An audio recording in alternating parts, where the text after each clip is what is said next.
Big Ray, big talk, interviews on the main screen. Other creators in the call, whole dream team. How you build your league, star panel on flame, breaking down loot, league, mech every layer of the game. Hot takes, but the respect stay mutual. He hosts like a pro, keep the convo beautiful. When I on chat, other locked on the guest, give him room, ass deep cuts, pull the best from the best. From Toronto to the west, you can feel that flag. Little red on the cap, white cross on the tag. Yeah, I'm proud where I'm from. He say that live, but the love worldwide every time he goes live. Yeah, Blaze Works TV, we grind, we climb, we eat. Have an Exile 2 on repeat. You stuck, keep bring that hit.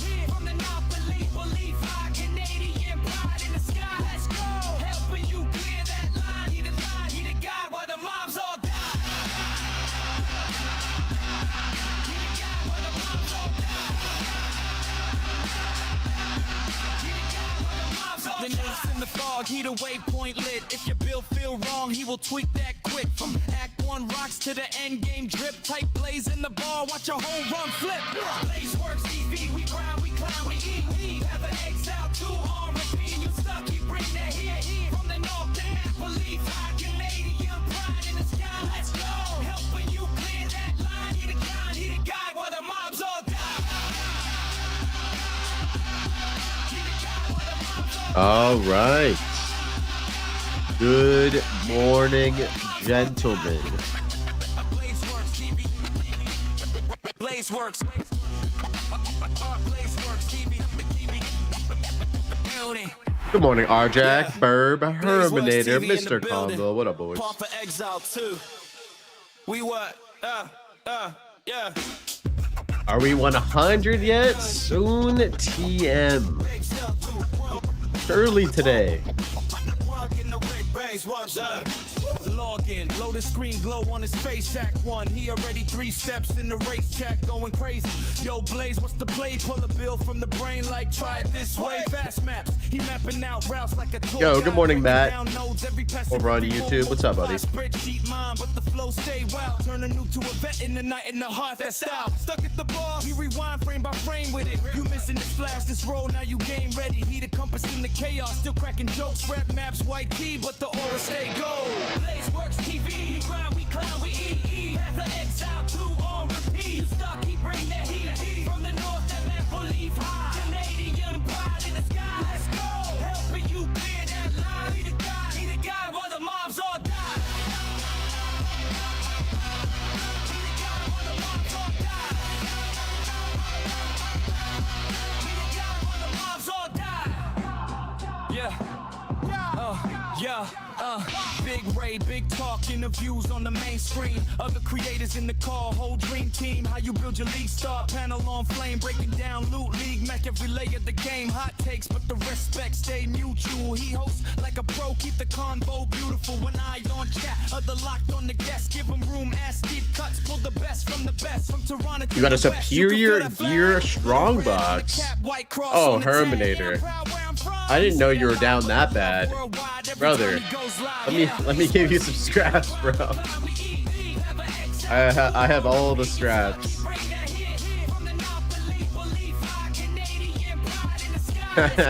We can't have my boys scavenging fucking items off the ground here.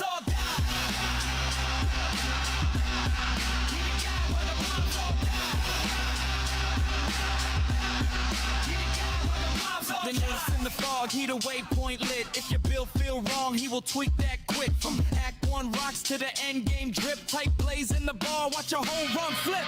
Blaze Works TV, we grind, we climb, we eat. Have an Exile 2 on repeat. You stuck, he bring that here. From the north to Napoli, high, Canadian pride in the sky. Let's go, helping you clear that line. He the guy while the mobs all die. He the guy while the mobs all die.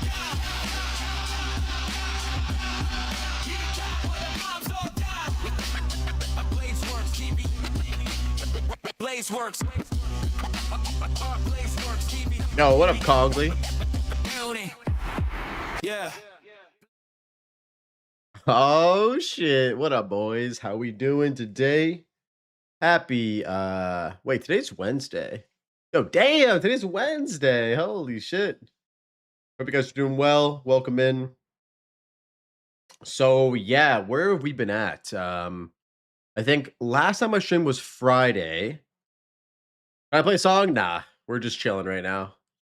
We're just chilling. I can't go a morning without listening to at least the first 4 songs of the Schedule 1 playlist. It happens every morning. Later, yeah. Later for sure. How's the cutest player in North America doing today? I'm doing good. I'm assuming you're talking about me. I'm just gonna go out on a limb and assume that that was directed at me. I'm doing good, man. Yeah. So last time I streamed was Friday. We hit 99, which was a big day. And then since then, I've been playing pretty consistently. About I don't know. Who else are you talking about, bro? I don't fucking know. Also, Congley, I saw you followed me yesterday. Yo, sus. Sus, dude.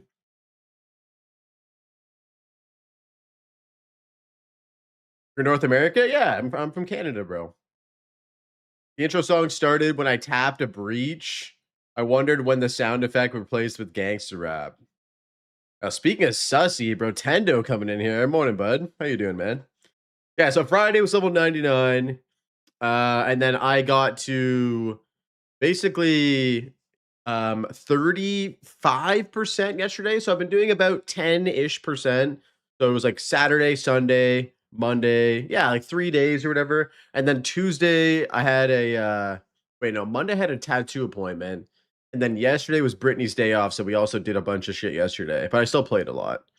So yeah, let's hop into the game. Appreciate you guys stopping by. Wait, Congley hasn't followed before? Bro, I raided this guy with like 80 people and I got everyone to say, bro, how are you not following Blazeworks? Because what happens is when you're raiding somebody, it shows you like, do they follow you? Do they subscribe to you? Have they raided you recently? And I looked down and it says this motherfucker hasn't followed me yet. And he's been coming in here for like a year, dude. Crazy. But you know what I say? Better late than never. So it is what it is. Al Murdoch with the follow. Appreciate that. First follow of the day. Let's get it. Absolutely hustled. How are you doing, bro, Tendo? All right, let's get into it. So yeah, we are 37%. We hit 4 billion XP. That was a good feeling. We're gonna try to get to 50% today. That's the goal. 50%. Working our way over to this city area. We got a city, or 2 city areas here. So let's get it. Good man, just chilling at work. Nice. Hope you're having a good day at work. Oh yeah, and I forgot to mention. So at 1 o'clock, so in 3 hours, we will be taking a 2-hour or an hour and a half break from blasting to talk to Rabbit on the podcast for episode 55 of the Passive Tree podcast. We're going to be talking about hardcore. We're going to be talking about before blast and let me rob you. Yeah, before we sit down, want to let you guys know we're going to be talking about hardcore. We're going to be talking about Timmy's League. We're also going to be talking mostly about 055. So that is like the main thing we're going to be talking about. We're going to be talking about Gamescom. Arjack, what do you need, by the way? You think I just have an isolation? You think I just have an isolation? That is very presumptuous of you to think that I just have an isolation to give out for free. Very, very presumptuous.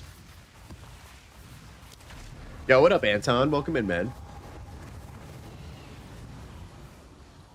How you doing, Anton?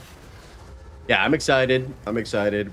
The hype is building up around... the hype is building up right now around 055. Are you guys excited right now, or are you guys still locked into Timmy's? Hey, welcome back in Uncovering Real. Good to see you, bud. Good to be back. Had a nice weekend. Played a lot of PoE. Got a new tattoo. Spent some time with the lady. It was good.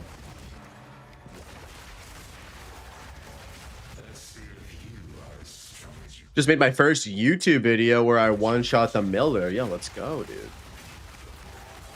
No clue what to expect. So there's a few things that we can expect. We can expect a fresh economy reset. we can expect some sort of balance changes, which is what I hope. Damn it, my nose is itchy. My nose is itchy. I don't know why, but my nose always gets super itchy every time I start swimming in the morning. What up, sausage? Let me hide myself for a sec. I swear, there's nothing suspect about an itchy nose in the morning, boys. I think it might be like a coffee thing or something. I don't know. Nothing suspect about it. There's nothing at all going on behind the scenes. Yeah, dust bunnies. 100% they're dust bunnies. What's up, Rob? What up, bro? Yeah, so what was I saying? We can expect a fresh economy reset. We can expect some balance changes. I think personally, like, people will say, oh, I want swords. Oh, I want a 3D model of Jonathan in my hideout. I say, I don't really care about content. All I care about are meaningful balance decisions. I would rather them save content for 1.0. That's just me, though. What about you guys? Are you guys like, we need content. We need content for this isn't a league, by the way. This is a update to an existing patch that is going to be sort of like a Legacy of Frisia league. So an event league. It's not going to be a like full-on league, right? It's not going to be like a 060 type deal. Scale model of Itziri. We have that already. What do you mean? How do you not have that? It's the Itziri fountain. It's a larger than life model of Itziri you can get in our hideout, Burdock. It was the Twitch drop, I think. BRB, all right. Enjoy. Yeah, raise the floor, lower the ceiling, I think is a pretty fair take. I would also like to see that. Now, don't get me wrong. I'm not going to be butthurt if they do include a bunch of shit. Like, if there's an ascendancy in the patch, I'm not going to complain about that. That's awesome. I'm just saying personally, like, I don't need that at all.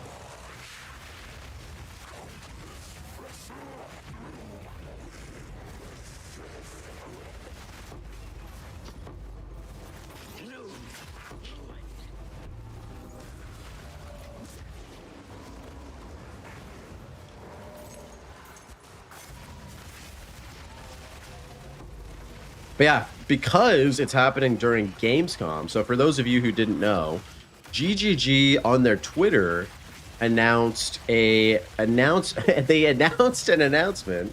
I guess that's what happens. They announce announcements saying that on August 25th there will be a reveal at Gamescom 4055. And so my mind initially goes to, well, why would they need to reveal anything if they weren't dropping content, right? And so obviously, if it's big enough to reveal at Gamescom, it's big enough to assume that we're getting something pretty substantial.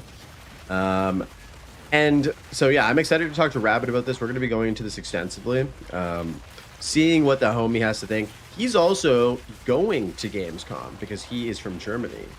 So we're going to be talking about that, his adventure to Gamescom and whatnot, what that's going to look like. Curiosity with this. Oh, yo, what up, Emperor? What game is this? This is Path of Exile 2, baby. Yeah, talking with Rabbit today in about 2.5 hours. I'm curious. With this economy reset and update, does it reflect on either league? That is a good question. We don't know about that yet, Athalios. I personally think that it's mostly all of the big stuff is gonna go to the event league. And then after the event league's over, it'll be imported into the main league. What I wish that would happen was that it would import to both leagues immediately, because I feel like there are some people who are still playing 0.5 that don't want to have a fresh reset. Most of the people probably want a fresh reset by now, but there will be some people that are just like, I don't want to join another economy. I don't want to play that. I want to play my private league that I'm playing or my current league that I'm playing. And so it will be a little unfortunate that you will have to, if this is the way they choose to do it, it'll be a little unfortunate that they're gonna make you play the update league in order to experience the new content. What is going on? I guess she's 200%. Sometimes the attack gets bugged.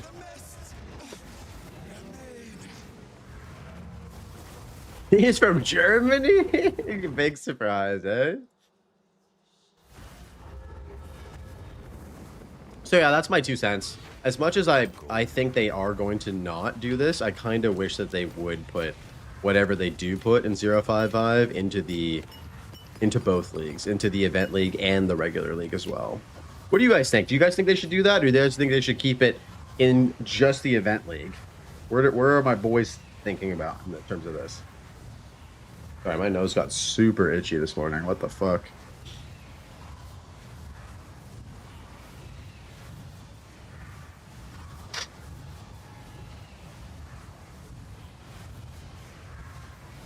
I would love a 055 THC, bro. That's what I'm saying. Usually THC goes till 1 point, or like for the entire league, and THC will absolutely lose players if they do an event league and not the main league as well. In my 4th character, Luminary Merc dropped 1 Divine in Act 6. Oh, hell yeah. Just an event reset. Yo, what up? What up, Int? Yeah, it's honestly a little sad. Not complaining about it or anything, but I feel like normally we would get a league or an update that would apply to both. Hey, good morning, Lyriquin. How you doing? Good to see you. Welcome in. I think they should definitely put it in both and let you choose if you want a fresh economy. I prefer the fresh economy. It's not really hard to get currency for me, but it's fun rebuilding up. Oh, I love a fresh reset. Trust me. I am not one of these people that's going to be upset about it. I think, though, that there will be people that will be upset about it. I'm doing well. I'm doing well. Happy to be back streaming. Going to be streaming today, Thursday, and Friday this week. Position on the leaderboard, I'm rank 1 by a pretty significant margin, over 200 million XP. Yeah, we got a couple big days to push XP. Like today is going to be a big day. Tomorrow and Friday are going to be big XP days for sure. Big XP days. I'm trying to hit like 70% by the weekend, 75%. Just a heads up, guys, this weekend I will be away for a few days. So it's my birthday in a few weeks, actually. And so my sister's birthday was at the end of July. And so my mom is having us over for my birthday and my sister's birthday celebration. So we're having like a dinner and we're gonna like chill and all that kind of stuff. Turning 40, bro, what do you mean? I've been 40, dude. I'm 65. I'm a fucking senior citizen, brother. This is just a beauty filter. This is just a VTuber model. What do you mean, dude? Turning 40 already, bro. I turned 40 20 years ago. 25 years ago. If there will be new content, that content should be in 0.55 and 0.5 and standard unless it's a new league mechanic. I agree with you, Emperor. I agree with you. Happy early birthday. Thanks, Bird. Yo, what up, Will? How you doing, bro? Welcome in. How's your week going?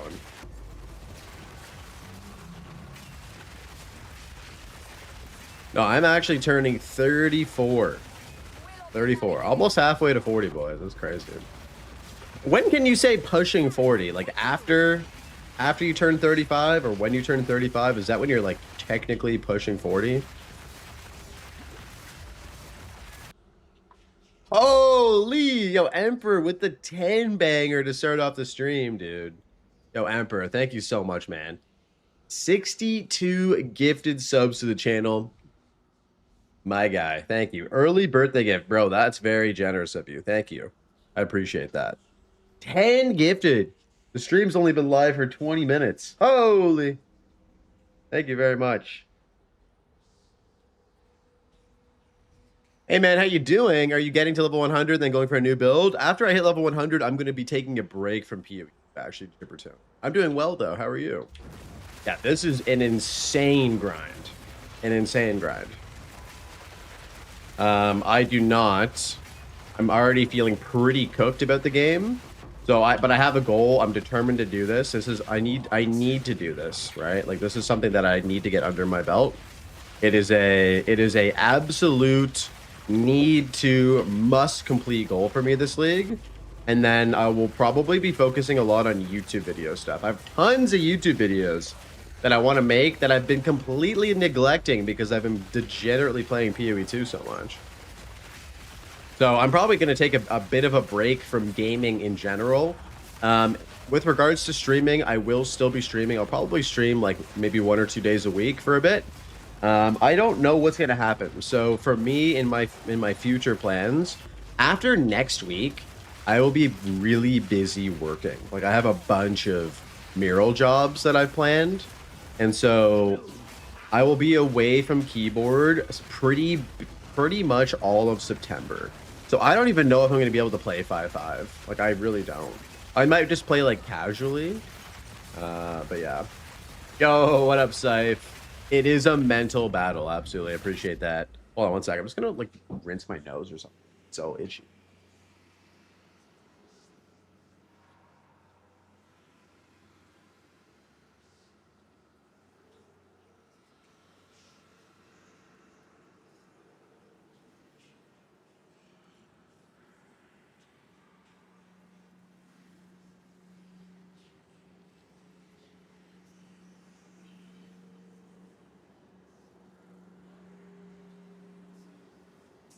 It won't stop itching. Appreciate all you guys coming in. Always good to see you guys. Appreciate it. Yeah, so I really want to play Expedition 33. I would love to play Expedition 33. But yeah, I don't know. We'll see. We'll see. I have a lot of shit going on. I booked a lot of stuff for the fall because obviously, as you guys know, I'm going to New Zealand for ExileCon. Gonna need a bunch of money for that, and so yeah, this fall is pretty busy for me. But then after New Zealand, guys, like after the New Zealand and ExileCon trip, I'm pretty much gonna go full-time content creation for the winter. Like I'm ready to go like balls to the wall for 1.0, for before 1.0, streaming very consistently. And so yeah, it's gonna be kind of like, that's like my next few months basically broken down is like very much so part-time, as you guys know, while focusing on work. And then when work dies down, we're gonna go hard, dude. We're gonna go hard in the videos, we're gonna go hard on the streams, we're gonna be grinding, and yeah, just making some fun stuff for you guys. Yo, Deep Thought, trying Varashta for the first time, Act 3, second ascend, really enjoying it. That's awesome, man. Good shit. Hard in the paint, yes sir. Any murals my way can supply you with coffee. Oh, I might have to take you up on that. Canadian brother, and yo, B Whistle, what's up, brother? Welcome in, dude. How you doing? Yeah, so that's what's going on with me. But you know what I want to try to do is when I'm at ExileCon this year, is try my best to at least sneak in a couple short videos just breaking down sort of like what's happening during the days that I'm there on Friday or on Saturday and Sunday. And then I'm going to do a big travel vlog style video. I'm going to try to do my first ever travel vlog.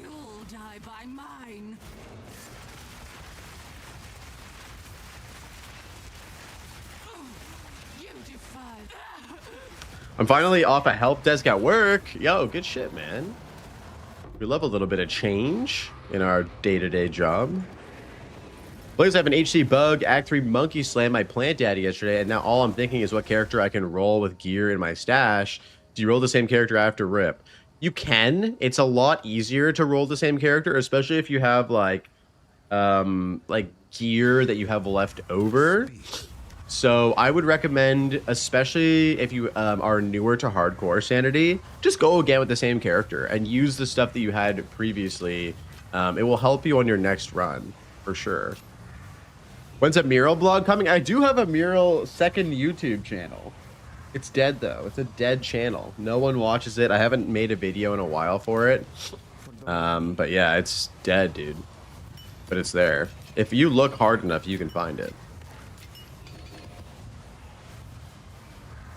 Oh yeah, Insanity. If you want like extra gear, like if you're playing in Timmy's league, there's definitely people in my community that can help you. 100%. Dude, I don't know what's going on with my nose today. It's crazy. I'm sorry. I don't want to hide my webcam, but it's so itchy. Caricatures at ExileCon for 20 bucks. Dude, I emailed. It's funny you mentioned that. So I emailed Grinding Your Games. And when they told us about ExileCon, and I asked them if I could do some live mural painting there, because I've done that at many events in the past. And they said that they weren't interested at the time, unfortunately. But it would have been very cool to do some live mural painting there. Yo, but Houston, what's up, man? Welcome in, bro. The Master Blaster's back. Yeah, it would have been very sick. And people love live mural painting at events like that. Like you post up outside, you set up like a big board, and then you just paint like a predetermined design that's GGG related or PoE related, and then people can come, they can take pictures in front of it. You know, we do like a time lapse for their channel or something like that. It's very fun, but yeah, maybe in the future. Got to show them what they're missing. I mean, I sent them my website and shit like that. Like they've seen my work and they responded, right? Like that was cool of them. They responded. They've also responded when I asked for a podcast with the devs, but since then I have not heard anything from them. Hopefully we can get something going after ExileCon.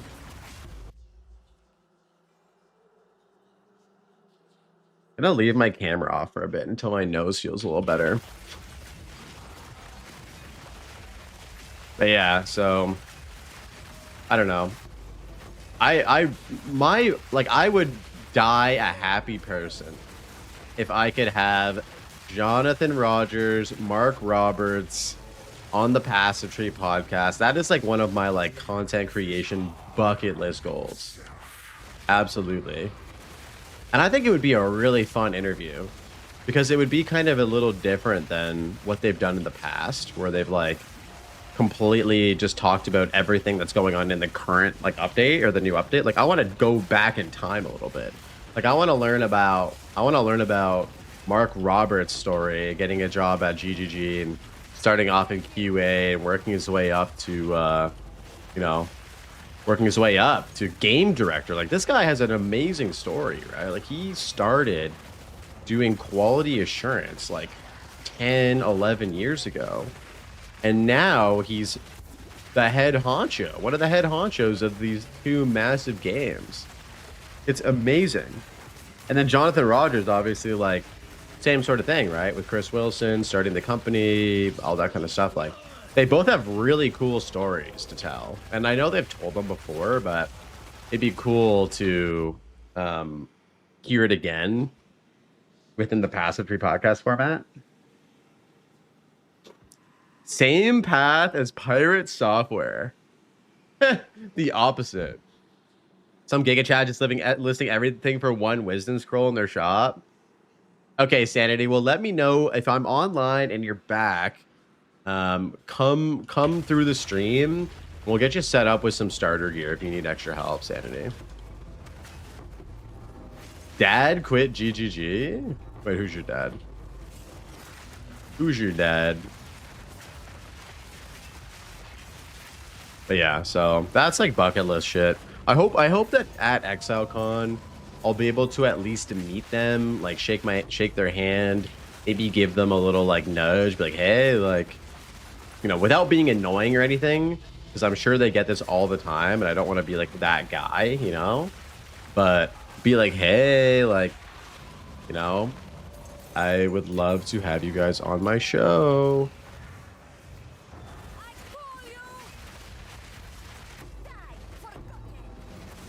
I've always said that it'll happen when the time's right, so. And I haven't been doing this that long. There, of course, are many people that are also extremely qualified to do great interviews with them and whatnot. I only learned in 3.28 that Mark joined as QA. I always thought he was one of the founders. Isn't that crazy, Emperor? He was not a founder, dude. He has just been involved with the company from very early on, but not like at the very beginning, not at the genesis of it.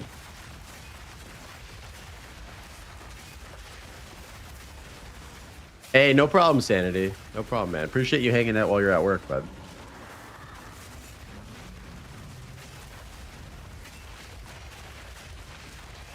Is Mark the one that answers all the complicated questions? I think Jonathan's pretty good at answering complicated questions as well. What do you guys think? Like, from all of the interviews that I've seen, like Jonathan and Mark are pretty much like they pretty much balance it out with each other. Like Mark, I feel like knows like the intricacies of the game like very few other people do. Like he knows what's happening in the games inside and out. But Jonathan also is like pretty like damn aware of everything that's happening.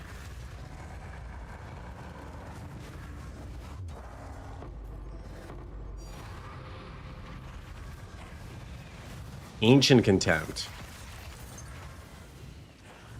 Mark balances out the whenever Jonathan starts going off the rails. Yeah, when Jonathan sips a little too much of the old fucking red stuff, the red juice. Jonathan's too PR trained. I mean, they both have to be PR trained, right? Like, you can't be in that position as a game developer and not be trained in PR. Like, when you're going on interviews that are getting millions of views, like globally, like not just on YouTube, but like spread across videos and stuff like that, like you can look at the No Rest for the Wicked guy. I mean, that guy's face is fucked though. What's his name? Thomas Mahler. I mean, Thomas Mahler doesn't give a fuck, right? Like that's kind of his vibe. Thomas Mahler does not give a fuck. Yeah, the pipe was hilarious, dude. So for any of you who don't know what we're talking about, Thomas Mahler is the Jonathan Rogers of No Rest for the Wicked, so Moon Studios. He's like the head of that studio, and he went on an interview with Chris Wilson on Chris Wilson's channel and had this Gandalf the Grey like pipe that he was smoking the whole time. And it was pretty legendary. I'm not gonna lie. It was pretty legendary. It was kind of like Jonathan with the wine. You know what I mean? He does it for every interview. I've seen interviews before where he didn't have that on, though. Or is it an every interview thing? Maybe I just missed a few interviews where he had that. But I swear I've seen some where he hasn't had that. What up, Demirius? How you doing, buddy? The difference in media training was so obvious in the latest Ziz interview for POE1 where Jonathan and Mark weren't present. It was so awkward many times. Are you talking about Sanity about Octavian and Andrew versus Mark and Jonathan? Yeah, I think Mark and Jonathan just have a lot more like developer interviews under their belts, right? And you know, Octavian and Andrew just have only done a couple. Like they're you can't expect them to be as good on camera as some of the guys, right? Like the head guys who've done these things so much, right? They'll get there eventually. Yeah, they have a lot of things to learn. Yo, Edison, what up, man? Yep, HC. How do you connect to Exiled Exchange 2 to THC? That is a good question. I don't know. I've never used Exile Exchange on PoE2. I don't use it at all. Well, Andrew and Octavian can't promise things like others can, so they have to watch what they say. I mean, yeah, they're not in the upper position like they are, like Jonathan and Mark are, right? So they can't just make executive claims. Whereas, like, if Jonathan or Mark make an executive claim, it's like, holy fuck, like, that carries some weight to it, right?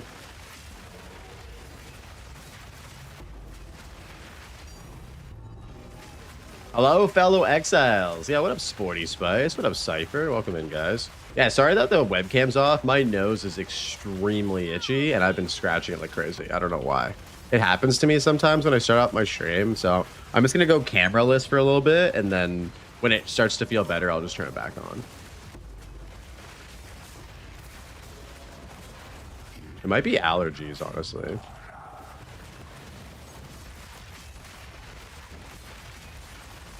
Two tampons fired up a stuff. I don't have a nosebleed, all right? Like, I would be doing that if my nose was bleeding. It's just itchy, dude. Like, it's just fucking, I don't know why. It's just itchy. It's just an itchy ass nose. Fake news, you don't have a nose. True. What up, Atomic? How you doing, bud?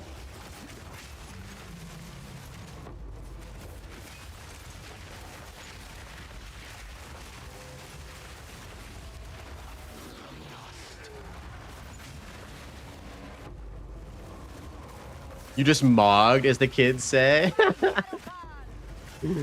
I hate being wrong. How would I have known? That's okay, Sporty. Like, you were. There was a 50% chance you were right. Baseball had a W patch. Performance is much better now. Oh hell yeah. Hell yeah.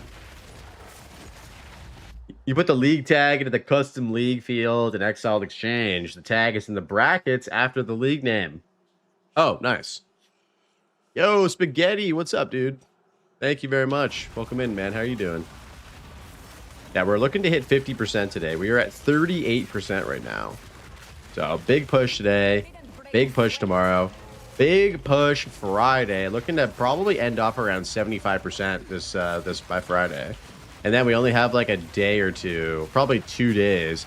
So next week, if all goes according to plan, we're gonna have a pretty crazy celebratory stream. This is all tentative. Like, you know, there's of course a chance I could die at any moment. But yeah, like I think next week I'll probably do a giveaway because this is will be my first ever 100. So yeah, stay tuned for that, guys. We're probably going to be doing like a $50 Steam card giveaway because I just appreciate you guys, appreciate the community. I appreciate THC, and it's just been an incredible THC league, my favorite one to date. Yo, Sneaky Val, what up, dude? Hi, Blaze. Hey, Sneaky. Welcome in. Yeah, so, you know, for those of you who are newer to the community or newer to my stream, I like to do giveaways for every big milestone. So, you know, I had a giveaway for when I hit partner. I had a giveaway when I hit like 5,000 subs on YouTube.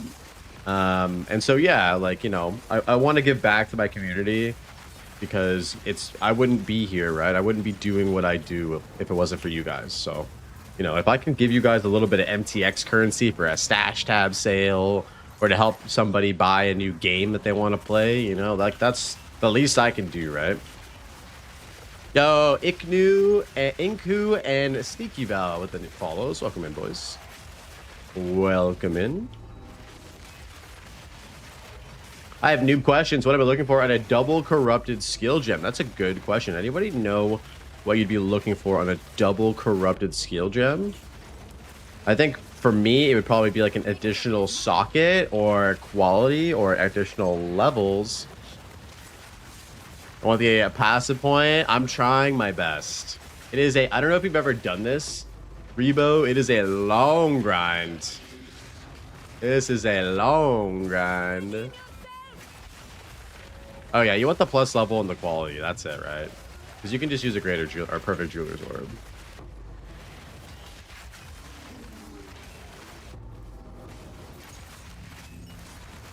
Yeah, plus level, 23% quality. That's like the goated. That's the bee's knees right there. Yeah, 6 socket for real? No. What build do you rock into 100? Exclamation builds to see the build. It is a Disciple of Varashta Jin build. Using Kalari's Deception and the fire. So sand and fire Jin, basically. Very, very good build for hardcore. Very good build for pushing XP in hardcore as well.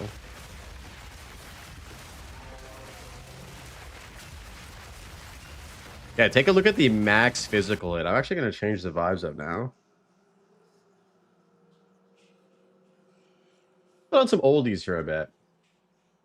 Oh, you know what? I have some video game music we could listen to on my one playlist.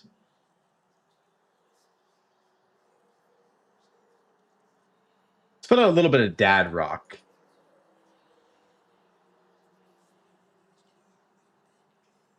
How early were you able to go CI on this? So I played armor throughout the entire campaign, and after I finished the campaign, I went into CI. As soon as not CI, I went into Energy Shield.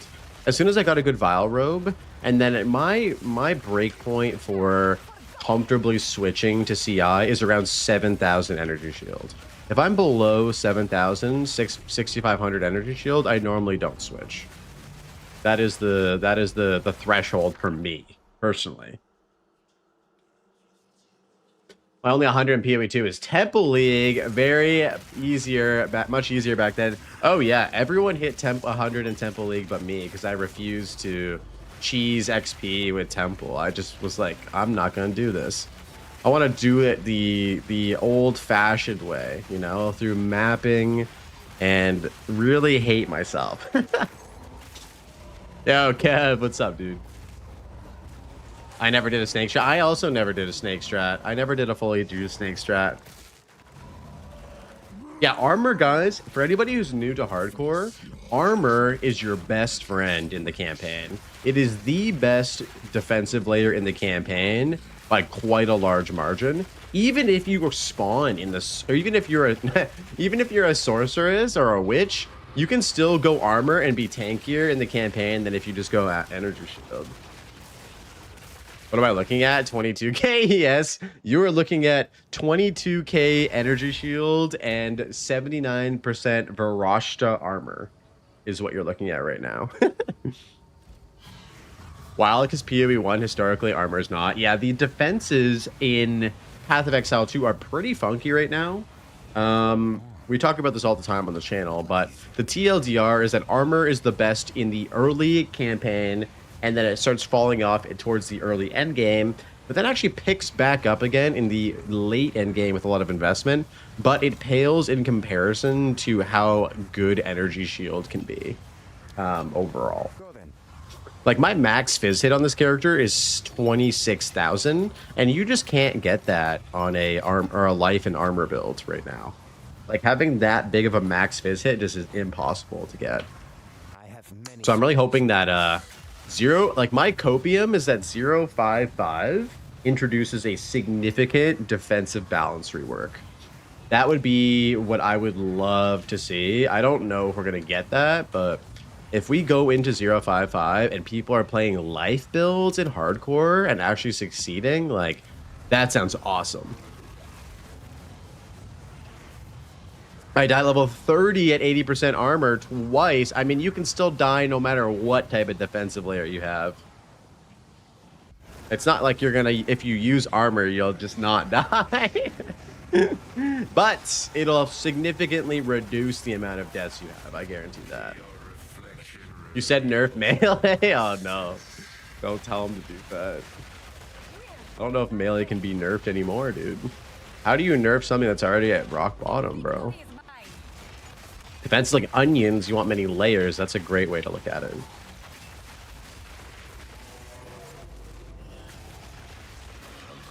Even the strongest bonds break eventually.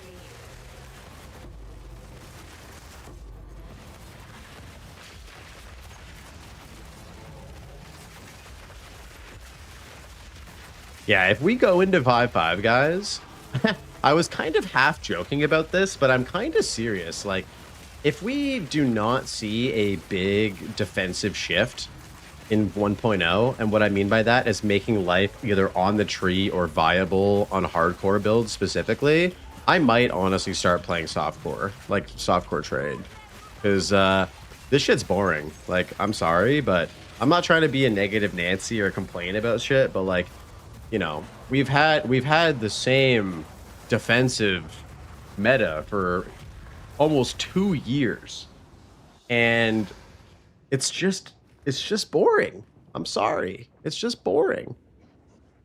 It's just fucking boring. I want to play a life build, dude. I want to go into hardcore and get like a life build that has like 15-20k max fizz hit. Like, I want that for the, I feel like it'll be better for the game, dude. What do you guys think? Do you guys think that it'll be better for the game when, like, there are more ways to like build defenses. Like maybe it's an endurance charge thing where like, you know, our endurance charges actually give us like PDR like they do in PoE1. Like, I don't know. It needs something though. We need something. Maybe we need fortify from PoE1. Maybe, you know, there's something else we're missing, right? Right now, it feels like it's very one-sided still.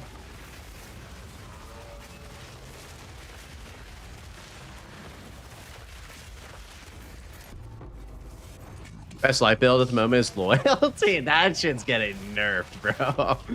That shit is broken. Also a very fun build though. Like I love that build.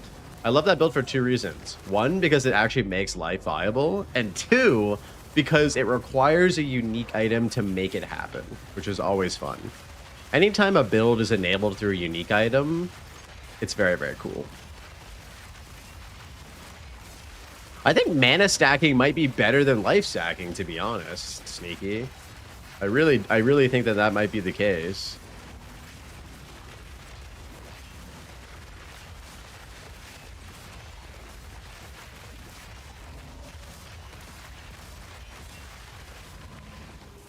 Mind over Matter and Archmage is OP. I've never tried it in hardcore, but I think there's a reason why we don't see a lot of people playing it in hardcore. I mean, you can use CI and Mind over Matter together. Like I'm doing that on my level 97 monkey bonk character, my monkey companion character. I have like 13,000 energy shield and then like 1,500 mana, and I think my max fizz hit is like 15 or 16k or something.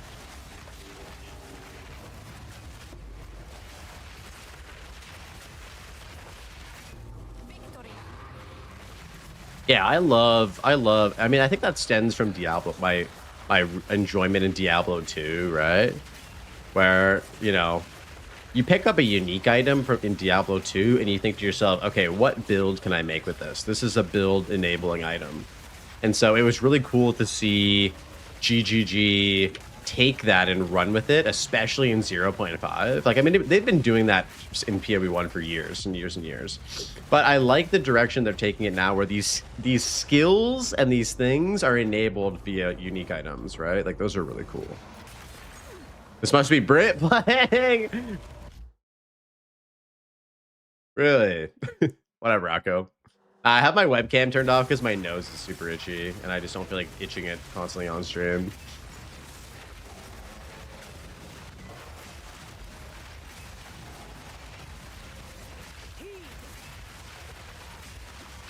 I started this season in HCSSF thinking I could migrate my progress anytime to softcore, and I reached level 98, and I keep dying in the campaign and can't make it to end game. Oh no, dude. I mean, Varashta is really good. Have you tried playing the martial artist at all? The martial artist is exceptionally strong. Same with the Spirit Walker. The Spirit Walker monkey build or companion build, there's a couple different ways you can build it. You can do ES CI like the way I did it, and then transition into loyalty stacking. That would probably be like the ideal setup for hardcore. What up, Rocco? Good to see you, bud.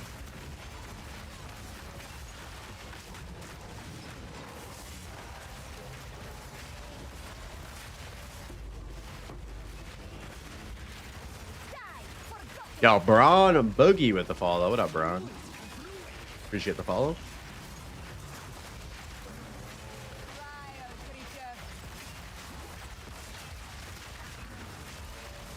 I will tell you one thing. Yo, ISO, what's up, bro?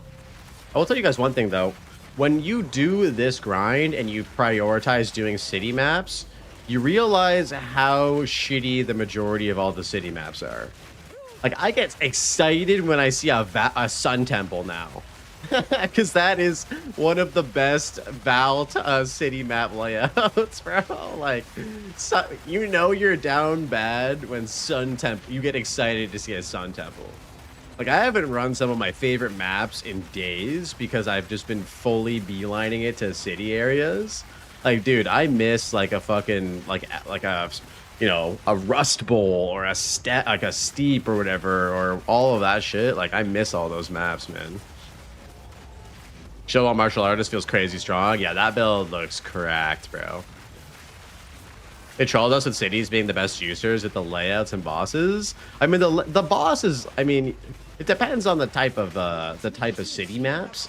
I think for me personally, my favorite is the Ezomite city maps. So the ones that I'm in right now. Like I really like Grimhaven. I really like most of the maps in this particular map pool are really good, and their bosses are really fucking easy. The worst maps, in my opinion, are the Val City maps. So you have Viper on 2 of them. The Viper is on Val City and Bazaar, which, you know, if you get unlucky, Viper can phase twice on you. Just like she's a little bit buggy that way. But then you also have maps like Sun Temple, which are great, and Assembly, which are really nice. So, but yeah, doing Bazaar and Val City, probably some of my least favorite maps right now. But you got to do them all. You got to do them all. What martial artist build would be safest in hardcore to level with? Cookie Cutter, Whirling Assault? Yeah, you can do Whirling Assault. I mean, Whirling Assault is great. You can also do, there's a new build that a lot of people are playing in THC Sanity, and it's a Shield Wall Sunder martial artist by a creator named Westy West, who's a homie. Oh, that's tier 1 quit right there. He's a homie. He's actually in my guild. Yeah, so I would check his build out. Somebody can probably share the link to that build in chat. He has a Mobilytics. I don't have it handy, unfortunately. Fine.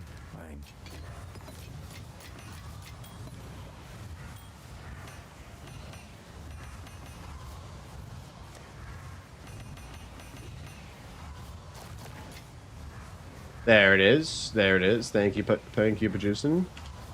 I will share this in YouTube chat.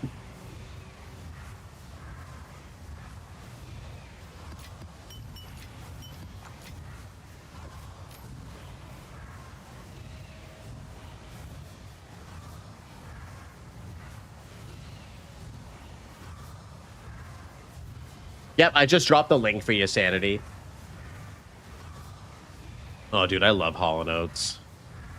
Hollow Notes is awesome.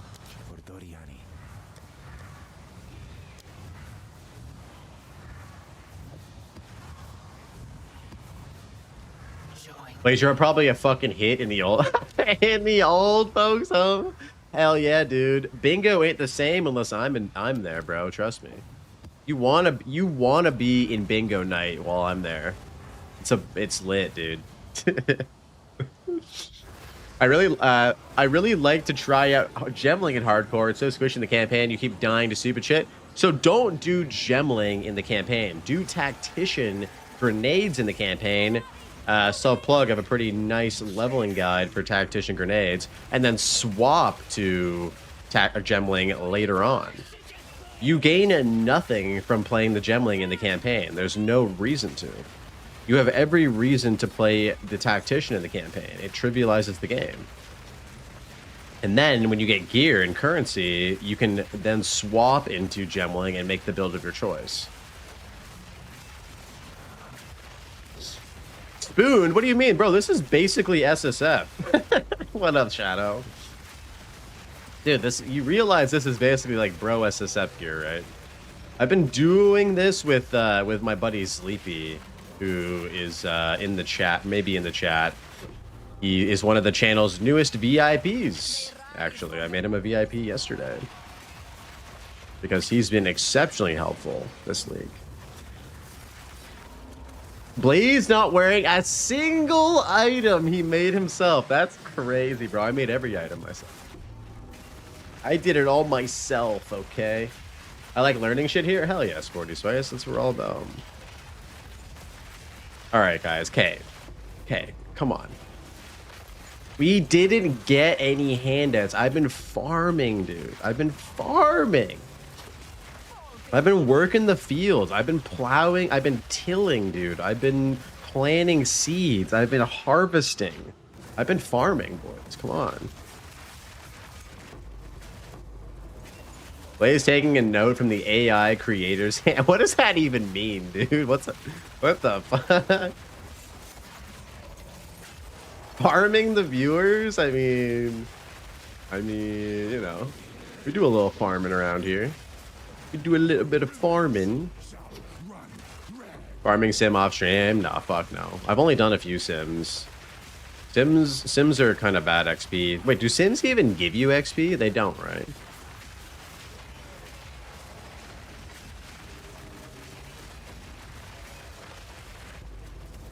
Honestly, my mission before 1.0 is to learn the game and try builds out. That's my mission all the time, Lyriquin. I just want to learn more about the game and try different builds. And the cool thing is that when you play more builds, you learn so much about that side of the passage tree, those skills, how to itemize for those characters, and it makes you a better player. I think that if you, and this might be a hot take, but if you play the same build over and over again, you're actually self-griefing yourself on learning about the game because you are intentionally choosing not to learn about specific things. Now, there's an argument to say that you will become exceptionally knowledgeable about your vertical slice of the game, but you will have no idea. Like, if I only played this Varashta every season, I would be an expert in the Varashta, but I would have no idea how the monk works. I would have no idea about how things work on that side of the tree and whatnot. And so, yeah, I think it's really good if your goal is like Lyriquin to learn about the game, is to just try a bunch of different builds. Try as many builds as you can, follow a bunch of guides, see what creators are doing, and then it's like cooking, right? You learn a bunch of recipes, and then over time you have this knowledge base of like, okay, this week I'm making stir fry, then I'm going to burgers, then I'm steak, then I'm going to have a pot roast, whatever. Hey yo, what up, Doondy? Welcome in, dude. You need to branch out to learn. It's not a bad idea to expertise. It could be expertise. Yeah, I think that, you know, there might even be an order to it, right? If you can become an expert in something, that's amazing, and then branch out. But if you stay an expert in something and don't ever branch out, then I think you might be intentionally griefing yourself a little bit. But I mean, there's no wrong way to go about doing it, right? It's also how you have fun. Like, if you have fun just doing the same thing over and over again and slowly improving, that's totally fine. There's nothing wrong with that. But if you have fun, you know, variety, as they say, is the spice of life, and I think that's true in PoE as well. Trying different shit is so fun, dude. Try that build that you wanted to play. Try that weapon you wanted to play. Try that ascendancy that no one tries, you know? See what's up with it.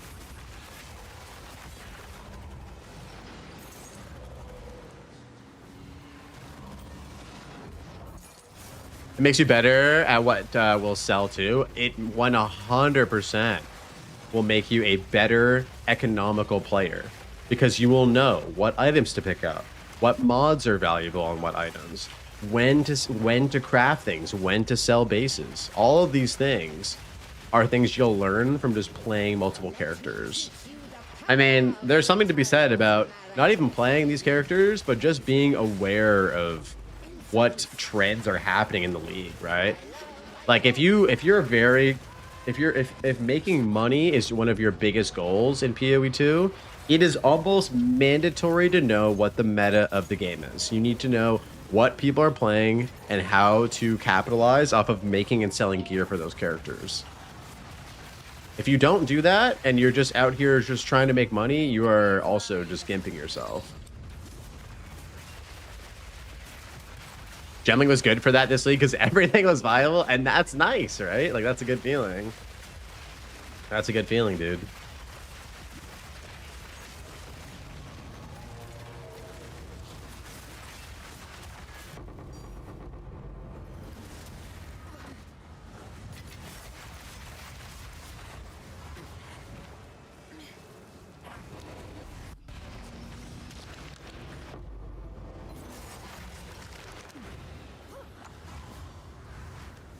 Mages all day, bows and melee, ew. I was never the biggest fan of casters, but I really feel like this build specifically is like the perfect balance for me. Oh shit, Satanly's gonna play the shield wall build. Let's go. Have you ever played SSF Lite or Bro SF? It's basically like playing SSF, but you're allowed to use currency exchange. Any thoughts? It sounds like SSF, but with less friction. I haven't done that, JK, and the reason why I don't do that is because I don't have self-control. So if I'm playing basically SSF, I am committing myself to not having the currency exchange. If I have the currency exchange, I'm using that shit constantly because it's so nice, dude. And it actually will trivialize like my progression a little bit. Even having the currency exchange allows you to say, oh, well, I need an ancient rib. Instead of going to do Kulamak, I'm just going to go trade up for that. And so I like SSF because it forces you to have to do the content. That's just me though. That's just totally me though.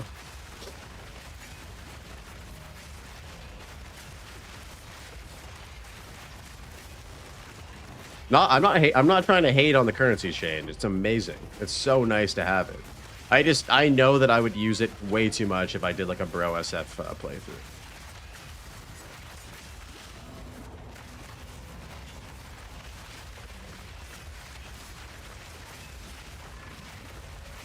He hates a softcore cucks.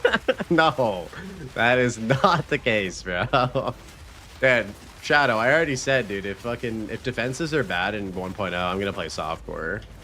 I will literally log into softcore trade in protest. Good point. I think I'll try SSF fully on your next character. Do it. I mean, if you have... Oh! We found another Aminamu's Tithe, boys. We're actually using this right now in Wolfpack to get 3 desecrated modifiers. Aminamanama. I'm hoping that defenses aren't bad in 1.0. Because I would not like to play softcore if I don't have to.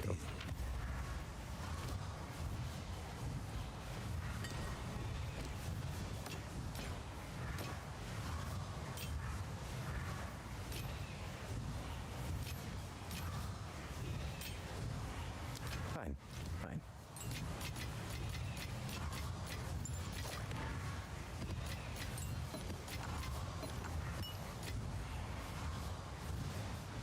Could someone pop the link into Twitch chat to that build? Which build are you talking about, Shurix? Are you talking about the shield wall builds? If you're looking for the shield wall build, it's this build here. Holy fuck, you have a lot of stuff now? Yeah, we have a ton of stuff now.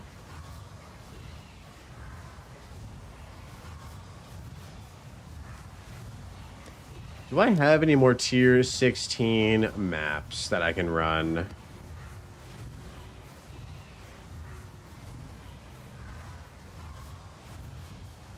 Everything is chill. I might have to make some more maps, boys. I think I might have to make some more maps here real quickly. Yeah, let's do like a little craft here. Maybe make some more tier 15s. Wait, sorry, tier 16s here. Wait, am I even at an area? Oh yeah, we are. Okay, yeah, we need some. I mean, Varashta definitely is overpowered. There's no question about it. The defensive capabilities of Varashta combined with how good some of the Kalari abilities are insane. You don't even need to play Kalari or any Jin for Varashta to be good. You could play plants. You could play EDC. You could play Spark cast on crit. You could play whatever. Like, it's all good on Varashta. It's all good. The problem is, it's not better than some other things for softcore. But for hardcore, it's the best.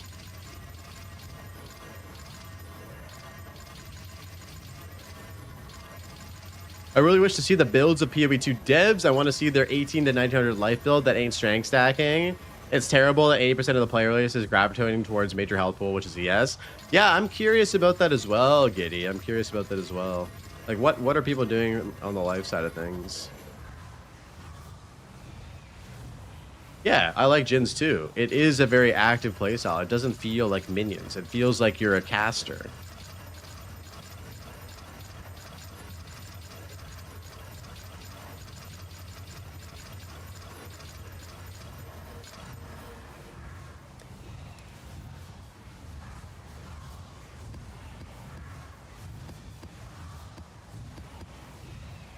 They're definitely not dying in tier 4 maps, bro. These guys know what they're doing, man.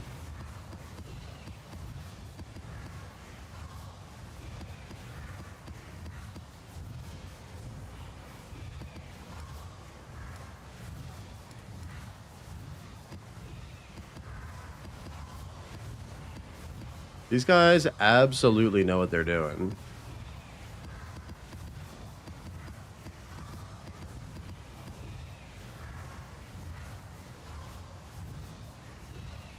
Shadow, did you play PoE 1 or are you playing PoE 2 still? Where are you at, bro? Anybody else playing PoE 1 still? I saw somebody tweet. It might have been Fubgun who tweeted that PoE 1's 3.29 league has had the worst retention since Calandra League, which was widely regarded as the worst league in PoE 1. Just a fun fact for you guys. This league has the worst retention of all of the PoE 1 leagues. PoE who? And you know what's crazy? I think the opposite could be said about 0.5. I think 0.5 may have had the best retention out of any league in PoE 2, which is crazy. Which is absolutely crazy. So surely the PoE 2 haters are having a heyday right now. I did see a lot of comments being like, of course PoE 1's dying because PoE 2's getting all the love and blah blah blah. I'm like, while I can understand that, I don't think that, like, and I played the league for like a week. I don't think that 3.29 was a bad league. I just think that it was like a fine league. It wasn't like the caliber of excellent that 0.5 was, right?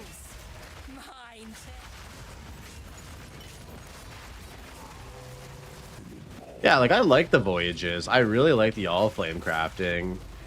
I almost convinced Arjak to come play. It was very close. Mr. Sunset himself had the finger over the install button, the download and install button. He was very close.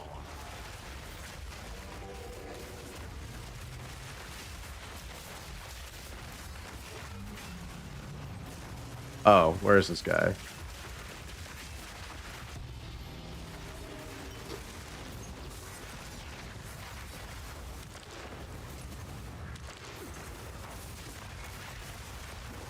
I think this is definitely the longest PoE I've been on PoE 2 since league start. Oh, dude, me too.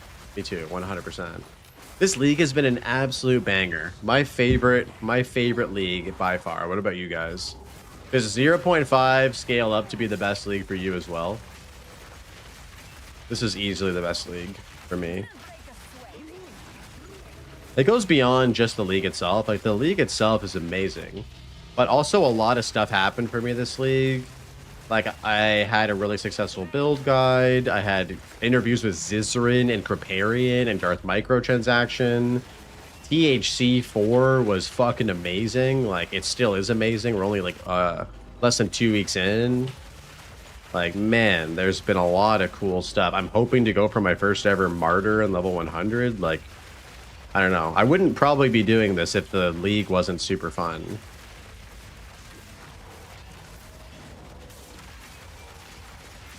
I did 3 builds in 3.29. I got my fair share of fun in All Flame. The game had issues, but on its core, not a bad game. How did you feel about the loot situation, Shadow? I know that people were saying the loot was bad.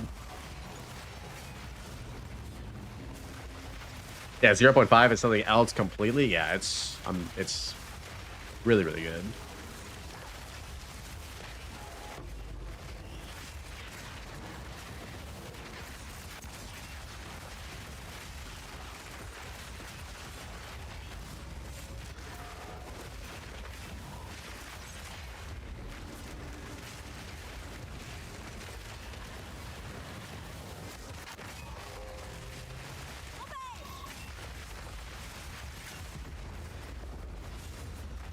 Build up and hype was the release, was worth the hype.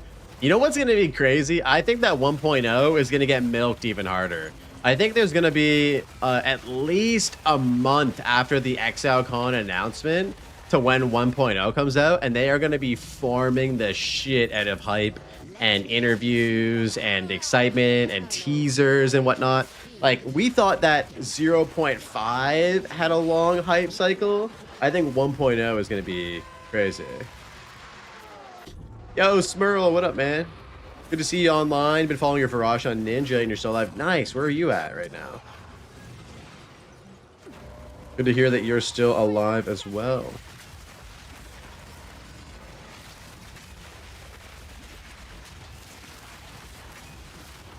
We're going 0.5 to 1.0. Yes. Well, technically there's going to be another big patch. There's going to be a patch called 0.55, which is actually going to be followed with an economy reset and an event league as well. So we're going to be talking about with Dead Rabbit about that today on the episode of the podcast, episode 55 of the Passageway podcast. And then, yeah, we're gonna be speculating a lot of things. And then, yeah, after that, I mean, here's the thing. They said they were gonna do 2 event leagues. 2. I don't think they're doing 2. I don't know. That's just me, though. I feel like 1 is fine. I don't see a future in which they do 2, right? Like, I don't know, dude. That seems like a lot. Like, I think they may, you know, here's the thing about GGD. I love them to death. They're an amazing company. They get a little overzealous when it comes to saying what they want, and that's because they're excited to do it, right? They're saying, oh yeah, we want to do a couple of these economy resets, when in reality, I think 1 is totally feasible. I think 2 is, you know, a lot.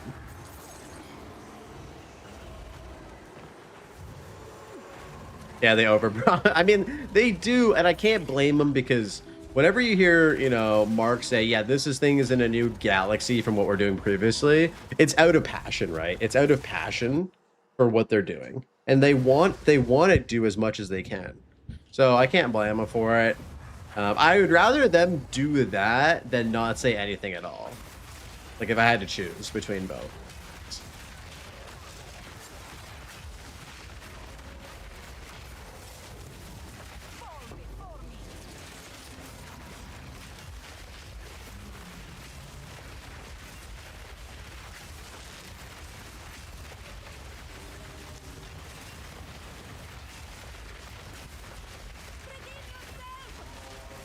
You know what one thing they need to fix in 0.55 is they need to get rid of the invulnerable snakes. That is the one thing that's on my, like, must-have, like, change in 5.5, bro. They really need to get rid of the invulnerable snake shit in fucking Abyss. Like, please. It's funny because they got rid of it in PoE 1. Like, they got rid of them in PoE 1, but for some reason in PoE 2, it's just still a thing. Based off speculation, in the past release dates for 0.55 should be releasing around the first 2 weeks of September. Yeah, I think that's a fair assessment. At least what they promised is eventually come and not just ignored. They will tell you why it didn't happen. I agree. I mean, even if things are delayed, they will explain why it was. I hope GGG takes notes on how much the community wants to interact with each other and does something to improve interactions between players. What sort of interactions would you want to see, and how would you want to see it improved? I'm curious. Yo, Funky Chicken with the big raid. What's up, boy? Welcome in. How we doing? All right, I guess I'll show my face now. What's up? What's up, dude? Welcome in, man. How was your stream? Funky Chicken. Guys, go show Funky some love. He has just started streaming like a week or 2 ago for THC, and his stream is a pleasure to hang into. You know, he's handsome. He's got like a nice bald-shaped head, really nice shape of his head. You know, he's playing cool builds. he's got you know, he's just a kind soul. I can't say enough good things about Funky Chicken. And I'm going to promote him. He is going to be on Dead Rabbit's podcast tomorrow, if you guys didn't know. So Dead Rabbit's on my podcast today, and then Funky Chicken is on their podcast tomorrow, which is very cool. For me, they need to improve the downsides of all the ascendancy nodes. It's supposed to be a power strike. Stop making me choose between lesser of evils. Yeah, I hear you. I think the ascendancies could use a little bit of a refresh as well, for sure. Absolutely. Welcome.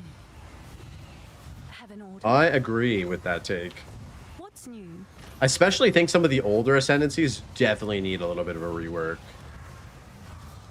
I'll do what I can to sell it for you.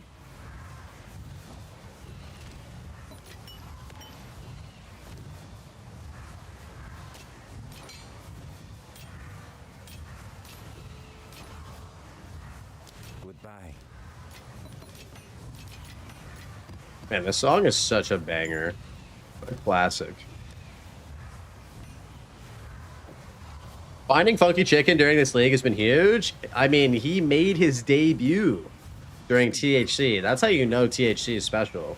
It brings people like Funky Chicken off of the YouTube depths and into the streaming world.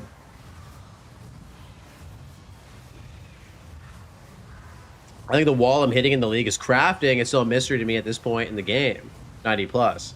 There's a few different tiers of crafting. There's early game crafting, and then there's the crafting that I've done, which is kind of like the end game crafting. And then you kind of take that and do it even further on like exceptional bases, basically. There's not really like a mid-game crafting option though, which kind of sucks.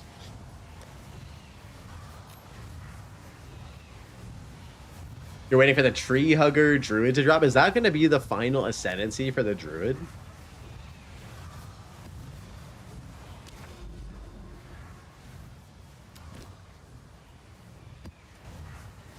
Do you guys think that we're going to get an ascendancy in the like new? I think the ascendancy, like Arcane Archer, I think is what everyone's leaning towards. I think that is very much so on the table for 5.5. If they're adding in content, I think an ascendancy could definitely be on the table. I think Arcane Archer would be very, very cool. Druid will become Groot? Hell yeah. In my IMO, they fill out the remaining ascendancies, so both of them. So there's a Druid ascendancy, there is a Ranger ascendancy. Are we missing anything else, guys, in terms of ascendancies? Your choices afflict the land itself. You've been sitting on the same crossbow for 4 days. Yeah, martial weapon crafting is on a whole other level. I mean, you just need a fuck ton of fracturing orbs, and you just need the weighting of good like mods like T1 Flat Fizz and IPD is just really low. Merc has 3 ascendancies: the Gemling, the Tactician, and the Witch Hunter. So Merc is my favorite class. Merc has 3 really good ascendancies right now. I think Merc, this might be a hot take, I think Merc is the best class in the game right now. I would say Merc is the best class in the game right now. Tactician, go for the campaign. Gemling, the most flexible ascendancy out of every single ascendancy. I mean, you can do a lot of builds on a lot of ascendancies, but the Gemling just elevates skills that are not usable. And then the Witch Hunter, the hardcore god himself. The Sorcery Ward is so good as a ascendancy perk. Also a build creator's dream, because you have 120 weapon set passive points, which you can do some pretty funky shit with if you're willing to experiment. Yeah, I think the Merc is in a wonderful spot. The Witch is good too. The Witch is good. I don't have as much experience with the Witch, but I definitely do like the Lich and Abyssal Lich. That's very fucking cool. Yeah, Sorcerer Ward is so good. I mean, it solves kind of the issue with life builds, right? Like, you just build armor and evasion, and you just armor evasion stack, and you can get, like, disgusting amounts of EHP.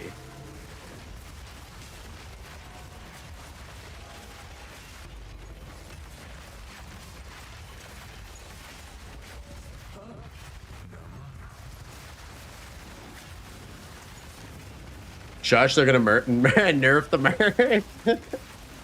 I'm sorry, dude. I can't stop glazing the Merc, bro. I love the Merc. Plus, guys, don't forget, if you play the Merc, you get access to the best voice lines in the whole game. He also has the best voice lines to boot. Right? Like, who else has voice lines as good as the Merc? I don't know. Oh, you got a gifted sub. I think that was Emperor. Emperor in the chat gifted out a 10 banger as an early birthday present, which is super nice. Yeah, so my birthday, guys, is on the 28th. I'm turning 34 years young.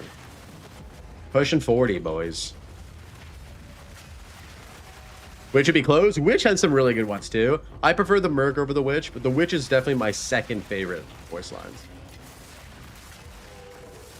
Bear calling everyone an idiot brings me joy. Exactly, dude. Exactly.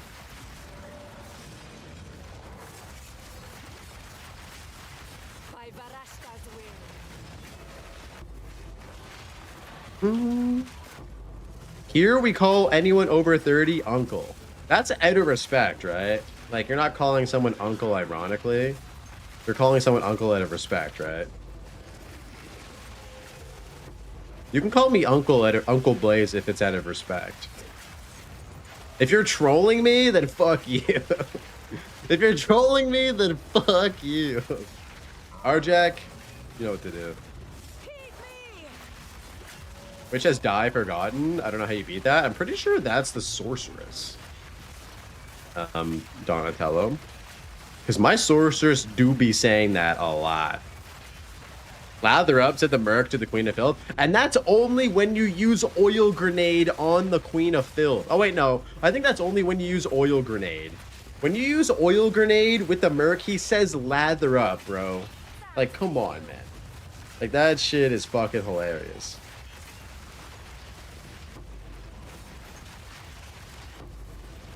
Yeah, that's Sork, right, Sausage? That's Sork. I was gonna say, my lady's also been saying that. Damn, it's Sork for me then. This motherfucker doesn't even know which class is which. Grease me up, Willie. Okay. Alright, settle down there, man. You're getting too excited about Grease. No man should be that excited about Grease.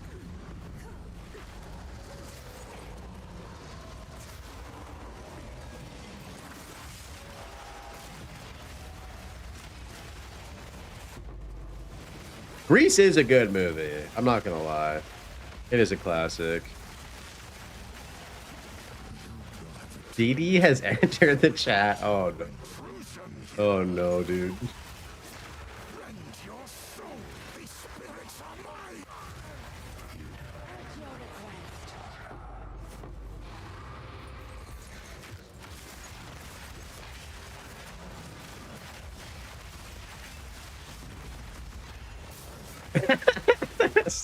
Bro, should we ask Rabbit that?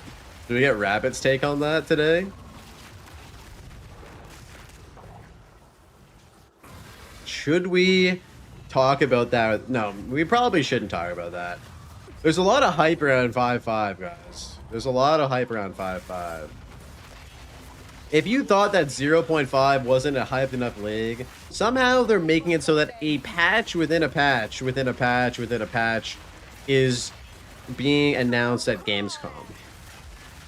Like, what the hell is going on here? My little tiny brain can't handle this much hype. What about you guys? Can you guys handle this much hype? Like, it's a lot of hype for a video game that I truly love and adore with all my heart.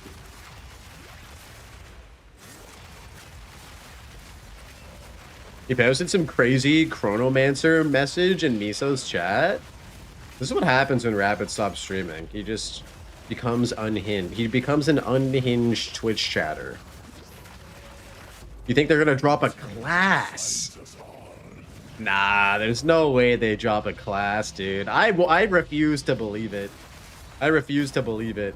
As much as I think that would be crazy, I think they're saving classes for 1.0. I think they're saving classes for... Their classes are too big of a draw. Rabbit's podcast takes are the best. Yeah, he's got some great podcast rants. Wait, is that tier... Oh, that's tier 3, Fizz. I serve.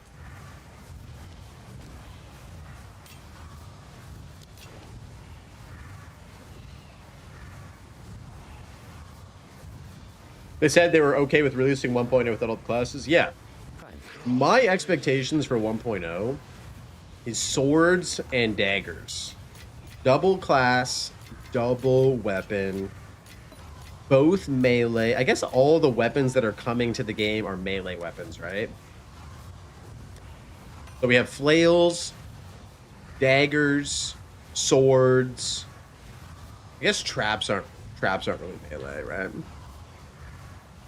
All the axe, dude. All the axe are gonna be crazy.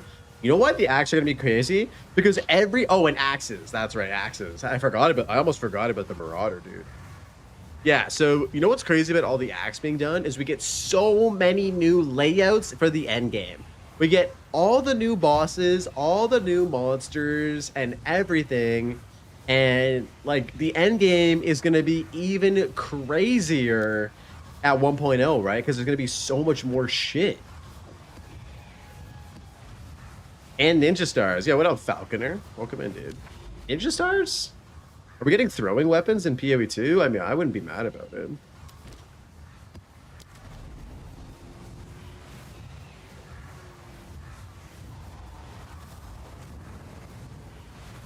You know what I'm excited about? The final act? I'm also excited about the final act. What do we think, guys? The face-off? Is the face-off against the Beast going to be epic as fuck?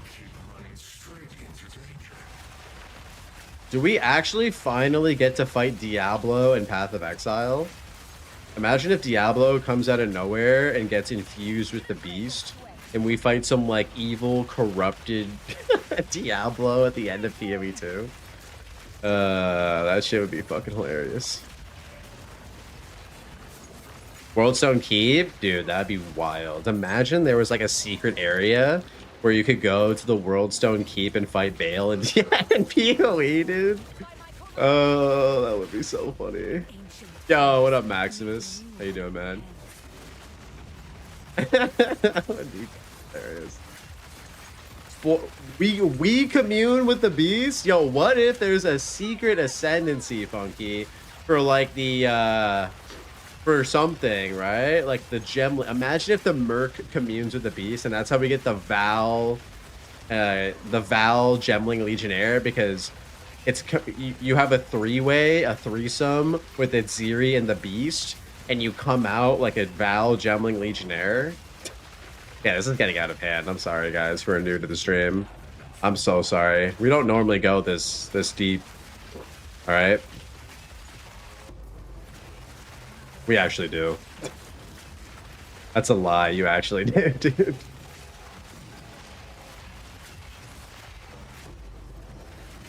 have to walk into a Ziri's chamber with no gear on as the Merc. Yeah, you have to be butt naked. You can't get into the bathtub with gear on.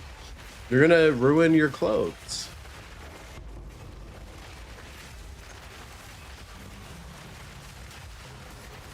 Oh yeah, I think another thing that we could get in 5.5 is another secret ascendancy. That is a thing that is very, very plausible. Decides to check out Blaze's stream, walks into a threesome. Yeah, you never know what you're gonna walk into. What up, Eddie? I mean, you don't seem mad about it, Eddie. That's the thing. You seem like you're here to stay now, right? You're gonna never leave, right? Don't leave me. He decided to check out the stream, heard the three-way chat, and then stayed and participated in it. Interesting. I'm here for it. There it is.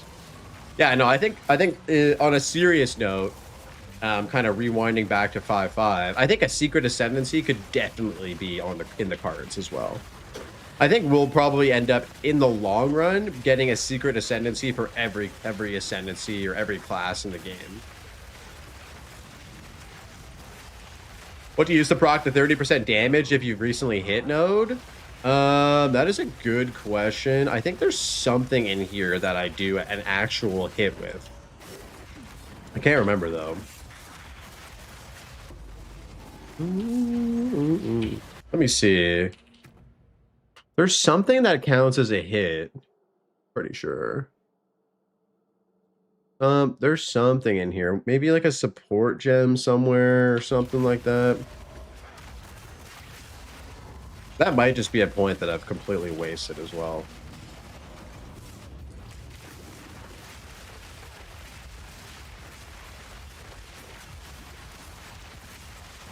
Yeah, we definitely need divination cards too. Divination cards are gonna be awesome.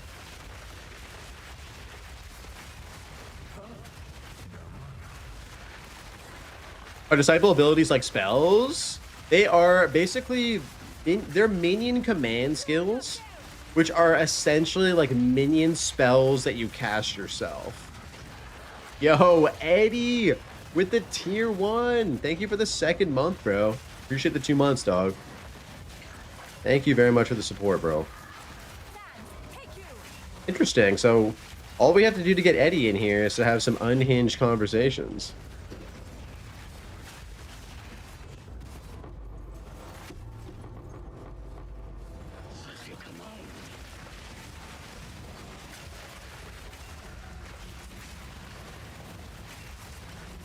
Let me teach you the power of the Eternals, Marrakesh fiend. It's casting with extra steps. I mean, it's the way I like to look at it is that you're sitting in the cuck chair, but you're able to give them directions. You know what I mean? You're not just sitting in the cuck chair watching. You're sitting in the cuck chair, but you're actually able to be like, yo, do this and do that. You're like directing from the cuck chair is how I like to think of this build, you know? You're still a minion cuck, but you can at least like direct, you know, you can at least direct what's happening. So cooked, bro. Director's cut, yep. Yeah, it's the director's cut. I'm glad I listened with headphones and not on speaker. Yeah, this is definitely not a kid-friendly stream. I've accepted it.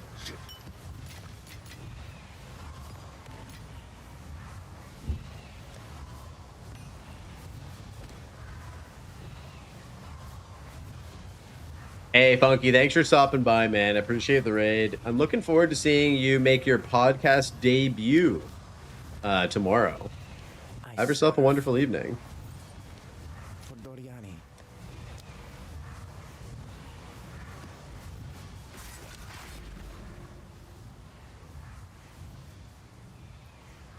Necropolis is definitely my least favorite of all of these maps, but we're going to run it. Too many tight little corridors.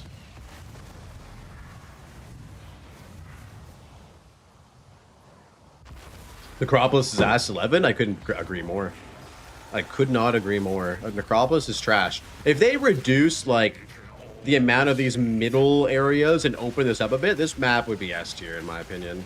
If they reduced it by, like, 60, 65%, they got rid of all of these, like, little walls and shit, this map would be amazing. Because it would basically just be a giant square with, like, minimal crap in the middle of it. But because it has all of these little, like, things, it becomes basically just like a maze. And who enjoys maze-like map layouts? I don't know. I don't know if I can think of anybody who I know personally that logs in and goes into a maze layout and says, hell yeah, I can't wait to do this maze layout.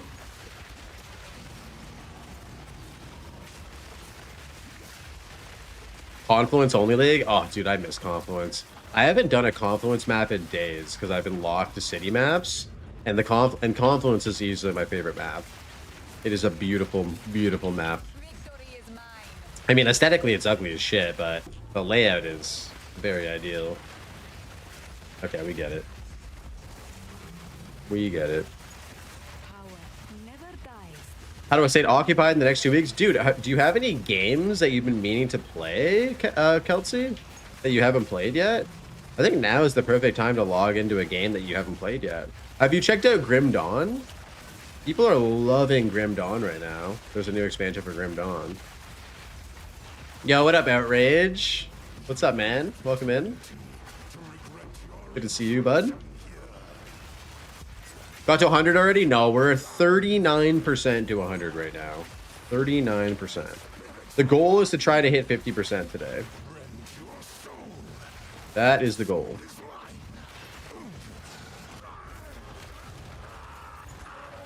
gonna be a longer stream today.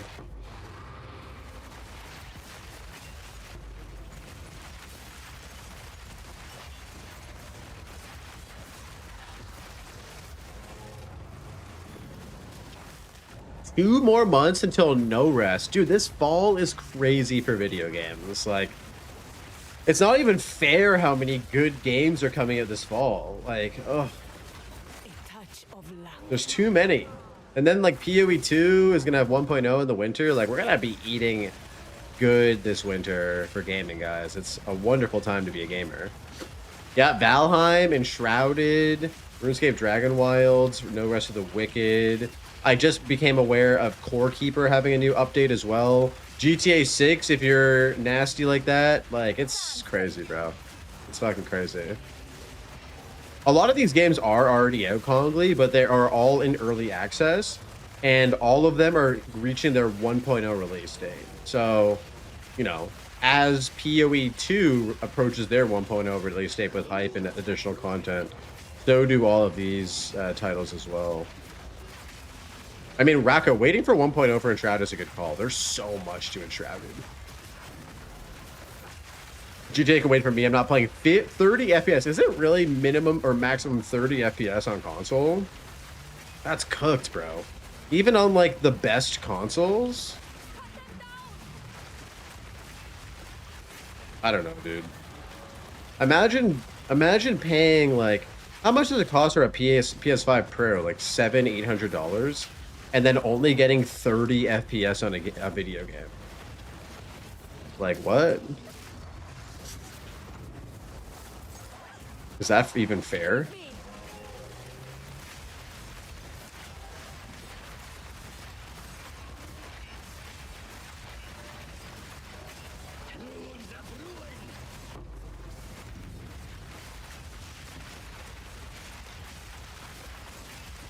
Yeah, the full hit for Enshrouded is going to be where it's at.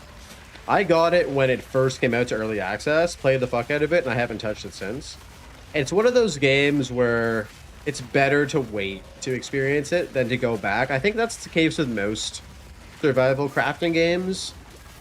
The more you play a survival crafting game, the more you experience the same content over and over again to get to the new content, and you're going to get burned out. Like, I kind of regret just doing Valheim before 05, because now I don't feel nearly as excited for Valheim 1.0. Whereas if I didn't just play Valheim again, I would be way more excited. Blaze's tune was carried by Halsey. Yeah, Halsey definitely carried my bitch ass. 100%. I mean, Halsey's a god gamer, and I'm just a mere scrub.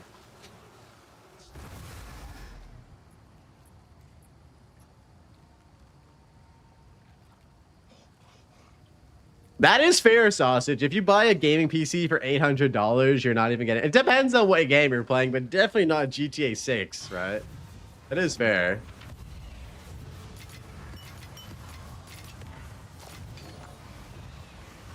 You're a god gamer enjoyer? Well, you've come to the wrong place. Goodbye. Hey, man, are you or anyone here aware of how the support gem Stormfire works? I wonder if it makes my skill Thunderstorm ignite creatures. Ignite them would be good for my harness with the elements node. I've never used Stormfire. Let's take a look, guys. I don't really know. Stormfire. Stormfire. Enemies shocked by supported skills take 20% of damage from ignite as lightning damage as well as fire damage. Okay. So it seems here, if you're using a skill like Spark, for example, and you shock someone, basically the enemies that have been shocked by your Spark skill that has been supported with Stormfire take 20% of their ignite damage from other sources as lightning damage as well as fire. So let's say you're doing a shock build with Spark and you're also using some sort of fire ability as well. You're going to be amplifying that lightning damage on burning targets, basically. It seems interesting. I don't really know exactly how I would go about using this, but pretty cool. Yes.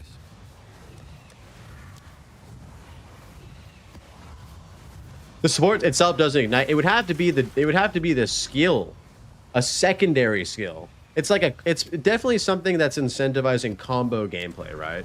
So the way it's worded is that ignite, or the damage from ignites they take are the damage they are taking when it comes to ignite damage is also 20% as lightning as well as fire.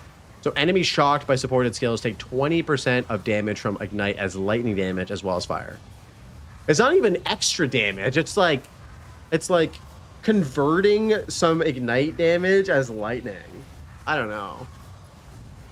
Kind of weird, dude. Kind of weird.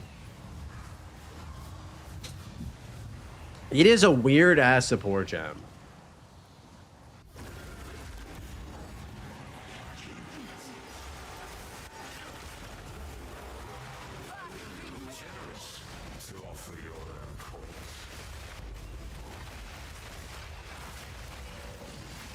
Obey me.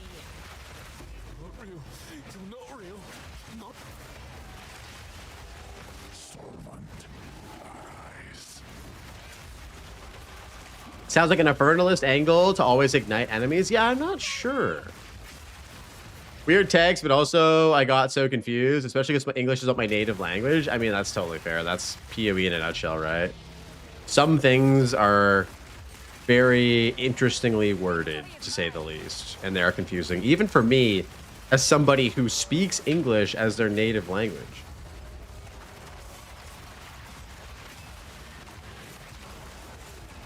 Are you going to try out Valheim 1.0? I want to, Maj. I don't know if I'm going to get around to it for a while. I mean, I haven't even played Pal World yet. And that game was gifted to me by RJack for Pal World's 1.0 release.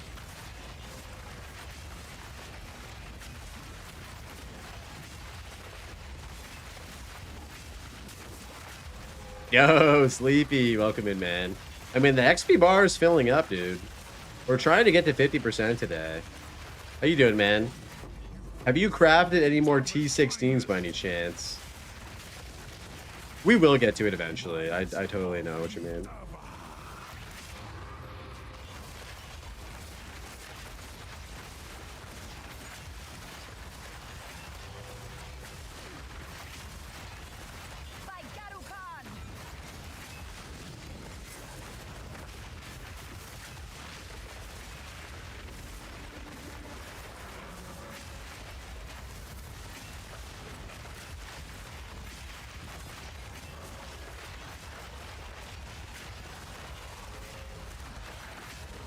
You're grinding Valheim as we speak. What? You're not waiting sausage for 1.0, bro? Come on, dude.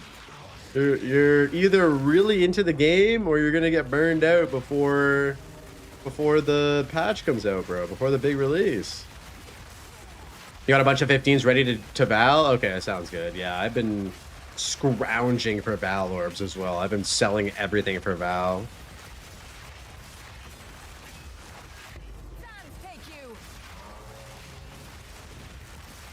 You're gonna play the new Gears of War. Wait, there's a new Gears of War?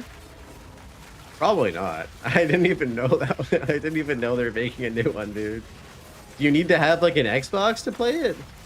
I haven't gotten a new console. The last console I bought was a Switch with the OLED screen. And I use it when I travel. On a long flight, I love me some Diablo 2 Resurrected on my Switch. That shit is so fucking good, bro.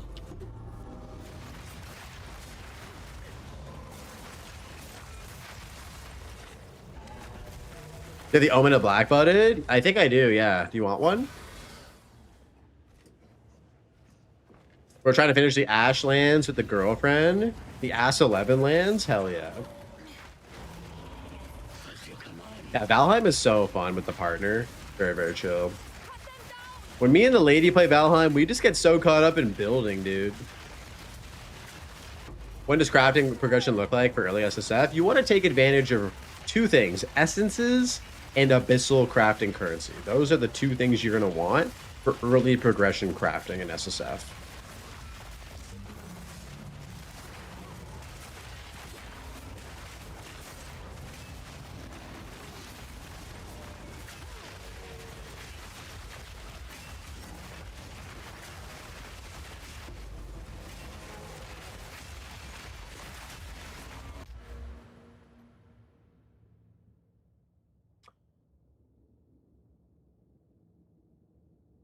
Yes. Nice. Damn. Yeah, that has over 120 life on it. 135 life almost.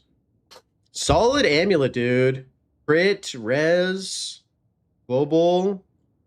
Love it. Survival crafting games expose my OCD when it comes to building. Oh yeah, everything needs to be flush and centered and perfect and beautiful. That's the way I like to do it as well. I also like symmetrical shit. I don't know. Building is very therapeutic in survival crafting games. Like, I love it. That torch is not in line with all the other 100 torches. We're gonna have to tear down this this whole renovated side of the house, actually. Start fresh. With the risk of stating the obvious, would you not want to die in HCSSF? Of course not. You never want to die, dude. Yo, Hacky, what's up, man? Welcome in. Still sane? I don't know about that. We're losing. Yes, your base is 50 by 51. Start over, dude. I've literally had moments like that. I lay down the foundation. It's not perfectly symmetrical. And I'm like, yeah, this base is garbage. We got to start a new file, babe. We got to start a new save. This base we spent 100 hours isn't symmetrical. It's... yeah, we're going to have to restart.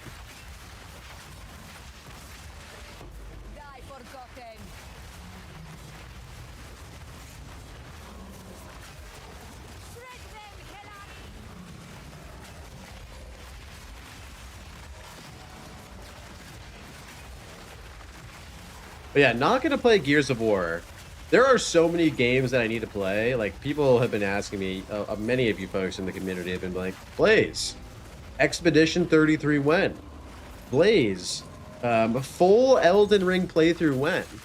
I feel like it would be a slap in the face to my community if one day I just popped open Gears of War instead of playing Gears of War, you know? I feel like a lot of people would be like, bro, what the fuck? We've been asking you to play a game that we all we can't believe that you haven't played before, and now you're playing Gears of War, bro. What are you doing?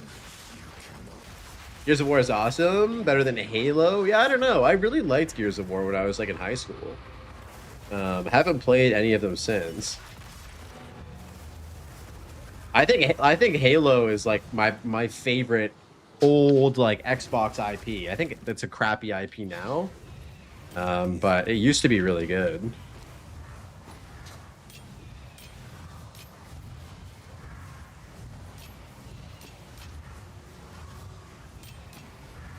You can just send me a message, or maybe I should just try and sell you one here. Is it Kurgle, right? Yeah, here we go. Black-blooded. One div, you say?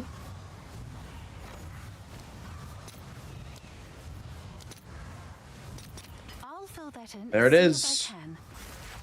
Gone. Got you, bro.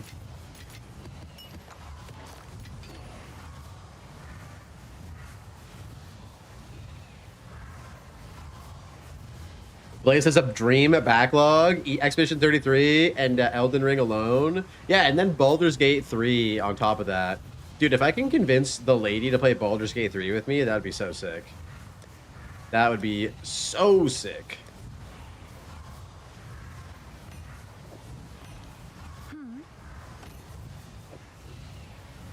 I'm sure someone will want that. Baldur's Gate 3 is so amazing. Dude, I've heard such good things about it. And you know what's crazy, Arjack? Is that the new Divinity game looks pretty crazy too. We don't really know much about it. We've only seen that crazy trailer that we saw, I believe, at the Game Awards. But like, man, that left me in fucking shock when I saw that. Ever played Divinity 2? No, I haven't, dude. I haven't. I've never played a Divinity game.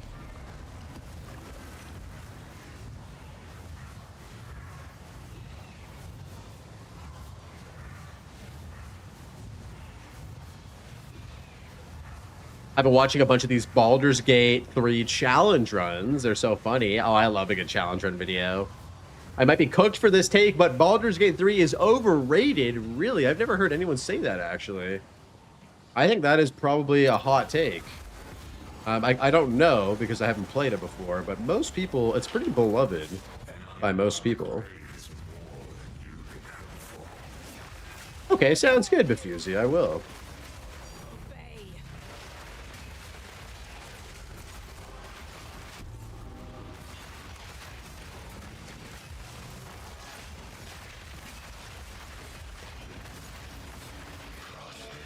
I feel like at least with Expedition 33 though, there's like it's like turn-based, but it's like active turn-based, right? You have like parry shit, and it feels like there's more like skill to it. Not to say that there's not skill involved in a turn-based game. I'm not saying that. I'm just saying that like it's a little bit different. Like, you know, I've been playing turn-based games forever. Like, one of the first video games I ever played as a kid was Pokemon for the Game Boy Color, like Pokemon Red, and that is like one of the like founding games of my childhood, and that's a turn-based game. Like, it is what it is, you know. Yeah, I feel like where Expedition 33 kind of innovated, and maybe they weren't even the ones who actually innovated on this. It was just making it feel more like an active experience doing turn-based stuff, like turn-based combat. Like, I played this one game on the N64. You guys probably remember, some of you guys probably remember that, called Paper Mario, and some of the Super Mario and Luigi Superstar Saga, like the RPG games. And those games had like turn-based combat as well, but they had this sort of like timing window of game. Like, this had this sort of timing window where you could like perfect hit if you like pressed A at a certain time, or you could block stuff as well if you pressed A at a certain time. And it was just like a cool additional, it was like a cool additional layer to the turn-based combat stuff. Mario RPG, yeah.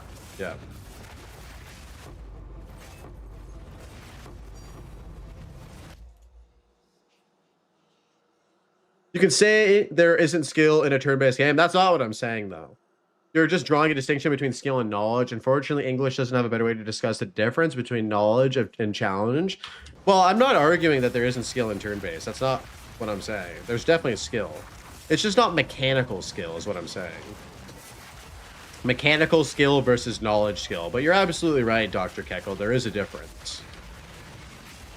I don't care much for turn-based these days, but Expedition 33 music and art was a great vibe. Yeah, I've heard the story is like, it like will bring any like tears to most people when you play it, right? Which I'm ready for.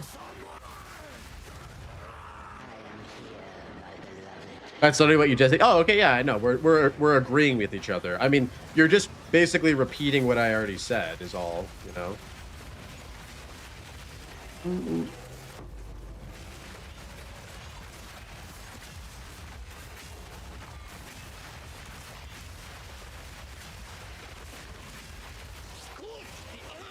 Has anyone here ever played Doofus? It's not very popular globally, but it's a goated turn-based MMORPG.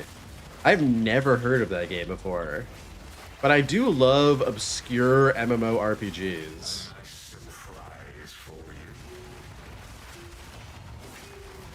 Fuck's sake, 12k, yeah, 21k ES. Dude, we're almost at 22k ES. We may be getting up to 22k today because we're going to be making some jewels. We're going to be making some 5 modded jewels. Did I raid softcore for the gear? Nah, dude, nah. Yeah, me and Sleepy have been like duoing this league. Crafting crazy shit. It's funny how much better your gear can be if you're playing on a trade league with one other person versus playing SSF. It's actually crazy how much better that one person is. What's your effective armor? 79% armor or PDR for physical hits. That's insane. Yeah, it doubles your odds. He can be farming Ritual while I'm doing Expedition and Delirium. And just by doing that, we have everything we need to craft. Like, by him doing Ritual and me doing Abyss, we have everything we need to craft everything we want. And he's also doing cleansed maps as well. 200% luck? I mean, we both haven't gotten one of those items. We have not seen a Mage Blood or a Headhunter ever in PoE 2. I've never seen a Headhunter. I've never seen... I mean, Mage Blood only came out this league, but I've never seen one. So, very much excited for that. Skill issue? I mean, yeah. You think at this point, I've killed almost 1 million monsters I've killed 842,000. Guys, what's your kill right now on Timmy's League? Anybody have more than 850 million kills? Yes. I gave all my ritual tablets to Sleepy, dude. I don't have much. I have 18 that I've reaccumulated.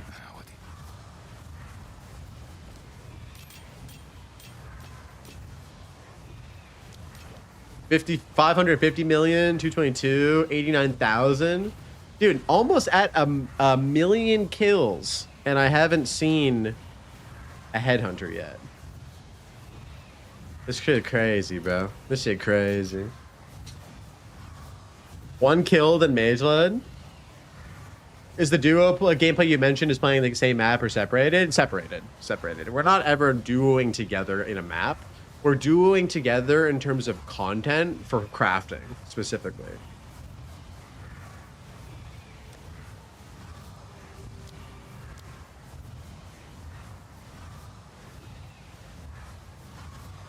Oh, this is kind of a toxic map. We're going to do it anyway. 0! Oh, yep. 0.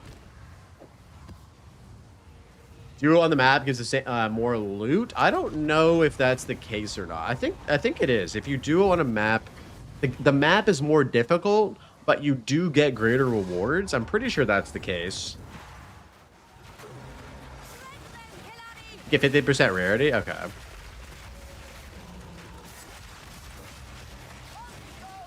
%50 more monster HP. That's quite a bit.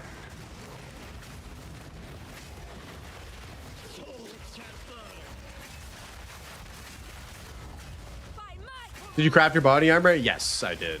Yep. This is the body armor that I crafted.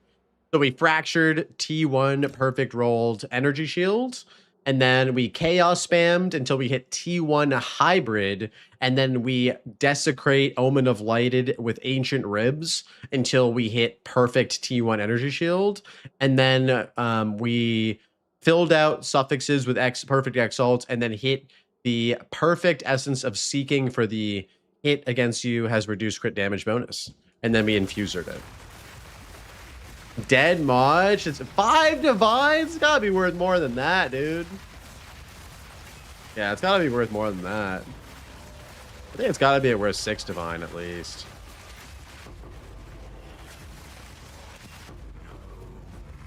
I no idea what most of those crafting words are. That's okay. Yeah, that was not a lengthy explanation, but it was a long enough explanation.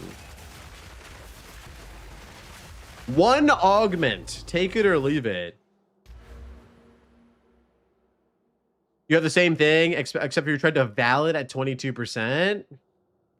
Tried to valid at 22%. I mean, yeah, that's fair. You could have got an extra socket, right?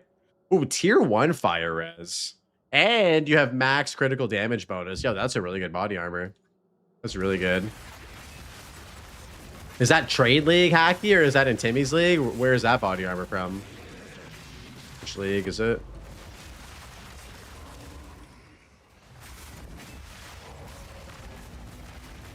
You hit life on the corrupt? Yeah, that's rough, dude. That's rough. I have another one, Herm, if you want to try and corrupt it, dude. I'm in THC? Hell yeah. Back to the interludes? Let's go, Kadachi. Much thank you. Good shit. Yep. That's important. That is important. Rattle, rattle. Yo, what up, Math? My hobo's here. He never left. He lives in the hideout.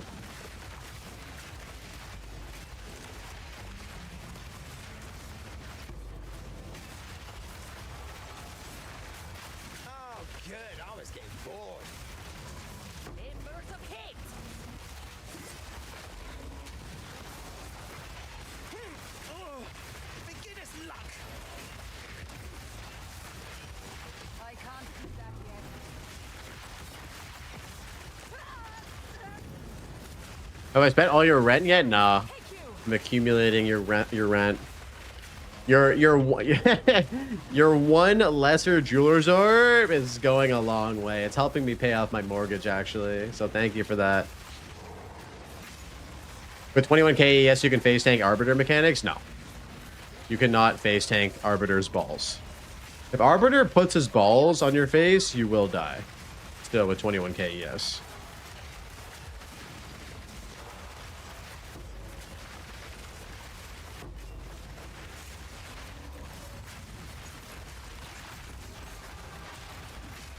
Oh, you know the answer to that. What up, media?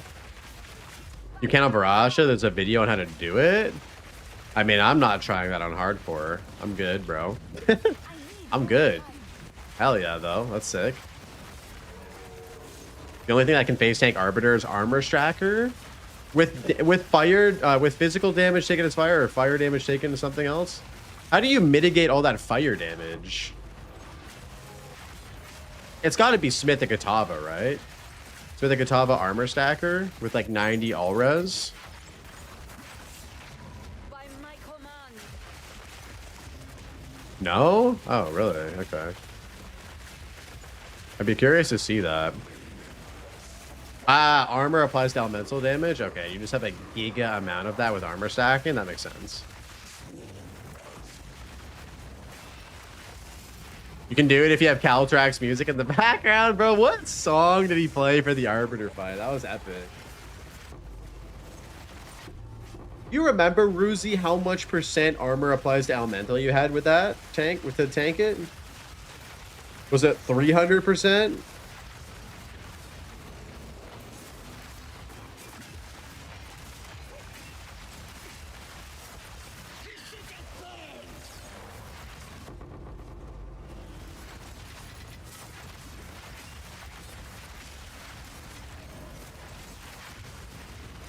Yeah, no, I'm curious as to how much.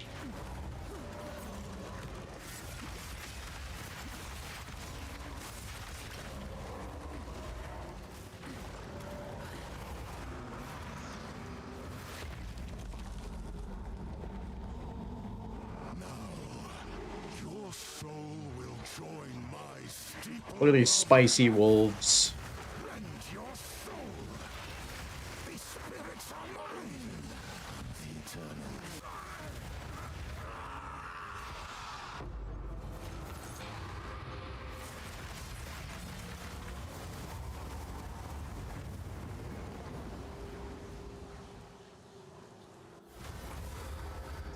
Go ahead, jump. Speed.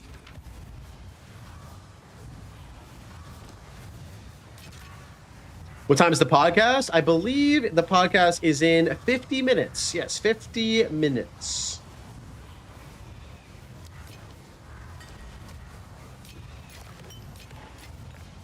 Does it not say in the title? It says in the title, you silly goose. I was thinking to myself, damn. Did I not put it in the title? I'm silly. Oh, you're on mobile, you can't see the full title? RIP. Who uses 1 p.m.? It says Eastern time, bro. Die. Come on, dudes. Well, the VOD will be live tomorrow if you do miss it. Use European time? What time is 1 p.m. EST to European time? It's got to be like, what, 6 p.m., 7 p.m. or something? I think he might be, oh, 13. Oh my God. 7 p.m.? Okay, I got you. Got you. And we have all of these minus max res maps. Should we try one of these? I don't normally run minus max res. Let's try this one. This one doesn't have additional damage on it. See how this feels. If we get chunked, we just don't do it again. Deal? Deal.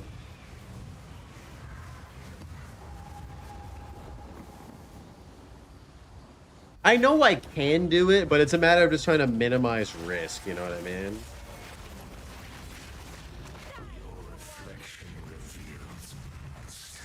As long as it's not the Rotten Druid. 213%? Really? Okay, so you had basically double the amount of armor applies to health.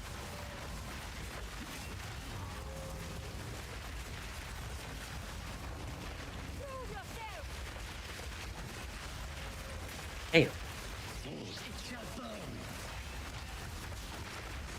I agree, In Flames, 100%. There should be multiple lines that say against white monsters, magic monsters, rare monsters, and bosses. Because the PDR is so misleading to new players because it's not like it applies to everything. How is a new player going to know that, though? 162k EHP, damn. And it was on Smith, you said?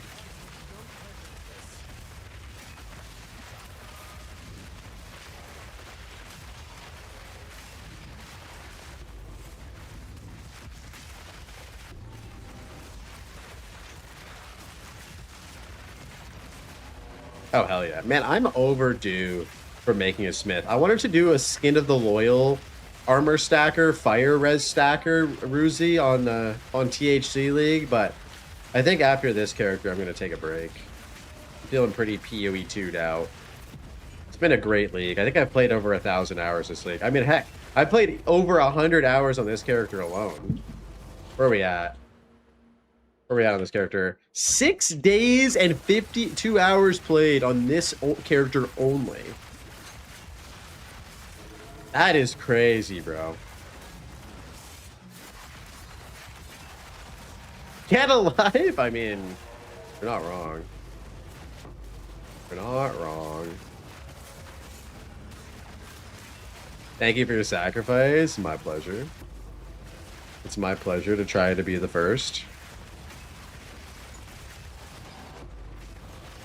Yeah, wait, you're telling me that you guys aren't my life?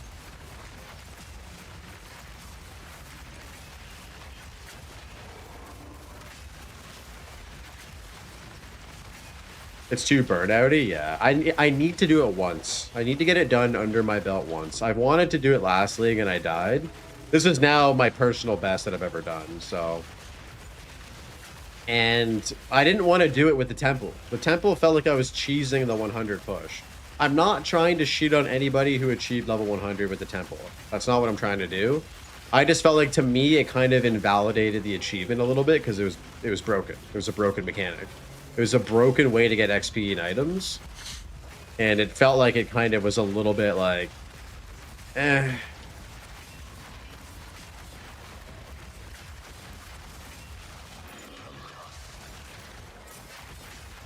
Yo, Big Beef on the mic. What up, man? Thank you for the raid, dude. Man, you stream for a long time. Do you normally stream for like 12 hours straight? That's crazy, bro. Here, let me do you the shout out. Welcome in, guys.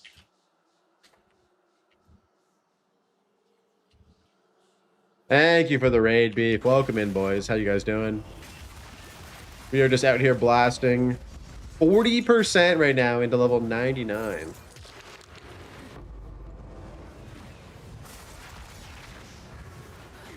Stop pausing in the map. You have a mod for that? Yeah, but my mod is slow, bro. That's okay. We love him anyway. I don't even think Arjack knows how to do shoutouts. Arjack, do you know how to do shoutouts?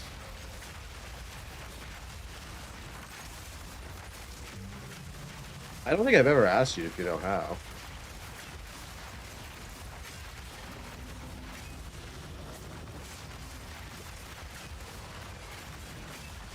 Hey, he knows how. Hell yeah. Worst mod ever? No, there's definitely worse. I would say best mod.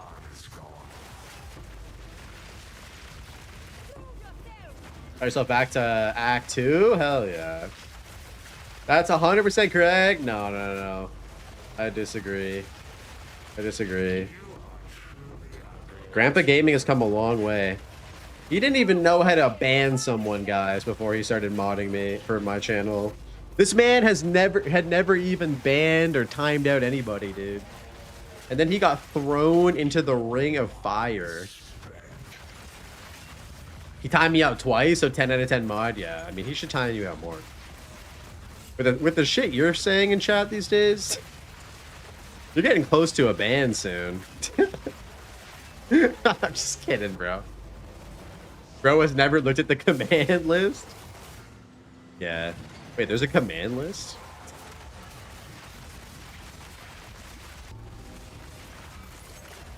Why didn't anyone tell me about this? There's a list. Where can I find this list? Some guy just got a disgusting staff craft. Oh, is this it? Level 8 to lightning skills. Oh, he sanctified it. Holy shit. And it overrolled lightning damage. What the fuck, bro? And it overrolled on gained extra. And oh, that's fucking crazy. That's fucking crazy, bro. What the fuck? Hello? That staff is illegal? I'm pretty sure having that staff is a war crime. Somebody report this man to the UN.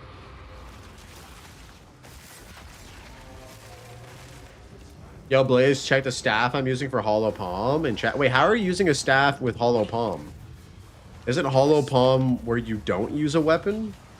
Or are you thinking of Hollow Form? Blaze works. Could you quickly gamble my 2 items? My luck is terrible. I need some of your streamer client. Yeah. Send me. Damn it, he caught me. Bro, what are you talking about? What are you trying? You're trying to, like, test me? I'm a nerd, bro. What the fuck? I'm a fucking nerd, dude. I serve. Give me 1 second. I'm just gonna grab some water real quick, guys. Be right back. Appreciate you guys.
What the hell is going on here?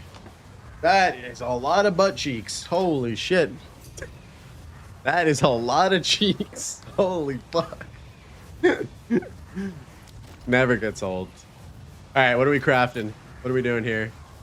Okay. Oh, Jesus. Oh, Jesus Christ. Oh, this is a lot of pressure. Are you sure you want to leave me to do this? Okay. So... Also, do you want me to corrupt your snake pit without qualitying it? Just a question. Do you want me to... You want this corrupted without qualitying it first? Let's start with this. You don't have to breed shit? Let me see if I have some shit for you. Caster mods? That'll be good, right? There we go. All right. Okay, now it's at least... Yeah, you want the caster mods on there for sure. Cast speed. Gotta get the venom out of the snake. All right, here we go, boys. Here we go. We want to see a overroll on the spell damage and cast speed, or a enchantment, of course. All right, ready? 3, 2, and 1.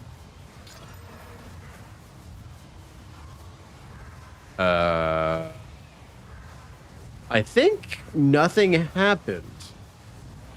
I think nothing happened. Okay. Cast speed? I'm pretty sure nothing happened, right? Oh, it went down. Shit went down a little bit. The spell... Okay, everything went down a little bit. All right. Well, fuck me, I guess. All right. Okay, so we're Val cultivating this. Ready? 3, 2, 1. Let's actually pin this real quick.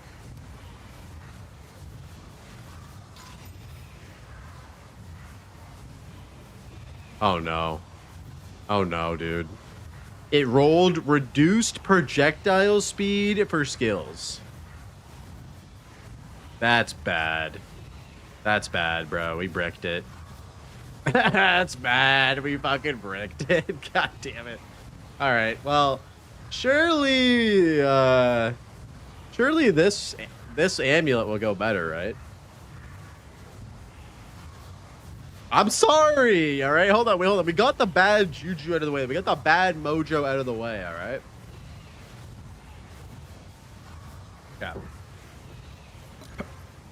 We're going to upgrade this to a... Wait, Hacky, do you want me to upgrade your greater chaos to a perfect chaos? How do you feel about that upgrade?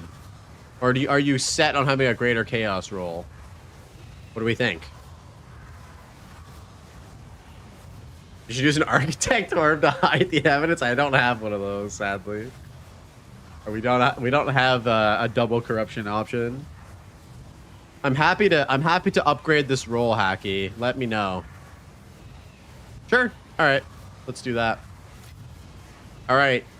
So we're removing the accuracy rating with a perfect chaos and a whittling orb. Here we go. Ready? 3, 2, 1. Oh, we hit rarity. That's a W. That is, in fact, a W. T1 rarity. Pretty good. Pretty good. Not the worst thing that could happen. You will actually be able to whittle out the max mana, I think, actually.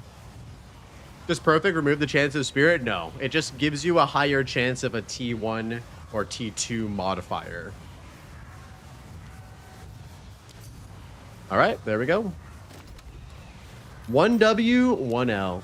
We're at a 50-50 ratio right now.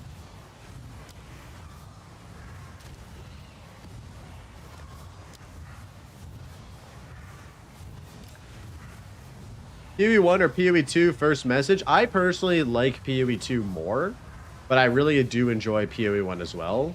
I think for me, PoE 2 is just the game that I have more fun playing right now. What about you guys? 1 in the chat for PoE 1, 2 in the chat for PoE 2.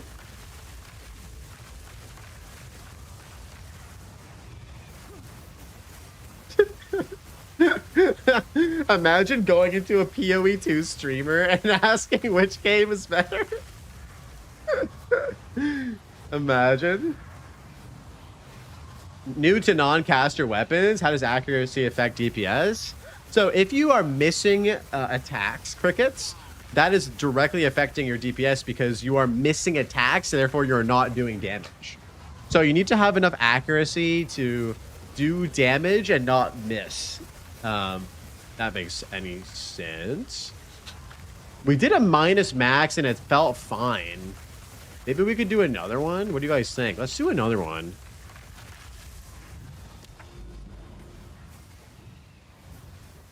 I mean, you played both?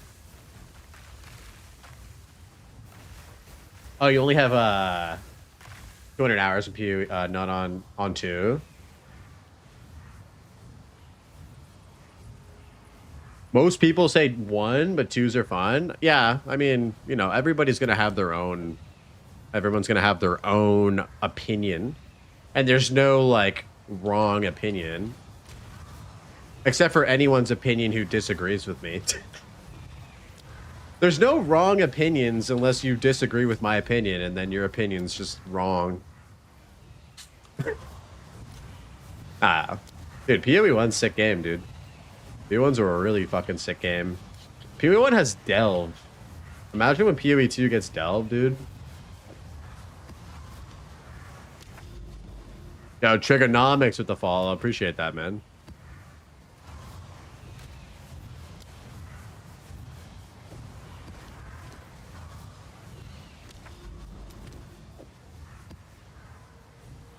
Wait, have I already tried this map? Excuse me?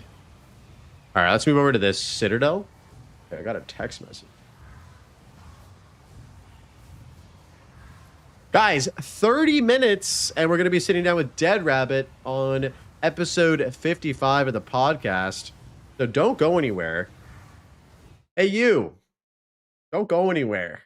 We're going to be having a good time soon. Not that we're already having a good time. We're going to be having a better time. So don't go anywhere. Yeah, you. What up, Rosen? How you doing, bud? Especially you, Ruzy. Especially you. Don't go anywhere. Podcast should be changed to the Party 200 Deli podcast run. 30 minutes and you're going to be sitting on Dead Rabbit as 15. I don't know. That happens at ExileCon. That doesn't happen right now. That happens at ExileCon.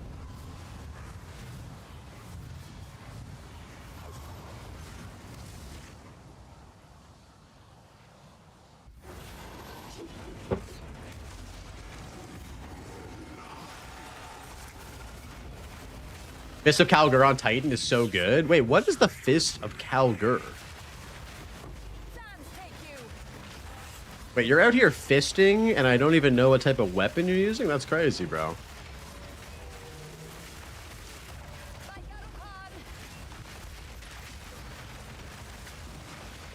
Oh, it's a support gem. Oh, shit. Okay. What up, Rosen? How's the grind going, bud?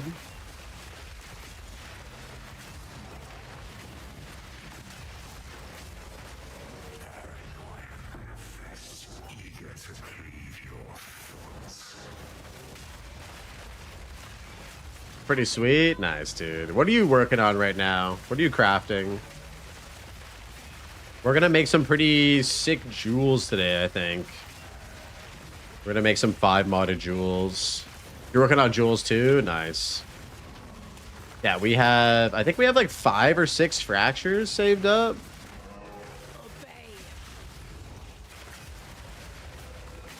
Hopefully that pushes me into like 22, 23 KES. You missed 25 lights and craniums? That's horrible, dude. Holy shit, dude. Craniums are so expensive. How the hell did you get 25 craniums? That's like wild. I think I've only found 4 so far.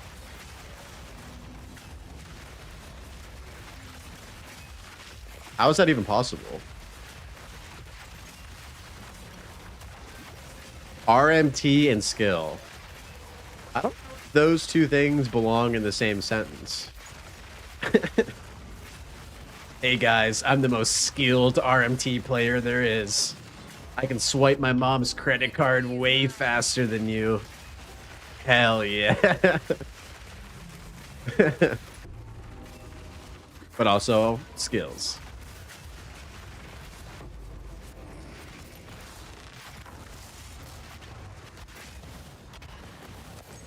Oh, you have 150 rarity? That makes sense. Wait, so you found all of those craniums, or did you buy some? You must have bought some, right? Surely?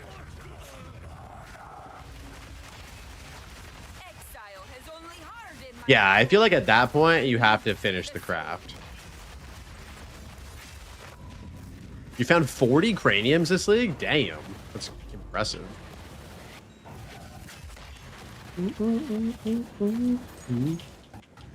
Are you gonna try to hit 100 this league? I don't know if I asked you that.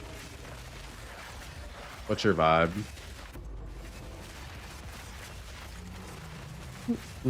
There's a few other people that are trying to hit 100 in THC. I think Pink Apple is one of the folks that's actually going to try and push all the way.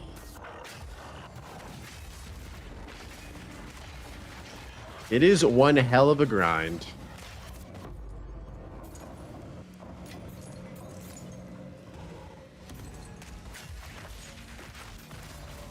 Wow, Twitch is glitching out, dude. Twitch is saying I have 600 viewers right now. What the fuck? Why? What is happening? There's no way there's that many viewers in the chat right now. Oh no, dude. How is this happening? Why? This happened before in the PoE category. It was, yeah, there were bots or something. I don't know. That's so weird, dude. Give me back. I just want to be back to my, like, 100 people.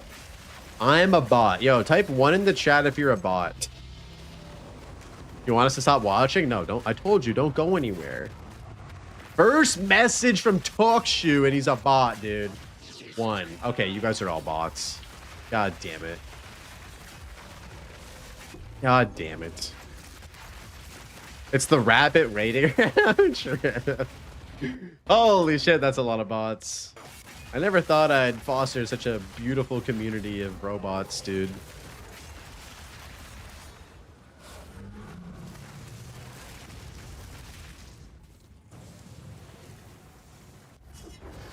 There's a couple first messages in there too. Huh. Sus.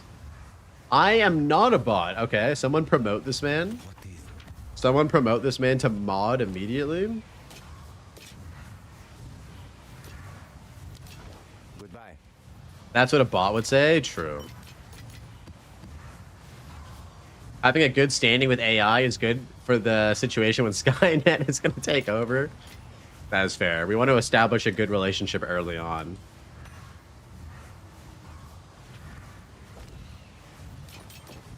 I think bots used to say beep boop, but it's 2026. With AI, there's no way in fuck bots are saying beep boop. Fuck them clankers. Yo, what's up, Angormus? Dude, how are we feeling, man? Are we ready for tomorrow? I'm so excited. Oh yeah, guys, another thing I forgot to mention is that there are races happening tomorrow. And so if you guys want to hang out and watch party of the races, we'll be doing that again tomorrow at 5 p.m. Very excited for that. Very, very excited for that. Yeah, that's something I forgot to announce at the beginning of the stream. We're going to be watching races tomorrow. And we may be partaking in a couple beers.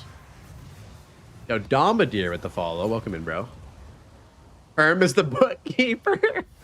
What are the odds? Herm, hit me with the odds right now. What are the odds, dude? I need to know who I should get my money in with. I have a prediction, okay? Here's my prediction. Now, Z Dragon Man, thank you for the follow. I predict that I'm Exile is going to win one of the qualifiers, and I predict that Angormus is going to win one of the qualifiers. I don't know which one is which. I'm Exile looked really good in the last race. He looked really good. Angormus looked really good as well. I think he was having some ping issues, and he ended up, like, lagging a bunch, which is... I mean, I had that happen to me in the content creator race. I crashed out on stream. Crimson came into me and Angormus's call, and I was just fucking crashing out because I couldn't move my character. Nothing feels worse than that in a competitive setting. We bots don't drink or sleep like you flesh bags. True. Imagine if you didn't have to eat or sleep, though. I would probably still do it just because it's fun, you know? Like, eating is, like, is great. Oh, I couldn't imagine a life where, like, you just didn't have to eat. It's funny, though. This is going to be way too deep for anything, but I'll say it anyway. It's funny, though, as humans, how we've evolved to go from eating as a necessity to survive to eating as a form of pleasure. I feel like that is a pretty crazy thing to go through as a species, where you start off eating as a way to basically just keep yourself alive. And you're always worried about where your next meal is coming from. And for the last however many hundreds, if not thousands of years, we've, as a species, well, many of us, not like the entire species, because, you know, there's a large portion of the population of the Earth that still don't know when they're getting their next meal, right? They don't know when they're eating, right? Which is awful. But there's also a big portion of people now who are just like eating for pleasure or eating for, you know, the joy of it. It's very privileged. You're right. It is very privileged. But it's just interesting. Clankers rise. Yo, what up, Rabbit? Guys, 20 minutes and we're gonna be sitting down with the clanker himself. Enjoy it or not, we don't have a choice. I mean, dude, I love food. Dude, I love food.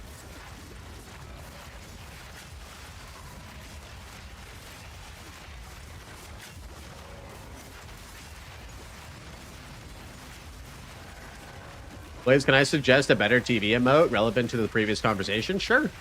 What about a 7 TV emote? I mean, I'm always open, Lyra Quinn. If any of you guys want a better TV or a 7 TV emote, just drop the link in the Twitch stream and we can add it.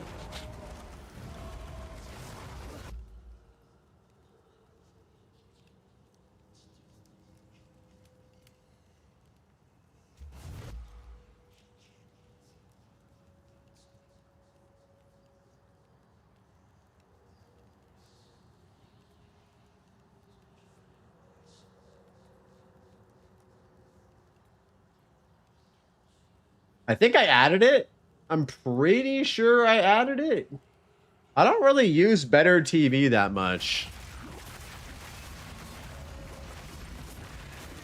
I did? Okay, cool. Victory is mine.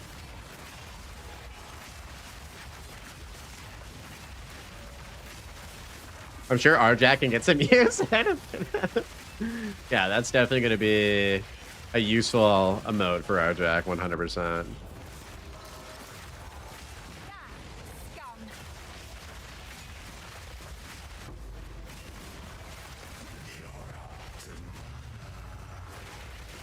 Guys, is everybody getting view botted in the PoE 2 category or what? Like, where are the other people at right now on the platform? Let's take a look real quick. Oh, wait, I'm in a map right now, and Herminator's going to get mad at me if I pause in a map. Just me. What the fuck is going on? That is so odd, dude. Wait, what if you're actually that popular? There's no way. Do I look or sound like Dead Rabbit? No. It's not just me. Who else is getting this weird influx of clankers, dude?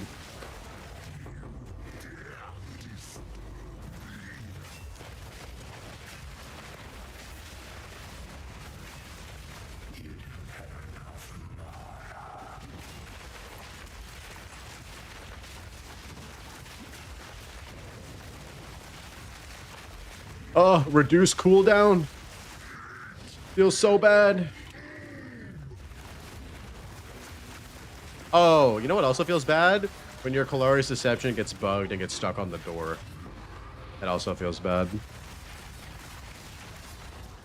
Hey Blaze, how's it going? How long do you think you'll need to get to 100?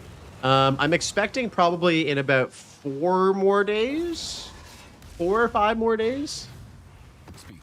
I've been getting about 10 to 15% a day.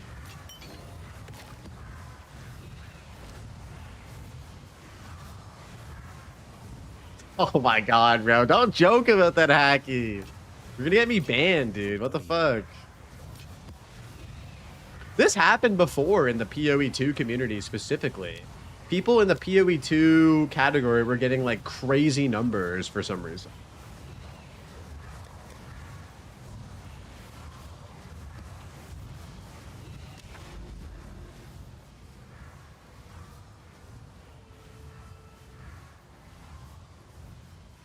I think you're wrong because when you think about it, when a kill is made, fertile.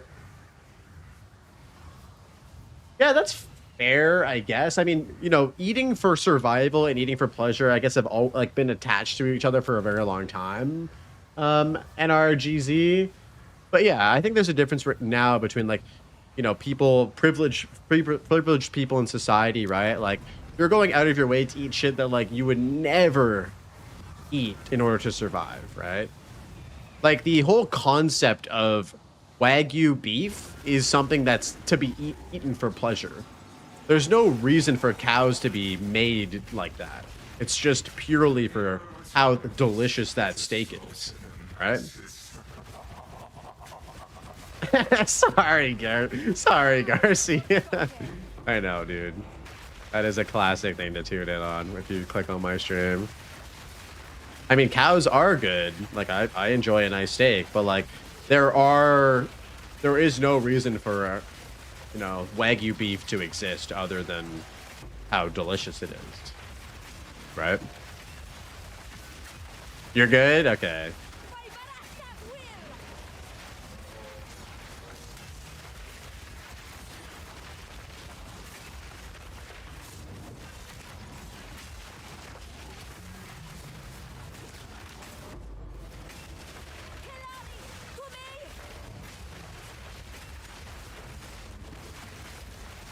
me! McDonald's uses my near my house, hopefully uses Wagyu beef. I promise you that they don't. I promise you that McDonald's will actually never use Wagyu beef. There's not enough Wagyu on the planet to sustain McDonald's using that product. And if they say they are, then they're lying to you. And that's why DoorDash exists. Yes, yo, what up, Matt? You know, buddy. Does McDonald's even, I mean, that's a great question. Is the beef at McDonald's even beef? Like, straight up. Let's not talk about Wagyu. Is the stream doing okay? I don't know. Something weird's going on with Twitch right now. There's a lot of people. I think it's like, I don't want to say view botting or bots, but something's happening right now. It's 3D printed meat, exactly. Oh, that's a good one.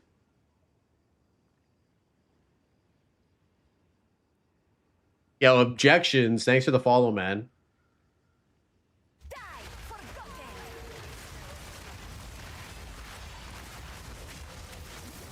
Yick.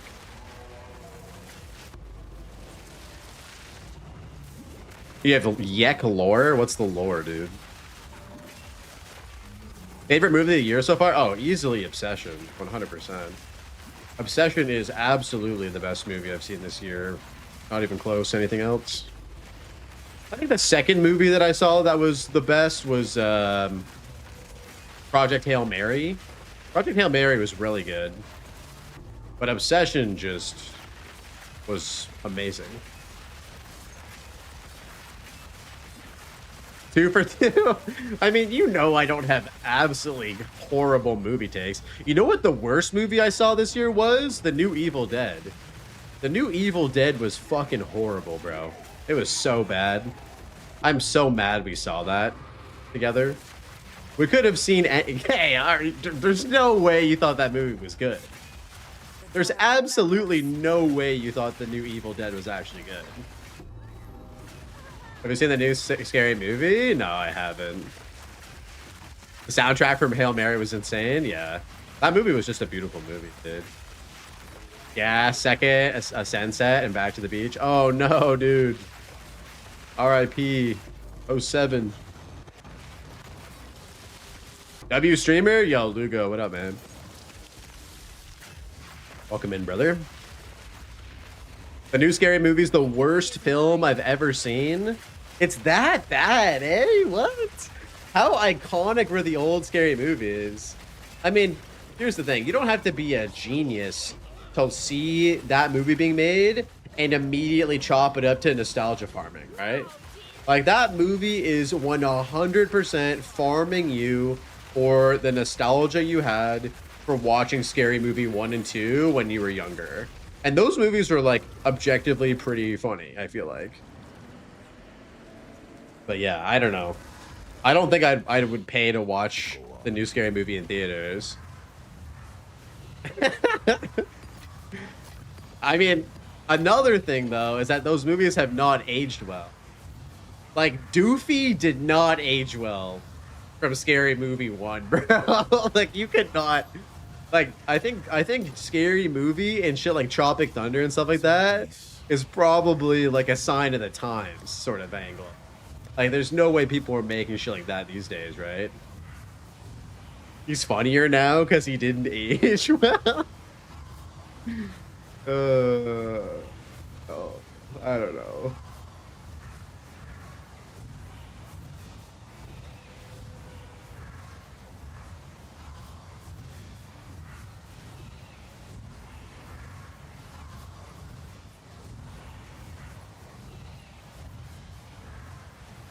Oh, hell yeah. I didn't know that. That's some good lore. All right, we'll do one more map and then we'll hop on the pod. We'll do one more map and then we'll hop on the pod. All right? Is that fair? We need to do this one map to get into this next city area from when we get back. Bro was talking about Doofy not aging well when Miss Man. Bro, dude, I forgot about Miss Man until right now. Holy shit, dude. Holy shit, I forgot about Miss Man until then. 10-man CS stream? No one wants to watch me fucking struggle to kill someone in CS. No one wants to watch that. Or maybe they do want to watch that. I heard I could find the deadest of rabbits in here. He's in here somewhere. He might rear his old head out of the rabbit hole.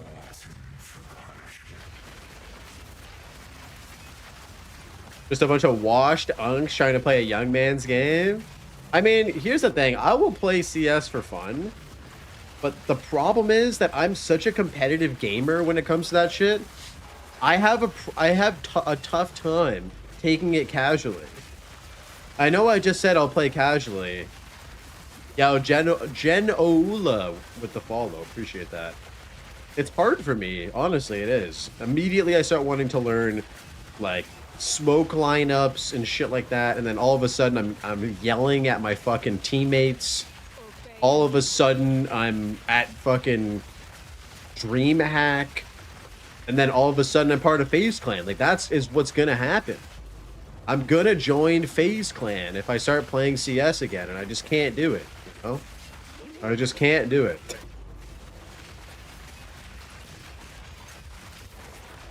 FaZe Blaze would go I mean, that name does have a ring to it. Ooh. Yo, did we just go big on CS and just pivot?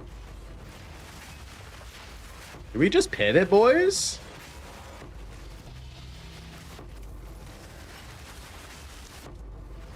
No. Okay. All right.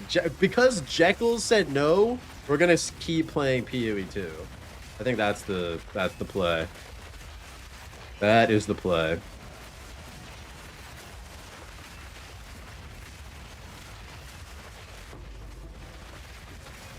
Die forgotten.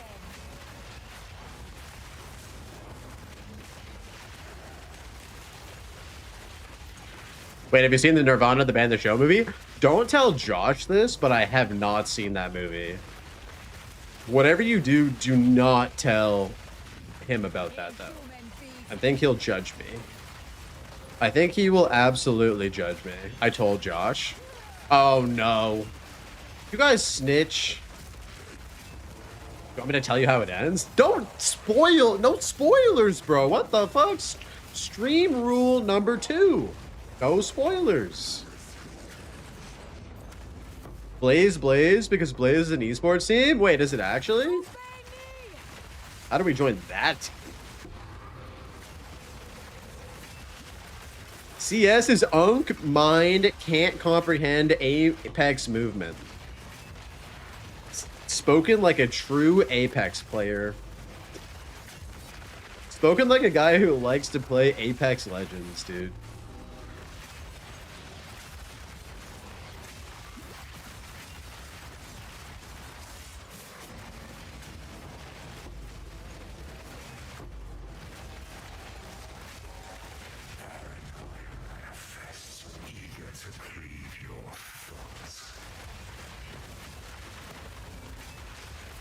Man, this like viewership stuff is like stressful. Like, why is this happening to me? What did I do?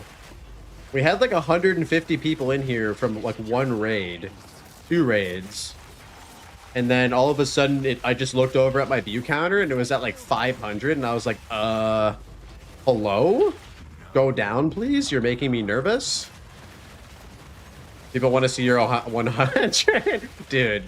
You know what's crazy is that if we hit, or should I say when we hit 100, the martyr area can have multiple other players in it, and it's gonna be a fucking party in there, dude.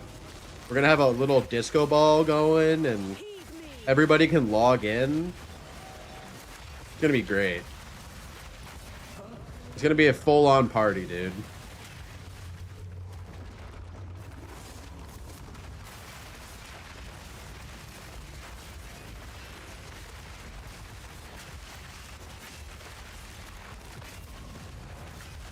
You're assuming I'm at Mavs? You better be at. You better make it to the party, Doondy. How are we gonna party if Doondy's not here? That's the problem. Sounds like a death cult kind of thing. I mean, let's not put any labels on it, all right, Spaghetti? Let's not make it weird, dude.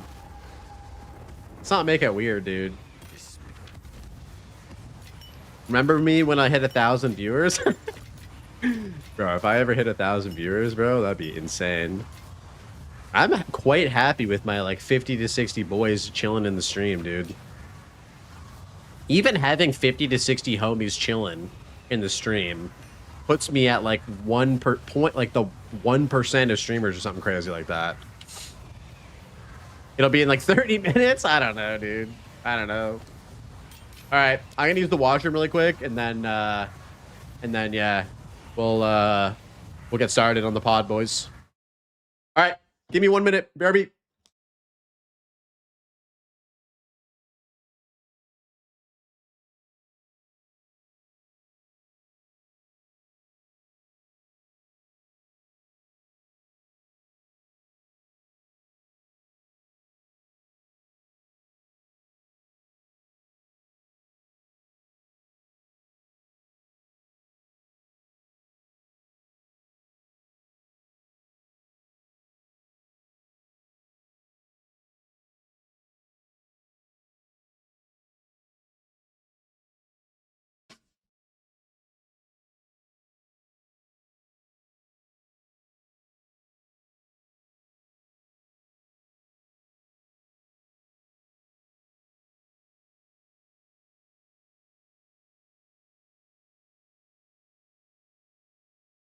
I'm gonna get some more water too. Holy shit, that's a lot of butt cheeks.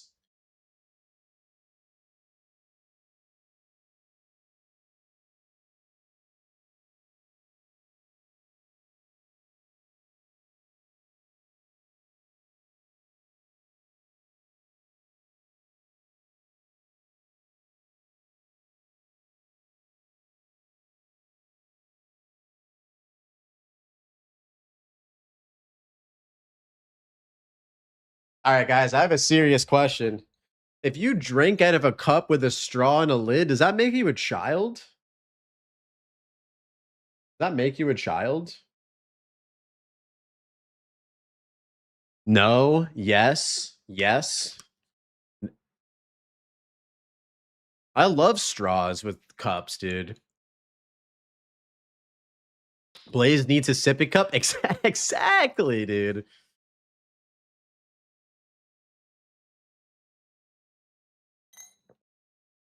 Am I just a baby? Am I just a stupid baby who drinks out of a sippy cup?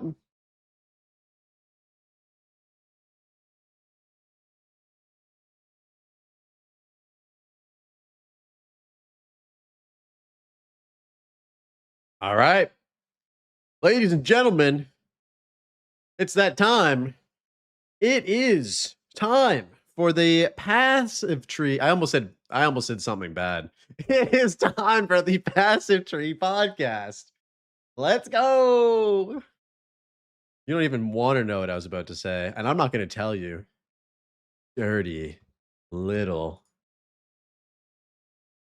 Hello? Hello? Hi. Give me one sec. Look.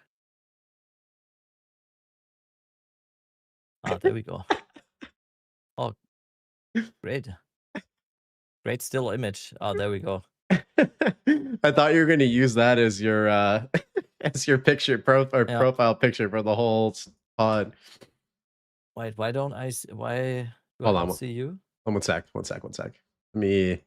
not quite set up yet. Uh-oh. My God. One All of a sec. sudden this guy is 500 plus viewers and he doesn't know how to do this anymore. No, I forget. I'm caving under pressure at the moment. Let me just Google this quickly. How to have a podcast? I'm actually Googling how to exit full screen OBS because I went into full screen OBS by accident. Huh? Control F2. Alt F4. Do you ever have this happen where like your OBS No. goes full screen and you can't move the window? No. No? Okay. How do I... Sorry, bro. Give me one sec. There we go. Got it. I didn't even know OBS has a full screen. F11 is how to do that. F11. Oh my god! I know what that's an S11 spam in your chat now. I brought it upon myself. What's up, bro? How you doing, man? Wait, I do not see you. I just see you us on your stream. Yep. Oh, yeah. I'm just looking at myself. And nothing wrong with that, right?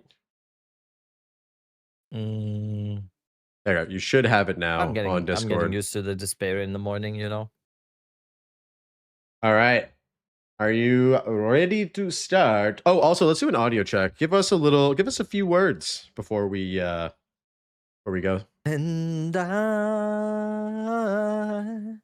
will always love you. Is that it?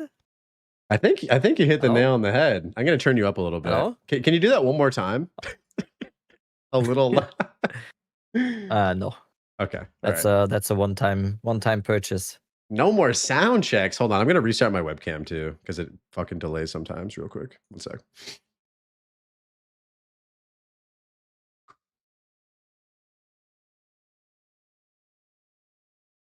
What's up, Blaze Works TV's Chad?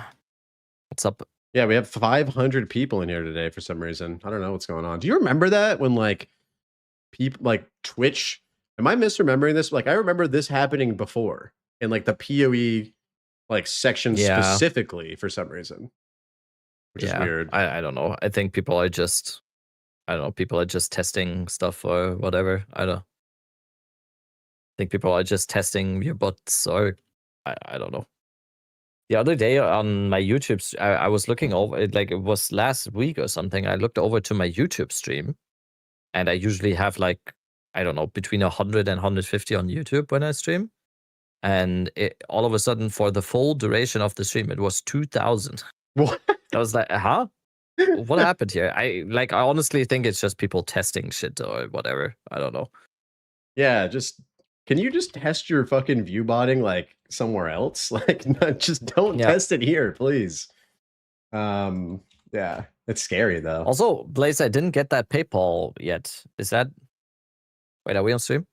Oh, yeah. So the problem with that is that I'm severely in debt. So I'm gonna have to, clear my debt first. It's the artist life, yeah. Yeah, third mortgage on the house sort of situation, and then we'll get you that $15, buddy. Don't worry, it's coming. It's coming.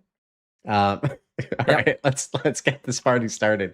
I think I adjusted your volume, so that's good. Gonna do the YouTube countdown, and we will get ourselves going here.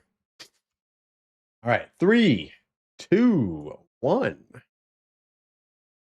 What's going on, everybody, and welcome back to another episode of the Passive Tree Podcast dedicated to talking about life, Path of Exile 2, and everything in between.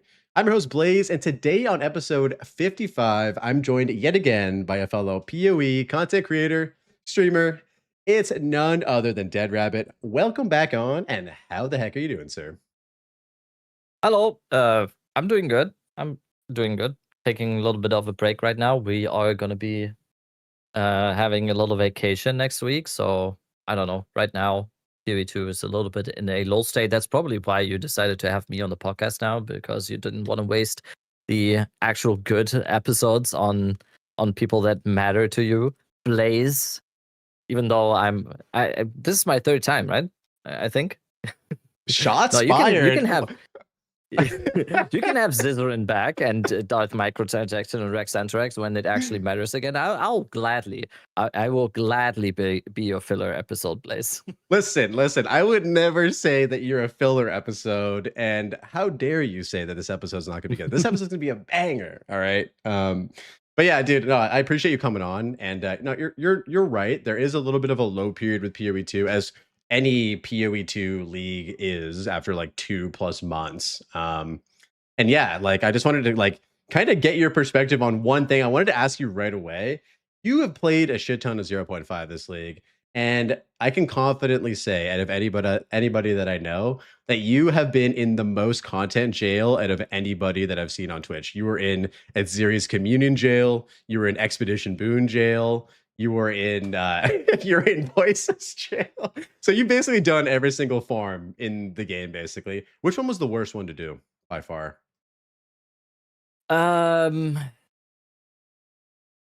Probably Voices. I kind of enjoyed Expedition a little bit. I wasn't ready to admit this, but I kind of was enjoying Expedition a little bit. But it, I don't know. I feel like none of those were like really bad. Otherwise, I would have just stopped. I think it's kind of fine. I've been through much worse overall. Like when it comes to doing these types of farms or like setting a goal for yourself and then trying to get it, whether it takes like a few hours or a week, or in the expedition case, I think it was almost 2 weeks. Um, I don't care. I'm dead inside. I'm having a good side. I'm having a good time on my stream. We're listening to music. We're chatting. We're having fun. People really like seeing me suffer that way. So it's I'm good. It's fine. It's content, I guess. It was a good way to also just keep it alive a little bit for the having these like little goals and everything, and then you want to achieve that. And Hardcore League was another thing like that.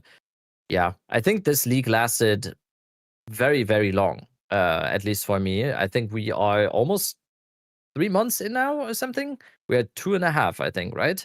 And hopefully, if GGG goes back to the, or not goes back, but actually adheres to the 4-month cycle, I think that would be perfect. That would mean hopefully with more content to come, and hopefully with just stacking on top of the endgame that we have now, you can get a good 3 months out of a league, and then you have a little bit of a lull month, and then I don't know, like 2 weeks in front of the new league, you're already preparing for the next one. So it's gonna be fine, I think.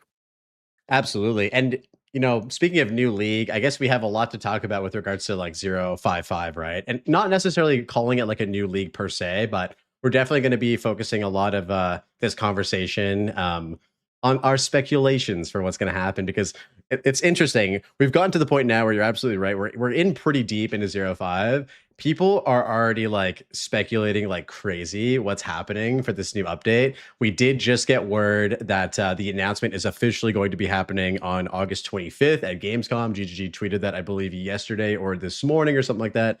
Before we get into more 055 stuff, though, I wanted to, give you a little bit of a sentimental note. So speaking about hardcore, you were playing in Timmy's League with myself and many other streamers. And you ended up using the pin to win tactician build, and then like talked about it on like your podcast and stuff like that. So I just wanted to say thank you. It was really cool to see that you were enjoying the nades play style. And I just wanted to ask like what led you to selecting this as your like hardcore league starter. I didn't want to do Varashta. I kind of wanted to do something that wasn't gonna be the top of the meta or anything. And I just, like, the original plan was probably that I will end up playing a gemling, and so I was just looking for something to play before I was switching over to gemling.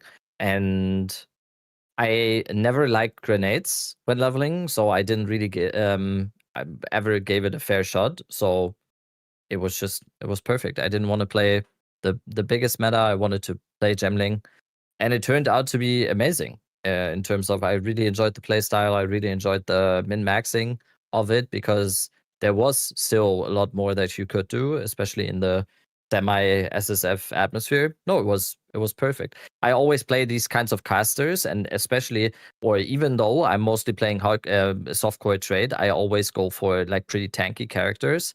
So I didn't just want to go something that I've done before again. So it was a perfect build. I couldn't believe, honestly, I could not believe that more people are not on the tactician train after playing it. It's so good. It's so good. It's a really, really good league starter, and then you have the Merc to your at your disposal, basically. And now with the gemling being as it is, probably not going to be like that for the next update, but yeah, well, it was a really, really good time. I love the tactician. I wanted to get your perspective on something that you probably experienced this playing that build, and it's on pin. So for those of you who don't know, the tactician has a few things going on for it. One thing that Rabbit mentioned is it has 50% spirit reservation cost reduction for any spirit gems. So, you can run Eternal Rage for half off. You can run Wolfpack for half off. It's amazing. You can do a lot of cool stuff with just that in itself. The other core part of the tactician is the enhanced pin. So what I mean by that is when you pin something, normally it just is stuck in place. But when you pin something and you've invested the 4-pointer into the tactician, it renders them completely useless. Like the enemy can physically not do damage to you. They can't attack. They can't do anything. And this is something that's unique to the tactician. And what's unique to pin specifically is that it has no internal cooldown like freeze or stun or electrocute. So you can just chain pin shit over and over again with the tactician. Do you think this is broken? Do you think this needs a nerf? I honestly, I don't think so. I think it's so under the radar, and I think there's so much other stuff, especially in the situation that we have right now, where the best defense is always just one shot everything. It's always what people ask in softcore trade and everything when you min-max builds, that people feel like they are not tanky enough. Most of the time the answer is just build more damage, just make sure that everything just falls over in like a second. And this goes for just normal mobs when mapping, but also pinnacle bosses. The best way to, for example, for all the mana stacker builds and the ones that just drop a million comets on the boss's face, people a lot of the questions are always or how do I manage my mana or anything. Yeah, just make sure that the boss dies within your first mana pool rotation.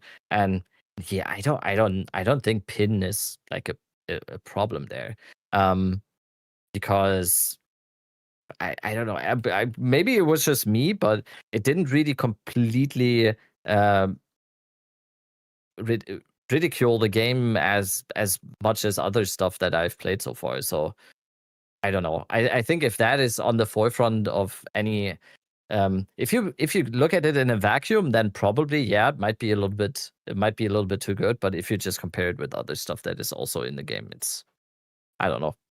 I think it's kind of fun. It's a fun mechanic. I think you're right. I think if you isolate the interaction, it definitely sounds a bit too strong. But then when you kind of open it up to how does it compare versus everything else that's really strong in the game, you're right. It flies completely under the radar. And it is something that actually makes the tactician feel pretty unique to itself. Amazing for hardcore, amazing for SSF. Like any form of CC is like, it goes as another layer of defense, right? And so, yeah, no, I was you don't curious even to hear notice it. Yeah, right. You don't even notice it when you're playing it. You're like, wait, why do I feel so tanky? Like overall, and then as soon as you don't have the pin, you're like, oh, that's what it is. It's a little bit, I would compare it a little bit to using temporal chains and blasphemy, which is an absolute staple of any hardcore build. I think any caster that has 60 spirit left open just goes temporal chains and blasphemy. It doesn't improve the straight up defenses of your character, but just having everything around you slowed as much, or in the pin case, just not be able to move at all.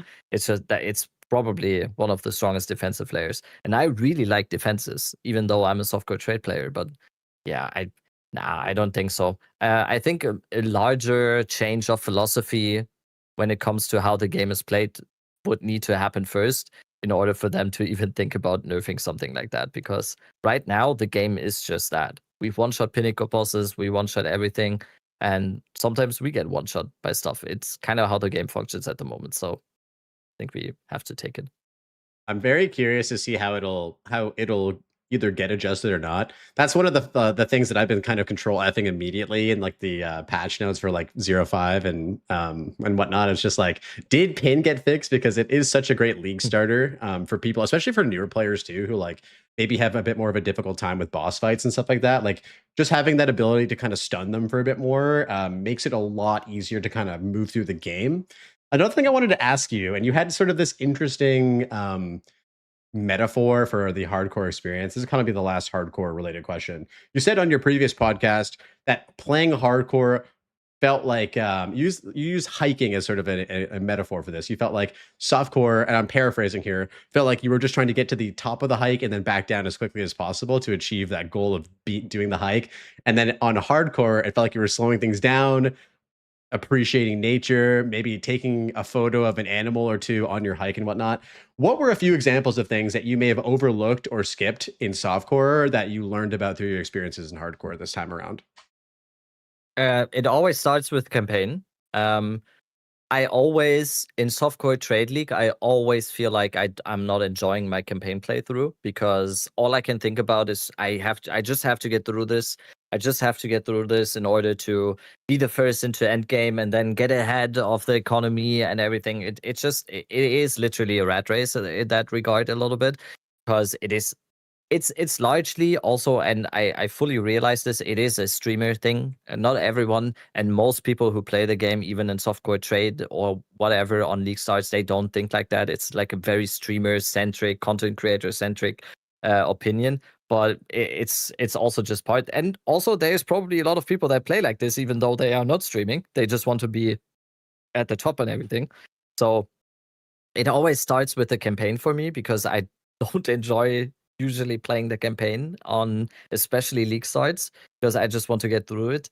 I really enjoy playing campaign in hardcore because of the actual character progression aspect, that you are making sure that every single act you're ready for the next boss, you're ready for the next zone, you're making sure, oh, this is the level now that I can get explosive shot or whatever, and that makes my character better, and that you're actually celebrating every single upgrade that you get, which in softcore trade league, it's like, oh damn, finally a new weapon, go go go go go. But in hardcore, it's just everything has so much more weight, and it completely changes how I think about even playing the game, starting at the campaign and then going into endgame a little bit. So I would say that's where it starts for me.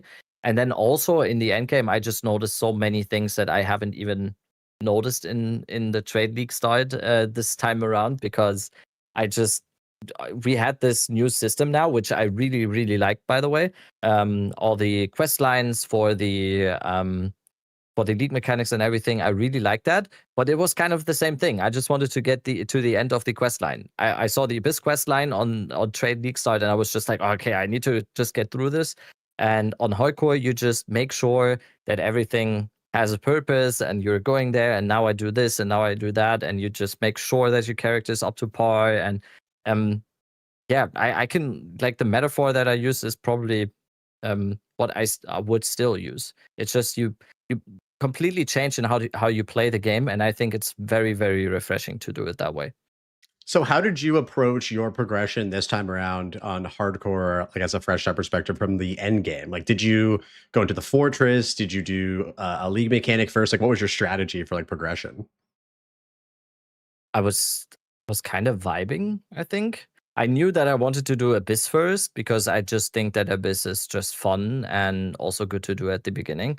And the only reason why I then did the fortress as much as I did was because I wanted to do Arbiter at some point and do both of the Arbiters. But I didn't really care about and that's also another thing that I think you don't care as much about in hardcore, is just, okay, how do I, because on Trade League, my first decision when I got to endgame was, okay, I need to do the fortress, but what league mechanic do I do first, so that every single map that I do during the fortress is not wasted, you know? So I did like Breach and Abyss first, and then went into the fortress, so I could do every single map in the fortress with Breach and Abyss. I didn't care about that in hardcore. I just did maps. I just Alchemy Orb on the map, whatever league mechanic. I did like any tablets, and then I just went, because you go for more the progression, because you don't have the economic aspects in the back of your head where everything is like, oh, I need 40 divines in order to get Kadiros, and it's just you want to survive, you want to progress, but not what is it called? Not no matter the cost. That doesn't, like, no matter the cost is like a softcore trade thing. In hardcore, if you just go, oh, I don't care how fast or how much I'm not looking at stuff, no, then you're dead, and then you just start again. So my approach was just, I don't know, it was just vibing. I don't know. I was just, I think I was just going. I did Abyss. I don't even think I did Delirium or Temple points at all. Nah. Yeah, I just went. it almost sounds like you like rediscovered the Atlas again. Like it's kind of like you experience it through a completely new lens, and you're like, whoa, like this is such a completely different viewpoint that you have to look at the end game with, right? The final thing that I'll ask about, and kind of one thing that I wanted to highlight about hardcore, was the feeling of boss fights. I know specifically in THC this time around, it's actually been the biggest Timmy's League. So yeah, props to Timmy and everybody for coming through and playing. It's been an absolute blast. So yeah, it's been a pleasure gaming with yourself and everybody else who's played. A lot of these folks who are new to hardcore had never fought Arbiter of Ash before or took down Arbiter of Ash. Was this your first time killing Arbiter of Ash, or had you killed him previously in hardcore? Yeah, in hardcore. I did kill him in the previous Timmy League when we still had the normal Arbiter and then Uber Arbiter. I killed, but on that one, it was Abyssal Lich plans, so that kind of felt. And on the last Timmy League, I waited, I think 2 weeks or something. I think I was level 96 or something when I killed the Arbiter. So I was scared shitless. So I was just, I'm just gonna put this off as far as late as possible. And on this Timmy League, I actually tried to progress towards that point much faster. I actually wanted to go for it, and then, I think it's funny because of the, especially now with on softcore, you just have infinite tries. You just go there as fast as possible, and you don't care whether you know the mechanics, is your character is strong enough or whatever. You have infinite tries. You just eventually you will kill him, because especially Arbiter, I feel like, and that is probably something that I would like to see changed a little bit in the future. It does seem a little bit like an RNG fight, because you can get super lucky with his phases and you can get super unlucky. Not every Arbiter fight is kind of the same when it comes to his phases and everything. So that goes for both hardcore and softcore. So on softcore it kind of loses any meaning because you have infinite tries. You just go, but it's still a boss that will kill you if you don't play it right. So it's so exciting on hardcore. I wish we had more of those, and I think hardcore would be crazy. Yeah, I feel like even more crazy. The feeling you get of your first Arbiter of Ash kill in any like hardcore league start, it's hard to replicate that in PoE2 and any other sense. Like, yeah, maybe hitting a crazy craft or something like that in softcore trade. I don't know. There is something that it's just an amazing feeling. Like it's cool to hear a lot of folks who have killed him for the first time. They'll be like their hands will be like shaking. Like I remember watching Scorpius do it, and he like put his hand up and he was like, dude, this is like, I don't get this like playing PoE2 except for like, should have just told him to play your fucking broken ass build though. That looked, your hands were definitely not shaking on that try, Blaze. No, that we don't Varashta is something else. I mean, here I have a point in this conversation. We can just move into the 055 stuff, because I think that'll definitely, balance is definitely something that we can definitely talk about in this conversation. Okay, so 055, people are speculating a lot about what's happening. For those of you who don't know, 055 is a patch that's going to be coming to the current Runes of Aldur League. It's going to be sort of like an event league, from what we know, similar to sort of like a Freesia. So there's going to be like a new economy and whatnot. Let's just break down like our speculations and our kind of guesses as to what's happening. I wanted to ask you first and foremost, if there's one thing that you want to see either changed in any way or added to the game, what is Dead Rabbit's one thing for 0.55? I think overall, and I think they've mentioned this a little bit, that their focus is actually going to be on that. So this might actually turn out to be pretty close to the truth. I think it needs to be balanced and overall like character based. I think we have a very good endgame now, and I don't think they need to do much in terms of improving or adding on to the endgame that we have now. I think they could just fix all the minor bugs that we have and all the league mechanics and everything, or just maybe changed a few things about expedition that no one likes, or I think those changes can be very, very, very, very small. I think overall, and as I've understood it, they've alluded to that. We need just balance. So uniques. I saw a Miso video today where he went over some stuff that he would like to see changed in terms of uniques. Yeah, balance changes. I think that's it, honestly. And then, however, the event league will look, I think GGG is always going to surprise us with these kinds of things because they've done that in the past and they will probably always deliver on that. Overall, I think 0.55 is not going to be as big maybe as some people expect because I still think that their main focus is going to be on 1.0, and I think people should not really get ahead of themselves when it comes to 0.5 and expecting like, oh my god, this is going to be basically a new league. I think it's going to be 4 weeks of some new ways to play some different builds, slight improvements to the end game, maybe like a new ascendancy, or maybe something that is like acts as a teaser for 1.0. I think that would be enough. And then we have 4 weeks of that, and then after those 4 weeks, we're already in the middle of October, and that is a few weeks towards ExileCon already. So, yeah, I think they kind of overpromised maybe a little bit already because now everyone in the community is already going like, oh my god, this is going to be insane. We're going to have a fresh league basically. Yeah, like I said, I think it's going to be on like the on a medium level. Wait, so you're telling me that they're not doing 2 classes and 2 ascendancies and all the rest of the skills? That's crazy. That's what I thought was gonna happen, bro. You're ruining my life. Yeah. This is, yeah. I I hear. think it's gonna have like one feature. I think it's gonna have, and with feature I mean like either, just as an example, as feature I think that it's gonna have like one overhanging thing because that's how marketing works. They need to have like one thing. This is what's gonna be special about 0.55, and I don't think that is done with, oh yeah, we made Chayula Monk better, or that's for me, that is either an ascendancy, a class, maybe like, I don't know. I don't think that that's likely, but an act or another complete overhaul of the end game or whatever. It needs to have like one feature, and I think then people are gonna already be fine with that.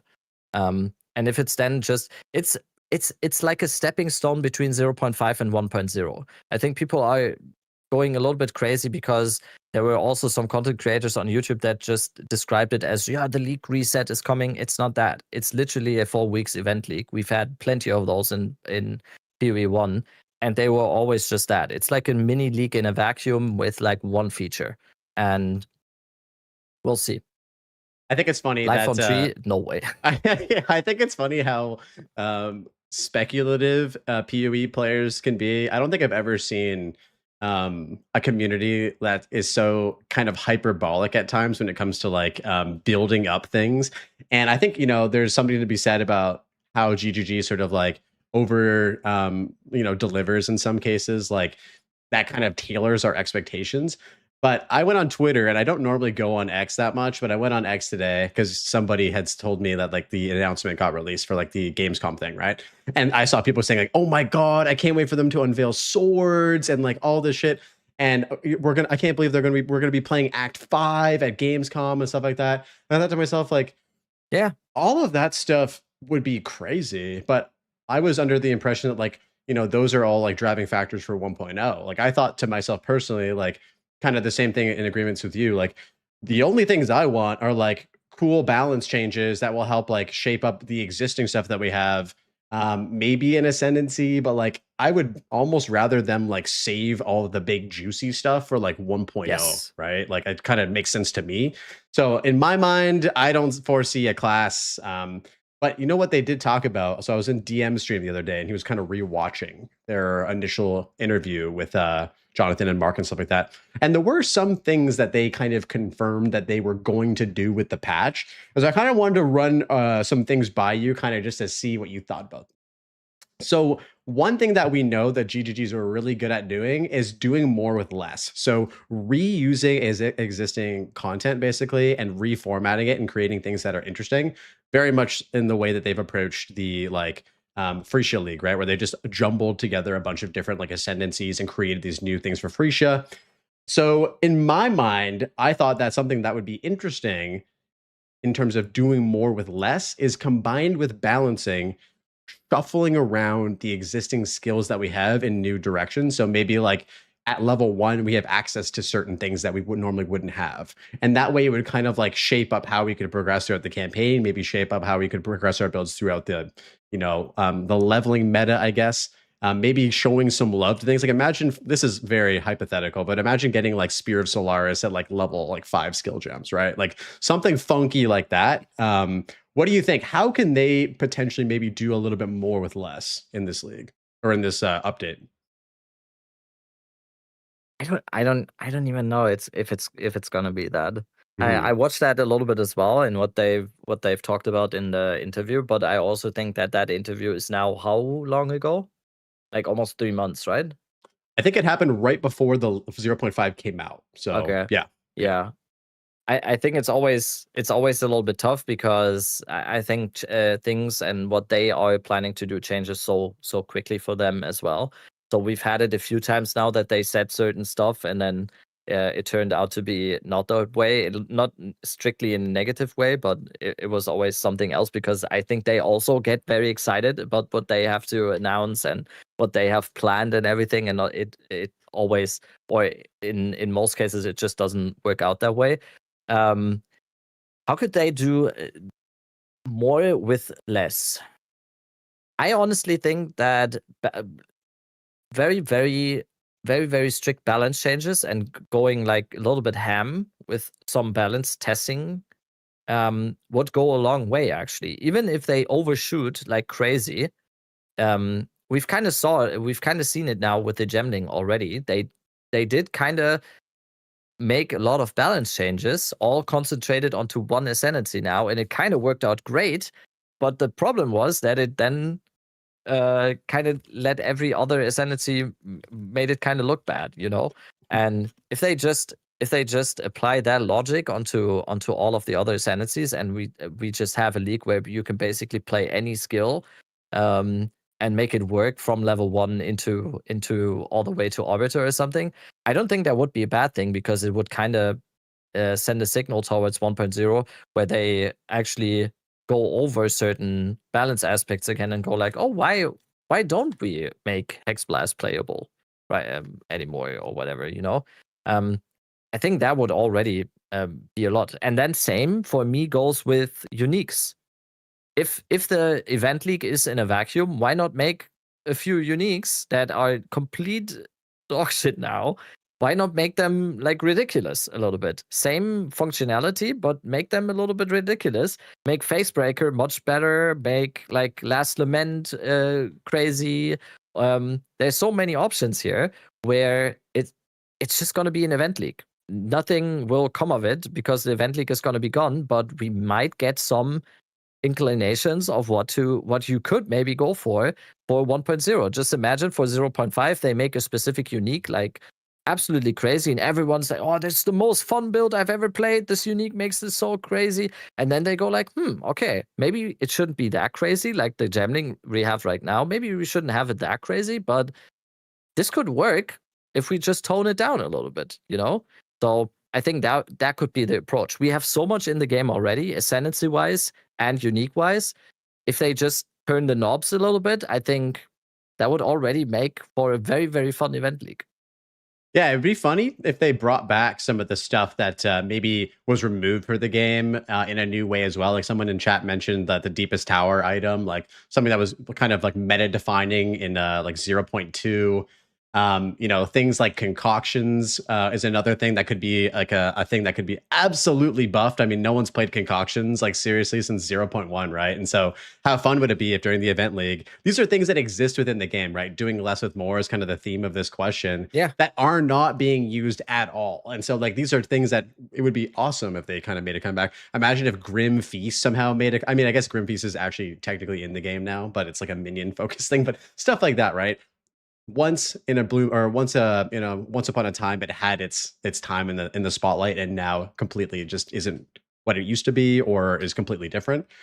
In terms of balancing, what are some things that you think absolutely need to be either adjusted? Like, what are some of like the major red flags for you right now with regards to PoE2 that are like, these things need to be addressed? They could be like skills, they could be, damage scaling vectors. What are some things that stick out to you in terms of buffs or nerfs? I mean, I'm mainly someone that really enjoys caster playstyle, and I think in the caster playstyle section that we have right now, there's just not enough, and I think that goes for a lot of other archetypes too. I don't know too much about melee, but every time I see someone play melee, it's always shield wall, for example. That's kind of it.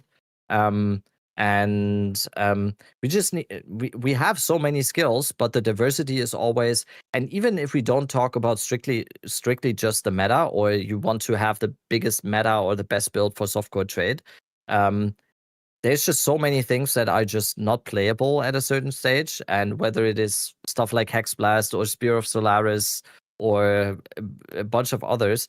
I don't know. In the caster archetype, it's just like where are fire skills, for example? Why there's not really anything. Fire skills in any ARPG ever or in any RPG ever, it's always like, yo, fire is such an obvious thing for any caster, right? It's just not there. The only playstyle is a little bit the Black Flame one, and now with the gemling, the Black Flame Blast and everything, but that's only playable because I think they forgot to remove a 0 or something on the Flame Blast ignite magnitude thing. It's just it's so many to mention, honestly. There's so many underutilized, underused skills right now, and once again, the gemling just showed how easy it is to just adjust them a little bit and make them playable for so many more ascendancies or so many more playstyles overall.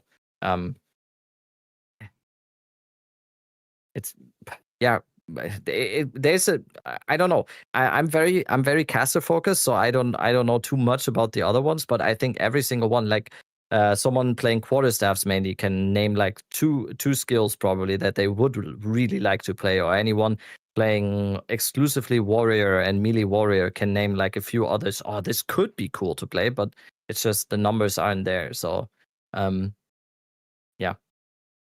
Yeah, there's a few outliers for me that I think absolutely need to get looked at, and I'd be curious if they approach these things in 0.55. Like, the first thing I think is like crit scaling. I think crit scaling, just if you're a caster or not, is the kind of end all be all, and it feels like that is just kind of taking away from, I don't know, other things. Perhaps maybe we get some more love to like damage over time or something like that. Basically, oh, he's gone, dude. No, I'm here. Okay. It's just I'm getting blinded. I'm getting blinded by the sun. Yeah, so crit scaling, I think, would be something that they should definitely look at. I think that actually kind of goes hand in hand with fire, like, as well. Like, maybe if they look at like giving some love to like DOT, like ignite. Actually, I mean, ignite is good if you're doing huge damage, like fizz hits or something like that, or huge sources of damage. But and then yeah, like, I don't know, jewels. Like, what are your thoughts on jewels right now?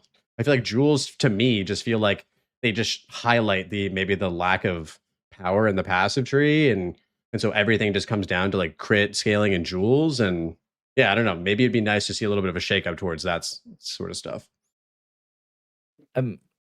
I think, like you already said, jewels just highlight the problem a little bit. Overall, all of the character power and all of the build defining aspects to any character come from gear and jewels right now. There's not really a lot of character or build defining stuff that even comes from the passive tree or ascendancy, if we really think about it, because if you reach a certain height of gear or jewels or whatever it is, you're always gonna have that power, and you will always be able to do any content. Like you could do, if you do Spark Comet with extremely good gear and very good jewels, you can do it on a Warbringer. It doesn't matter. You can do it on a Warbringer. You just go on the outside and you just take attribute points and then a few jewel slots, and you're fine. It's just about the gear. And I kind of also don't feel like that's a big problem, because on the other hand, it also opens up a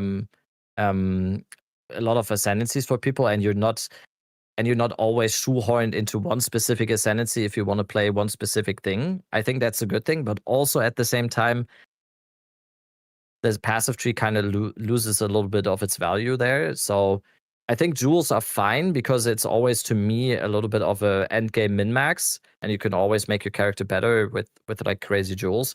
But at the same time, you don't need to have them most of the time. I think it falls, it rises and falls a little bit with the content that we have to do, because at the moment you just don't need a very powerful character to do all content in the game. And yeah, I don't know if that heightens build diversity or it just removes it. Yeah, I think it's interesting. So if you guys go on PoE Ninja, there's a heat map that you can use to look at the basically where people invest points into on the passive tree, right?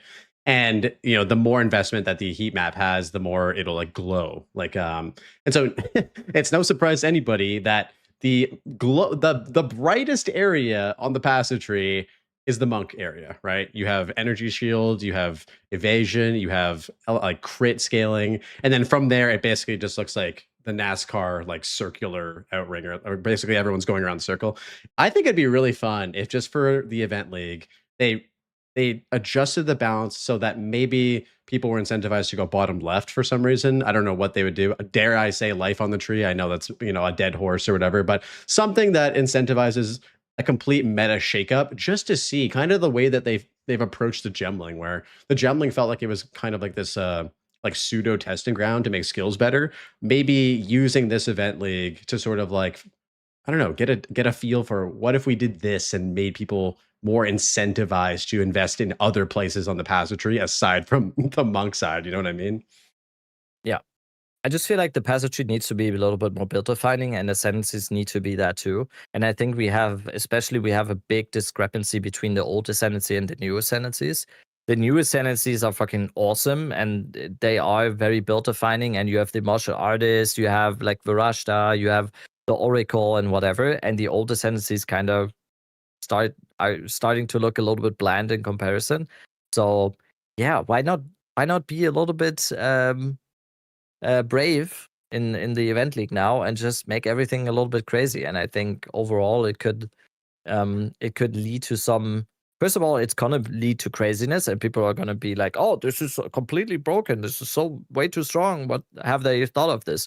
But in the end, what it leads to is knowledge on their side. It's like, "Oh, this might work if we turn it down a little bit. This is right now it is completely crazy, but we learned this from that, and if we tune it down a little bit, this could actually be a fun playstyle for people." So yeah, I think it's always a little bit hard to speak about balancing and everything when there's still so much missing when it comes to classes, ascendancies, and in general, I think the passive tree and the ascendancies will look vastly different in a year. So it's always hard to do that a little bit. I feel like it's always a little bit baby steps right now. We can always look at the next update and hope that there's going to be another class that is going to fit well, and it's going to have fun ascendancies, and all the other ascendancies will get touched up a little bit as well. And I think that's all we can ask for. And I think so far with 0.4 and 5, they've done a great job at it, with some ascendancies being left in the dirt a little bit. But I guess that's what happens if you do that. Well, yeah, it's kind of the same thing that happened with their league content, right? When they did Abyss and when they did Val Temple, those particular types of content kind of just outshined or outshone, whatever the proper grammatical Outshined, I think it is. Outshined the previous Shinned. yeah yeah it kind of left like old delirium in the dust, right? And so I kind of feel like the same thing has to be done in a lot of ways for the game. Like I think it's no secret that the Trial of Chaos and Sekimas have also been left in the dust pretty hard since they basically haven't been touched, right? Since like I don't know 0.2. What's Trial of Chaos? It's like this thing you can do that like gives you your ascendancy. Who's out here ascending using the Trial of Chaos beyond their second ascendancy? I don't know. Let me know in the comments if you're actually killing the Trial Master. It's crazy for your ascendancy. Yeah, no. You know what's crazy though? In 0.1, I thought that was the only way you could get your ascendancy for your fourth ascendancy. And so I struggled so hard to get that done. This was pre like the actual tokens telling you what key you got. So I would be in there like farming the random keys and shit. No one told me that I could just go in the second ones, bro, and get my fourth ascendancy. I did that too. One of my first YouTube videos ever was I did 200 Trial of Chaos, and that was like one of my first videos that got, I think, 20,000 clicks or something. I did 200 Trial of Chaos, and I calculated all the profit and everything. And people, I think, just subscribed out of pity back then, and they were like, "Why are you doing this?" I mean, it was good money back then. You get it as Kappa, and you were like, it was like a divine, like it was like a a little bit of a pull in the slot machine. Okay, so we talked. I think that's gonna be. Sorry, I think that's gonna be a leak. By the way, I think the rework of Trial of Sekimas and Trial of Chaos together with the new trial, I think that's just gonna be its own leak, probably. 100%. I think they have planned that for. So, yeah, probably not gonna change until now because I don't, and I can understand them that way. I don't think they would describe it as a T1 issue right now. My guess would be, and I reluctantly agree, where it's like these things are functional, right? But you'll talk to 100 people, and 95 of them will say, "I don't like ascending. I pay someone to do it for me." Like I feel like that's I'm not trying to speak for the majority of people, but from what I've gathered, if you do it once, that's fine. But most people are out here like just skipping that content altogether. I don't understand that. I don't think that one is on GGG. I think that's on people being fucking lazy. You think so? I feel like there's no way. There's no way it's that bad that you have to always rather pay someone to do it. I don't know. Here's what I'll say about this. I've never paid for an ascendancy skip, and that's because I play SSF 99.9% of the time. But for people who have done that, it's because they're not forced to do it right, and so they don't actually learn how to properly engage with the content. And if you don't learn how to engage with the content, it's actually fucking hard to do. Like if you don't know about having good relics, if you don't know about what afflictions to avoid, or how to navigate like the Trial of Sekimas, there is actually like quite a bit of a learning process with it. It is fun. I always think it's such a fun. It's a super fun part of my early league. Every time me personally, I always think it's super fun to have to do the fourth ascendancy because and also even if you fail, it's not even that bad because you do get loot and you get relics and you can do better next time. I don't quite understand it. My divines early on in the league are way too precious for me to spend 2 divines or 3 divines on day 3 for an ascendancy carry. I don't know. I think for us, it doesn't feel lazy. I think for us, it doesn't feel that bad because we're out here like degenerately playing like PoE, and it's like, what's another 40 minutes? But like, yeah, if like that's your thing that you wanted to do, like you came home from work, you had your 2 hours to play, and you're like, all right, I'm going in, I'm getting my fourth ascendancy. This is a big moment for me. This unlocks my final 2 ascendancy points. And then you go in, and on the 4th floor, you just get bodied by a jar, and you have to redo the whole thing, and you don't have a token. You're like, fuck this. I'm just going to pay somebody a divine or whatever, however much it costs. I don't know how much it costs on Trade League, but why would I waste my time? Right. And so, yeah, I don't know. It's a tricky That's thing. what the service industry is for, right? Yeah. That's it. Like, I'm not going to hate on someone taking a service. Then I like capitalism that way, But I think the content itself for me, now that I spent a lot of time like doing it, is actually really enjoyable. And it's I feel like one of the few things in PoE 2 that requires like specialized builds in order to do like specialized things. Like, if you're like a Sekama's like, carry provider, you have a build that just flies through it. Or if you're trying to go for temporalis, like you're building your character around like doing temporalis runs, right? And so I think there's very few things, with maybe exception of that, and like I don't know, some other things like juiced expedition that actually require you to do like very specialized builds, and it's cool for that reason, right? Yep. Yeah. Okay, so kind of circling back to 055, we talked a bit about like balance stuff. We talked a bit about the doing more with less. I wanted to kind of pick your brain about a few other things. So we talked a bit about pinnacle bosses in our previous conversation about the difficulty of them and whatnot. Maybe we talked about like how they could add like more stuff. I don't know if this is specifically tailored to 055, but has your perspective changed or stayed the same regarding like the difficulty of pinnacle bosses right now? Eh, and we talked about it a little bit in the hardcore discussion. I wish more. I think it shouldn't be that way for softcore trade how it is in hardcore, that you have just one try. I get that when people want to progress towards the arbiter and then they die one time and then they can't try him again until they find new citadels or whatever. I get that. That's shitty. I just wish for pretty much all the pinnacle bosses to be a little bit more challenging. I don't know if it's on the side that the player power is just too high or the pinnacle bosses are just pushovers. And I like, this has been my soapbox for quite some time now. I just think that PoE 2 is a game that seems to be made for this type of boss content. I think the boss content can be incredibly epic, and we've gotten a few more pinnacle bosses now with the Boldak and the Delirium one, Tengmazu and whatever. And those fights are incredibly epic, but once you get to a specific point, and that depends on who you are, and for the streamer type or for the sweat type, this happens much faster. But it also happens for the casual player at some point. Then it becomes a farming object. It just becomes like it just becomes a pushover at some point. And I don't know. I still think that is not ideal for a game that has the opportunity to make like specific boss fights so much better. What are you doing? And the counter argument that I always get on this point is, but what about the casual players?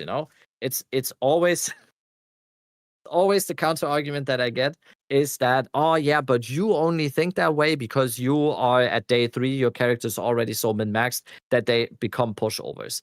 But I do honestly think that if you just, let's say every pinnacle boss has 2 types, like the quest version and then the challenge version or the Uber version. I think even also for the casual players, that is also something that will elongate the time they can play or they have fun with the endgame as well. Even though the sweat type streamer content creator type person will probably get there earlier, it still means that person has like, oh, I haven't killed Uber Bodak yet, and I still wanna get this going. I just think it's a net positive for everyone if there's more harder content to aspire to do. And I don't know if PoE 1 is a good example, but like Uber bosses in PoE 1, the fights are so much more so much different and so much more challenging when it comes to this. I just think it's kind of sad that PoE 2 at this time, and especially the pinnacle boss content, is like this brain off farming type stuff, because we already have that. That's maps. You can turn your brain off, you can just map, you get loot, everything. I feel like the bosses should be a little bit more, not gated, but there should be something. I should be able to feel something during a fight, where then it's an actual accomplishment to actually have done it, even if it's just like a challenge mode. Do you think? So no, my to be short on that, on the answer, it didn't change my opinion. It hasn't I still changed. think that PoE 2 bosses need to be harder. But as a follow-up, do you think that this is a problem that's exacerbated by the power that we have as characters in PoE2? Or is it just the bosses themselves are actually too easy? Because it may be something that I would argue No. that like we right now, I think it feels like there are so many builds that are just really, really strong and really, really it Yeah. happens really, really quickly. And I would think that maybe, and this is something that's very hypothetical, but if that progression was even drawn out even more, and this is something that they tried to do in 0.5 with the crafting changes and whatnot, like the essence rework changes and stuff like that, slow down that progression, maybe the boss fights wouldn't be such like a, you know, Disciple of Varashta like 5-second kill, or, you know, so many people, you know, even something that we saw in hardcore this league, right? Where we watched everybody doing their Arbiter of Ash kills in hardcore for the first time. So much fun.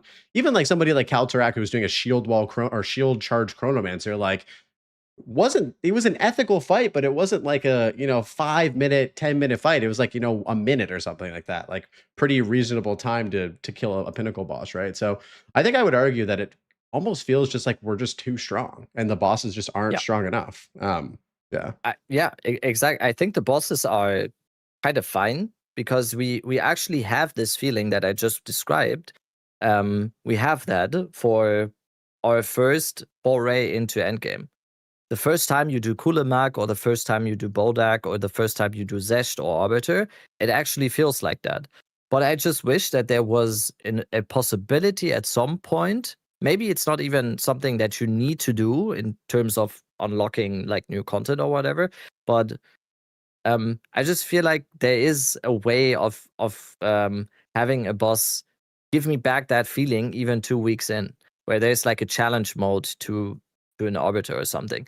And it's a very, very, very valid counter argument that always like, yeah, the people playing 12 hours a day, at some point we will always say it's easy, right? Yeah. Blasters are I- going to trivialize content no matter how Yeah, difficult 100%. it is. That's without a doubt. I still think that there's still some leeway in making it a little bit more challenging, and I don't think that would completely.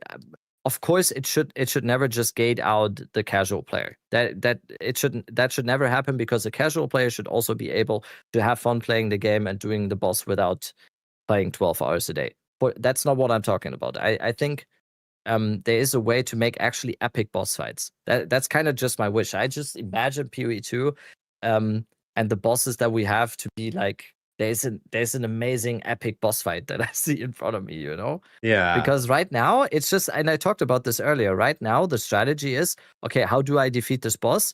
The best way for me to defeat this boss is if I don't have to do any mechanics. So I just try to one-shot the boss, so he doesn't do any mechanics. That's like the thing that most people go for. We just try to get as much damage as we can, so that the boss never goes into any mechanics, and Zesh is just gone before he does like one finger gun or one where he goes into the ground and everything. But I don't know. I feel like there's a way to have it not that way. And it doesn't even need to be like connected to a quest reward or whatever. Yeah. Like Uber version. I don't know. I'm not a game developer, obviously. I'm like I think Ubers is, I think if we're going to stay as strong, or getting our characters are going to be staying as strong or getting stronger, I think Ubers is probably the way to go, because I don't foresee them removing even more power from our characters. Like, I think that it's only going to they're only going to get stronger, especially when like another league mechanic comes out and there's more crafting options and stuff like that. Like, it feels like our power is just going to stay on a like incline, basically, on the graph. And so I think at this point the solution might just be Ubers, and they did talk about that, right? And they did talk about Ubers. I would say though, kind of just to, you know, finish off on this point, is the bosses right now for me feel like perfect the way they are for when you actually are appropriately leveled to get to those pieces of content. Like, if you go to the Arbiter of Ash right away from off the rip from the start of the Atlas, it's actually going to be like probably a pretty solid fight. Like, yes. if you just get there and you just fight them, right? Yes. But yeah, I feel like from a developer standpoint, it must feel a little bad that you're just watching all of these builds, just like, your team has spent like months or if not years, like animating and rigging and doing all these really cool things for all these bosses. And then they're just like deleted immediately from the screen, Yeah. I don't know. I feel like we could have like some sort of challenge mode where everyone, even 2 weeks in, can go in and be like, "Oh yeah, I'm doing like the challenge arbiter right now, and it's gonna be a hard fight, and I just want to challenge myself or my build," and that also will just make people go into maybe other strategies for their build because you are not gonna have you might need actual defenses, or you might not need all the rarity that you have on your character now, or all the movement speed, and then people are actually gonna strategize towards those or something. Yeah. No, Well, that's I don't know. completely fair. That's It's completely it's fair. not really something that I talk about because I think it's like a huge problem now in PvE2, because I don't think it is. I think the game is fucking awesome, and we have those experiences, especially early on in the league. Every boss feels like that. Um, I just I would just call it a little bit wasted potential when I see all the amazing bosses, because when I still remember when I played the campaign for the first time, when I wasn't even doing content or anything, I was just playing the campaign. Every boss in the campaign felt to me that way. Yeah. Every single boss felt like that, and I was actually like strategizing how to kill Geonor now. Oh, I need cold resistance, and if I just get a little bit more damage, I can skip that phase or whatever. And then Jaman Ra was the next one where I was like stuck for 2 hours, and I don't know. It depends on the person, because to me that is fun. To other people that maybe don't have the amount of time that I have to play, that's not fun, because they want to actually feel progress when they play for 2 hours every night. And then if they just try a boss every for 2 hours every night, I can see how that feels unrewarding. But I don't know. I just think there's potential here to have like really, really cool boss content in a game with this amazing design and boss styles. Yeah, and I think we're definitely going to see that. Yeah, no, I reminisce on. I think any time a game has that sort of unsolved early like start to it, for me, and I know you just mentioned this as well, and it's super subjective. For me, that is like the most fun part of any, and that's why like every league, it feels so exciting because we don't have that solved nature of what the league mechanic is, what the content is, and stuff like that. And so we're all kind of figuring that out together, and it keeps it fresh, right? It keeps us like kind of discovering these things. And yeah, I'm sure that 1.0 is going to be filled with that sort of stuff. Another thing that I'm curious about for this like 055 thing is just how they're going to handle, I guess, the balance changes after the league is over. And what I mean by that is, so from what we understand, all of these things that we were talking about, speculating about, these additional or pieces of content changes, balance changes, and whatnot, are all coming in the event league specifically. Do you think that after the event league is over, they're going to like update the Runes of Aldur league, this currently we're in right now, to reflect the things that we had just experienced? Or is this league going to stay the exact same basically until 1.0? I think this league is gonna. This is the this is the boring answer a little bit, but I think this league is gonna stay untouched. That was my issue that I had with some people saying like, when is the league reset coming? Because that's never really what they said, especially after the 0.53 announcement where they said we're gonna have a 1 month event league. They never really said that anything will happen to this league. So I think we're just gonna stay the same. And like I also said earlier, I think 0.5 is just gonna be a stepping stone towards 1.0, because I think the thing that most people need to remember the hardest here is that everything in their power and everything that they have in terms of what they are looking forward to now is 1.0. It was kind of gracious of them to even give us like 0.55, and I think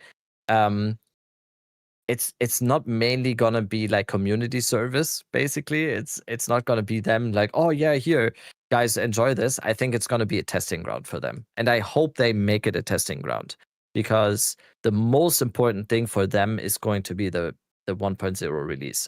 That is probably one of the most, or if not the most important release that like Grinding Gear Games ever had. So I think people need to remember how important it's gonna be, and how much everything that they do in the next few weeks and months is gonna be just focused on 1.0. So 0.55, I think, in my opinion, it's just gonna be testing. It's just gonna be them testing some stuff out, seeing, like, throwing shit at the wall and seeing if it sticks or something, right? I think that's what it's gonna be. And then we get and then we get the real shit at ExileCon. Yeah.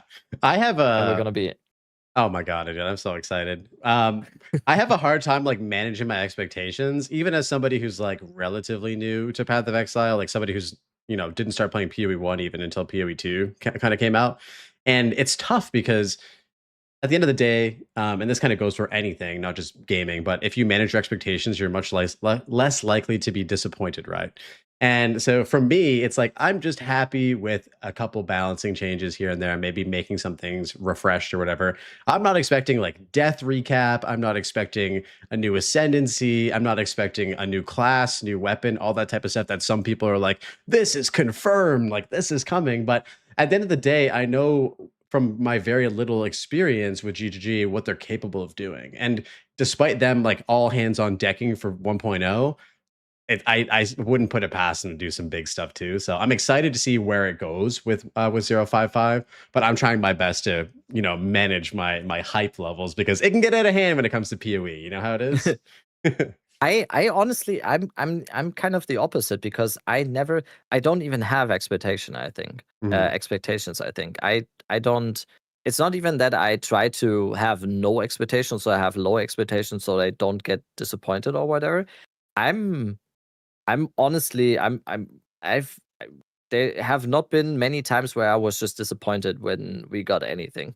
My bar might be a little bit lower than other people's bars, but I don't know. I've always been wowed. I have big trust. They have a big trust factor for me when it comes to this stuff, and it would take years of them fucking it up for me to not just lay back and let's see what they give us here. And I am just the only thing that I have, as someone who is a little bit of a smaller streamer and that is doing the full-time streaming stuff and everything.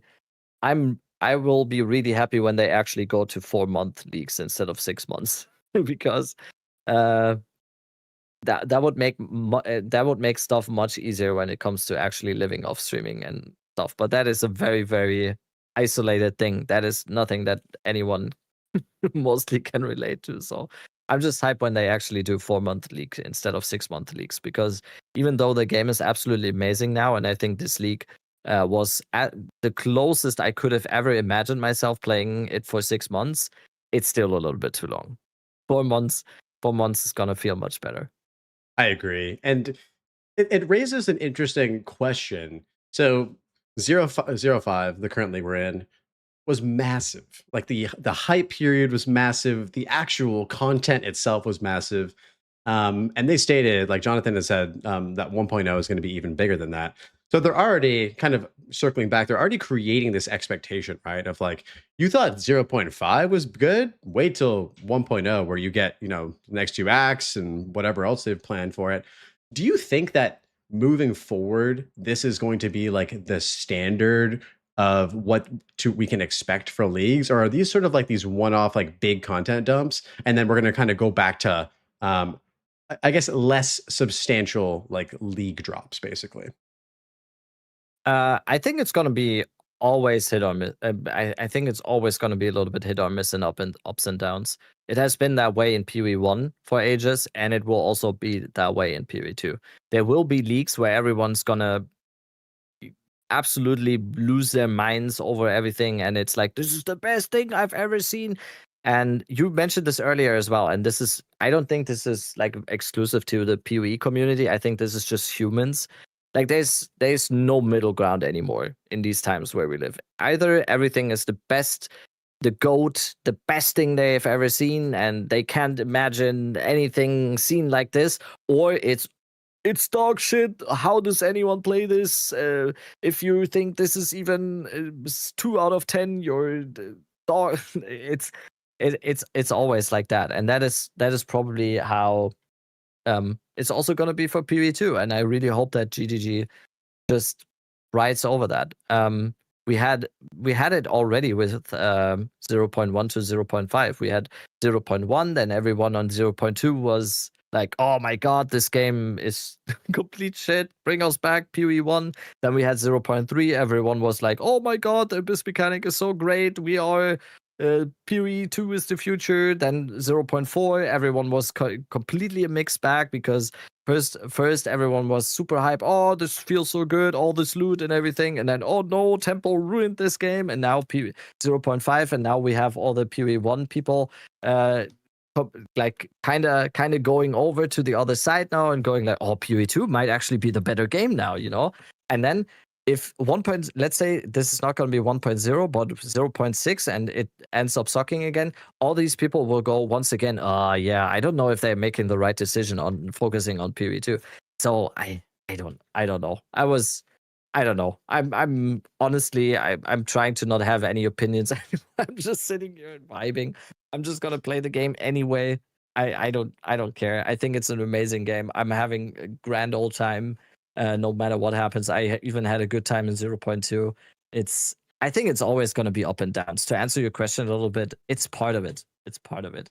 There's going to be a league that's most people are going to quit after 2 weeks. Then there's going to be a league where everyone's going to be pogging out of their mind for 2 months. So my wife is looking at me. Yep. Like, my wife is just looking at me like this. I get that too sometimes. It's yeah. The over the shoulder look from the missus. You always I told her to come. I told her on the phone to come over because Loki was lying on my keyboard, like very cute. And she was like, what's happening? Yeah. No, I hear what you're saying, man. I feel like we do live in a very polarizing time, not just about video games, but I think about in perspectives, right? It feels very much so kind of the way you said it and the way we've talked about it. It feels like it's hard for anybody to sit on a middle ground where someone could say, yeah, it was all right. It was fine. I didn't, like that's kind of the way that I would describe like PoE1's current league. Like I think, and it all comes down to experiences and perspectives. Like for me, 3.29, I know you didn't play it yourself, but I enjoyed it. I played it for like a week or whatever, but I still felt like PoE2 was calling my name. I was still like, man, I'm still having fun playing PoE2. And to me, that made it so that 3.29 was like, wasn't bad. It wasn't like the best shit ever. It wasn't like Mirage level of good, but like it was fine. I would never call it dog shit. It just wasn't like as good as PoE2 is hitting right now. And I think it comes down to right now, they're really making PoE2 pop off, and it's for good reason, right? Like we thought that you think that the hype period of 0.5 is going to go crazy. Wait between the period where they announce 1.0 at ExileCon and then 1.0 drops. That I'm saying it right now. I'm calling it right now. That whatever it's going to be, month, 3 weeks is going to be filled with shit. Like they're going to be doing interviews. They're going to be doing teasers. They're going to be doing content drops and stuff like that. Like it's going to be insane. It's going to be crazy. Yeah. And we're gonna be there for the announcement. And I'm already a little bit worried that it's gonna be at least like 2 weeks after ExileCon. There's no way they release Minimum. it like right? Because it's November 7th. I'm getting worried a little bit because I need to get home first. You know, I need to get home first. Yeah. But yeah, it's gonna be super hype, but it's also gonna be a little bit torturous because I feel like they're gonna drip content and give us teasers and everything. It's gonna be amazing. Well, I'm excited. League launches, and this is also a big part of why I love this game so much, is league launches are just amazing every time. Oh yeah. It's just, and we've had way too few so far in PoE2 because of the 6-month cycles. Yeah. We just need more of them. But I don't know about you. I'm curious to hear your perspective on this. For me, like as much as I enjoyed the like video every other day, like 0.5 was crazy. Like I don't think I've ever, and I played a lot of video games, I don't think I've ever experienced being as excited for something as I was for 0.5. And they did a damn good job of making sure of that with like, every single day almost it felt like there was another teaser. Kelly was on X doing like some sort of cryptic post and people were dropping content about everything. And it was like, oh my God, like a part of me was like enthralled with this like whole hype cycle. A part of me almost felt like it was like unbearable, dude. I was like, just let me in. The Eric Andre meme of like him like shaking the gates, just like let me in. How did you feel with regards to all that stuff? I'm so content brain, and this is once again something that it's just completely disconnected from how most people probably feel about this. But as long as I have something to talk about on stream, or as long as I can maybe do a video or two, I don't really like to do this type of content where I just go, this is my speculation on everything. But I don't know, as long as they give us some stuff where you can then actually talk about something or plan something out or theory craft something out, I'm good. I'm good. I don't even remember now the 2 weeks before 0.5, honestly. I think we got a little bit of ascendancy stuff, and then we got a little bit of passive tree stuff and some league mechanic stuff. It really depends a little bit. But that's just, it's like I said, it's just from such a streamer perspective. As someone who just wants to play the game, eventually when it comes, it's probably way different. But yeah, it's interesting. I kind of enjoy the lead up to every league. I kind of enjoy that because it builds anticipation, and then we go fully adrenaline up into the start. It's just so good. I always make plans of having like a good sleep schedule in front of a league start, and then I always fuck it up because I can't sleep because I'm so excited before. So it always goes the same way. I'm always like, oh yeah, I'm just gonna sleep like 12 hours beforehand, and then or the night before, I'm just gonna stay up as much as I can, so I sleep like 2 hours. I sleep until 2 hours before the league launch. It always goes completely wrong because I just can't sleep because I'm laying in bed and I'm like, okay, what do I league start? What do I plan? And it's just very, very exciting, and it's gonna be supercharged on 1.0. Oh yeah, it's gonna be crazy. I think like we'll probably. I don't think it's an unrealistic estimate to predict that we're gonna pass the 1 million viewership on like Twitch with 1.0, like easily. Games free. Everyone and their mom is playing PoE 2. We could see like 1.5, like 2 million people playing on Twitch, and like it's gonna be nuts, dude. Yeah, I'm excited. Yeah, go ahead. I mean, just for the future of PoE 2. Overall, once it is, and I think people are forgetting that sometimes, how massive of a deal it is to just have it as a free-to-play game on Steam. That is massive. The quality of this game, I've had these times where when I wasn't a streamer or whatever, and I was just bored, and I was just looking into Steam, and I was just checking out free-to-play games on Steam. And 90% of those are just slop and shitty and pay to win ridden, or like just bad games, and just designed to pull you in once, spend like $10 and then leave again. And PoE 2 is just it's the best free to play game for anyone, and anyone ever, whether it is now or the next 10 years or whatever, and anyone saying to his friend or whatever, oh dude, you know what we could try out? We could just download this PoE 2 game on Steam here. It's free anyway, and just try it out, and then they go in and it's just the quality of game for a free to play game. I think it's gonna be massive, and it has replayability, and yeah, I think it's gonna be massive. I mean, I don't know about you, but I've never played a game for like 3,000 plus hours and paid $30 for it. Like even the value of the game in early access has exceeded its expectation. I mean, even Diablo though, Diablo wasn't $30. Maybe it was. I don't know. Maybe with inflation and shit like that. But what I'm trying to say is there are very few games that you get that much longevity out of, right? When it comes to like crazy, the purchase of it, like the price of it versus the time spent. And that is going to be even more at 1.0, and it's going to be free. Like it's pretty crazy that it's hard to fathom how many people are actually going to be experiencing this game at that point.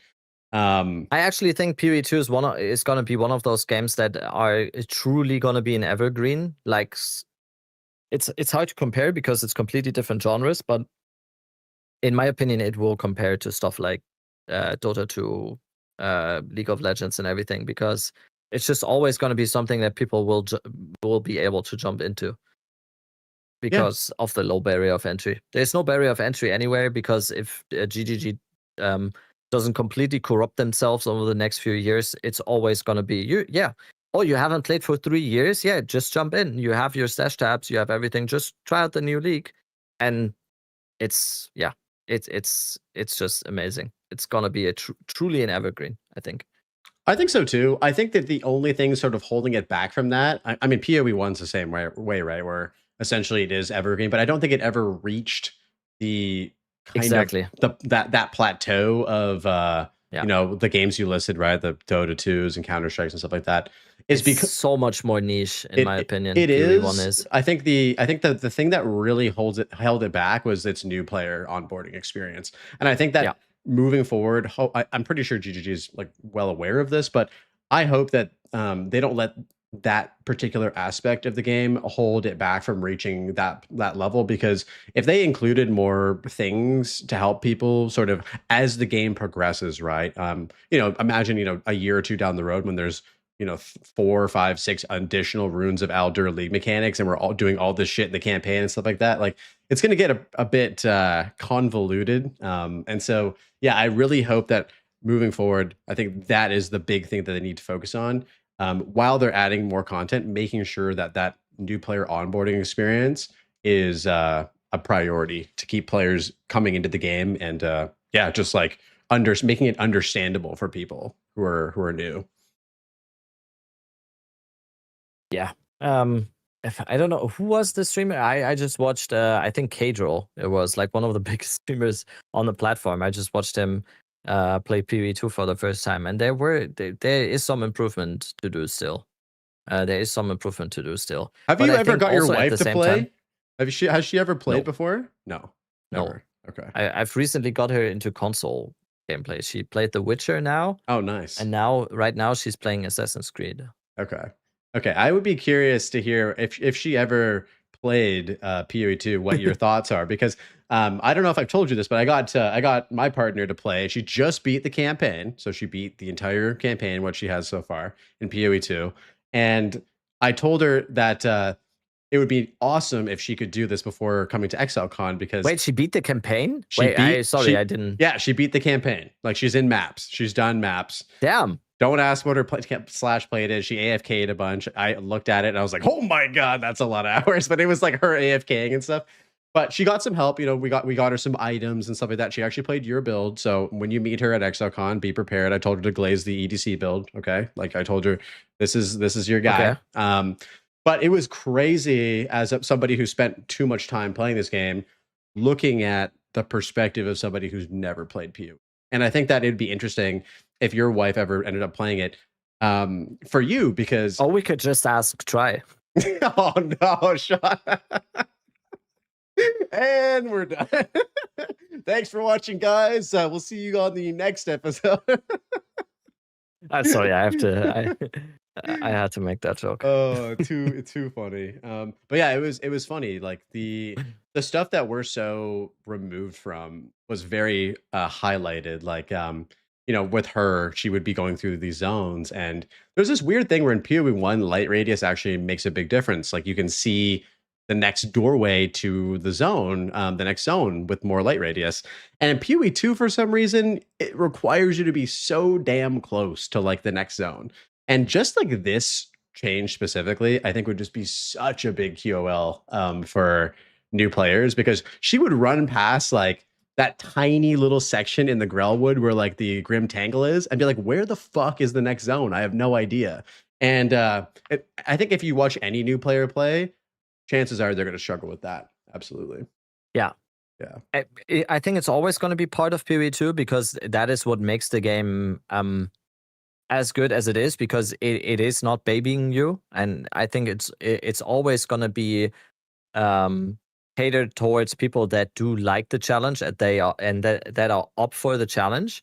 But also at the same time, we need to give at least the people that are trying to get to that point, we need to give them the chance to actually reach there, because there is some stuff where, especially in the first few zones, it's just like it can get rough for new players. But I think if people are up for the challenge and they actually don't care that sometimes it might get a little bit rougher, then yeah, they are gonna be hooked. They are gonna be hooked, because I was, Yeah. I was. Yeah. I struggled so hard on my first playthrough. I still remember, because I didn't see anything. I didn't look at anything. Of course, in 0.1 it was a little bit different, but yeah, I think there's a good way, a good middle ground to have tutorials, kinda, but also at the same time don't baby down the game.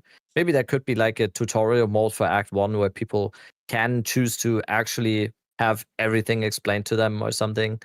Or I don't know. I think guides are a good way for people to follow, but I think there's also a lot of people that just go into the game without even knowing that there is a guide out there, that they can just go to Mobilytics, download the guide, build file, and then just follow that. But yeah, it's going to be interesting to see on 1.0, because that's going to be the biggest influx of new players that we ever had. So Oh yeah, there's going to be a lot, and I think features like the build file specifically were such nice things. Like I got her set up on with your passive tree, all the chapters and stuff like that, and she was like, "This is amazing." And now I don't even have to like think about what to go next. Like I can look if I want to deviate, but it's like so clear visually what I need to do.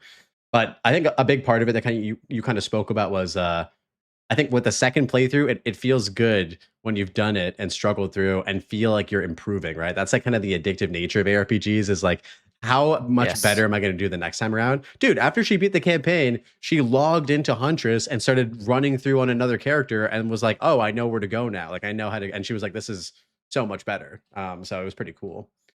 and now we know, guys, how Blaze is almost at level 100 already in the THC League. So if you see him offline playing and he's not online on Discord, She's not account quite at the sharing- level of the pilot, all right? She's not she's isn't- not able to pilot Isn't yet. account sharing allowed if you're in the same household or something? I feel like you're in a legal gray zone here, so you might be fine. My boy Yilon Ma doesn't live in my house, so it's okay, all right? He lives, in China. He's doing his thing in China, right? So it's all good. Yeah. He just logs in. Okay. All good. Yeah. Okay, so one more thing that I want to talk about was Gamescom. Okay, so Gamescom, you're a German man, right? You're from Germany, right? Gamescom is a German thing. Well, it's not a German thing, but it is a thing in Germany. And so just give us the scoop. I think you had some exciting news that you wanted to share about Gamescom. Maybe people don't know about. I'm gonna be there. I don't know if that's exciting. I mean, but I'm gonna be at Gamescom. Yes. Yeah. Did you want to say anything more about that? What? No. I'm gonna be at Gamescom, and GGG is gonna be there. Yeah. And I'm gonna be streaming from there, because they are letting us stream there, and it's gonna be exciting, I think. Last time they went to Gamescom, they had stuff to show. So I'm just gonna assume that this time around there is gonna be stuff to show, and they are gonna announce it one day before Gamescom starts. And I'm actually gonna be there on day 1 and day 2, so I'm gonna be early. So I'm very, very excited. I don't know anything, but I know it's gonna be exciting. That's awesome. Have you ever been to Gamescom before, or is this like your first time actually? I haven't. I hate crowds. Okay. I hate crowds. Yeah. I wasn't gonna say I hate people, because that's not true, because I like my wife, and your wife is people. You can't hate her. Exactly. Yeah. And there's a few other people that I like. Yeah. But no, I large gatherings of people I won't. I would never do. And thankfully, I think on Wednesday and Thursday Gamescom isn't that crowded. At least I hope so, but we'll see. Yeah. So no, I would never went to Gamescom before. I never saw the point. Interesting. Okay. For some reason, I think I remember you talking about it maybe on stream, that you used to do like esports stuff and help with like organizing, like, I don't know, some like Counter-Strike things. So I wasn't sure if you did like tournaments and you were a part of that, all that kind of stuff. Yeah, but Yeah. but that never went so far as like these big gatherings of people. The biggest tournaments that I was at, I was never like in the crowd or anything. I did like all the behind the scenes stuff. I was doing player management for Counter-Strike tournaments and everything. So I was mostly behind closed doors. So not on the floor. Also at the same time, it's not that I'm like having a panic attack once there is like 4 people in front of me. But if I can avoid it, I avoid it. Yeah. We'll make sure to have, some security lined up for you at ExileCon. The rabid fans are gonna be with their Sharpies, like kind of, sign my, upper chest and whatnot. And you're gonna I can sign your face with my fist if you want to. That's gonna be a big crowd, dude. I don't know how many people attend these like conventions, but I feel like there's got to be at least like, I mean, at Gamescom it's probably massive, right? I don't want to like trip you out about it or whatever, but I feel like ExileCon would probably be like a smaller like convention, yeah, I right? think so. Yeah. No, that's also gonna be cool if there's someone like, oh, hello, I'm watching you stream. I mean, that's cool. I'm still very new to all of this stuff, so I don't know. I might be. I don't know. I wanted to stream at Gamescom now, but I also don't want to do this whole streamer thing and do this the whole time. So I need to see how we can manage me streaming the announcements or whatever they show without being like too obnoxious, because I think that's always like I'm gonna see like 2 other people with like selfie sticks and everything. I'm just gonna be embarrassed about myself, and then I'm probably just gonna stop streaming. Yeah, I don't know if you've ever seen anybody streaming in real life before, but it is pretty funny. Like I have. Like people will have like a backpack on with like a giant antenna, and they'll have like a camera and a light, and then the other person, it's like pedals, drums, a satellite, cat cam, dog cam, 6 consoles. It's like it's a bit extra. It's pretty funny. I mean, that's like a very like expensive professional streaming setup. Like not everybody has that kind of IRL setup, right? But when you see that in the wild, you're like, damn, like what's going on here? Okay, so let's go with one more kind of question, and then I've been doing this like new thing on the podcast, Rabbit, so we're not going to spare you from this either, where we take questions from chat for like 5 minutes at the end of the podcast. And so guys, we're going to be doing that shortly. Get your questions ready. We'll get Rabbit to answer his questions. In the meantime, so we have a little bit of time right now between like this very moment, this very second, and Gamescom and whatnot. What are you planning on doing? Are you planning on streaming more? Are you planning on just like playing something else, just getting away from the PC? What are your plans? Oh, if I'm not streaming, I try to not be at my PC anymore. We are gonna be going for a little vacation. I'm gonna be streaming tomorrow, and I'm gonna be streaming a little bit over the weekend probably, and just I don't know. I was thinking maybe try to do another HCSSF run or something, just like hanging.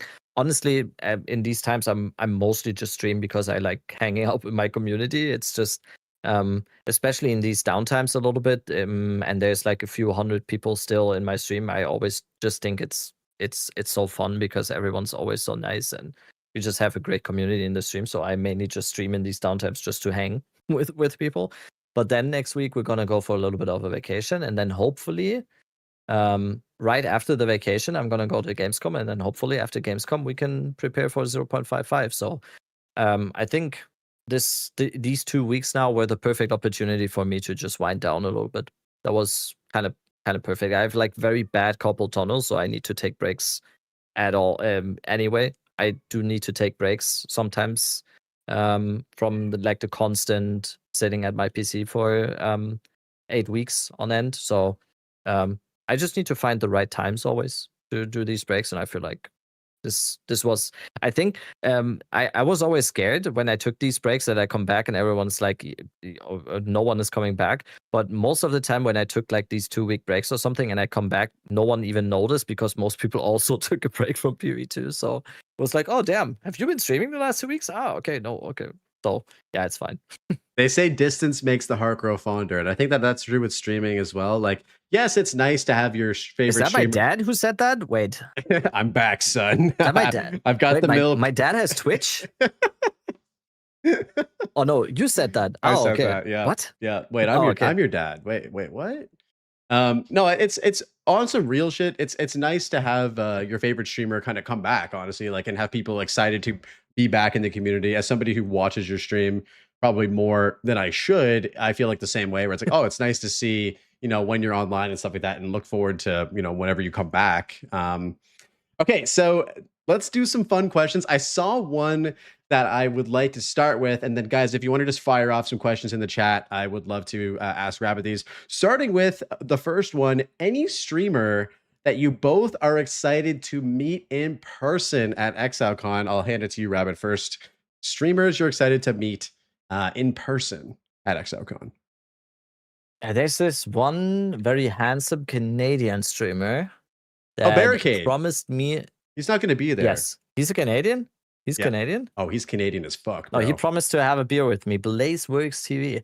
No, I'm very excited to meet Cal and Miso, obviously, because I feel like we've been doing the podcast and everything. And after such a long time of doing the podcast together and never meeting in person, it's just going to be exciting to meet them and say hi. I'm very excited to meet Farmer because same goes for Farmer a little bit.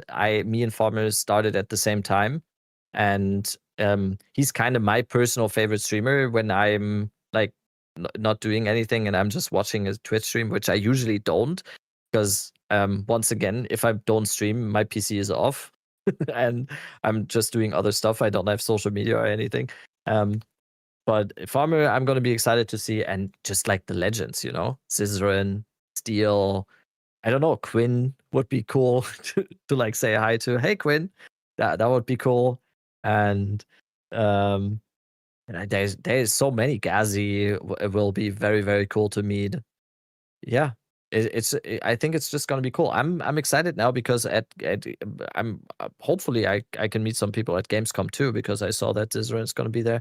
Apparently there's a dinner or something. I don't know, but yeah, we'll see. I'm excited. I'm just excited to celebrate honestly with all of you. I think it's gonna be like a little bit of a celebration where we're all just meeting there. We're all going to have a good time together. We're all going to celebrate something that we all love dearly and that we all have kind of as a thing that we have in common. And I just, this might be too sentimental for some people, but because for a lot of the more seasoned streamers and everything, it's probably just like, yeah, it's part of my job, But for me, it's like, it's kind of a sentimental thing a little bit. I've met so many amazing people over the past 2 years while doing this. And I kind of like, this kind of just happened to me, and I'm so very grateful for it. And I'm just excited to share that with all of you then. And we're just gonna be excited, No, So, I love that. yeah, I don't think it's too sentimental, man. Like it is a pretty special thing, like being able to stream and have this sense of community and all these. It's crazy how many people there are that are just like legends, like new creators, people who've been doing it for a long time and stuff like that. And yeah, no, I 100% agree. Yeah, it's gonna be cool to meet yourself. One person that I'm really looking forward to meeting in real life is actually Y-Doc. Shout out to young Y-Doc who's gonna be there. Our boy. It's gonna be very cool to meet him. Very, very excited. Yeah, there's so many people, too many people to list, but that was one that came to mind actually, was just our boy young Y-Doc. Okay, one other question. I didn't even think of him as like a streamer or a YouTuber that I met. That's more like I don't know, like a little bit of a buddy or like a long lost brother or something that I finally get to meet. Yeah, 100%. Okay, so Hacky has one here.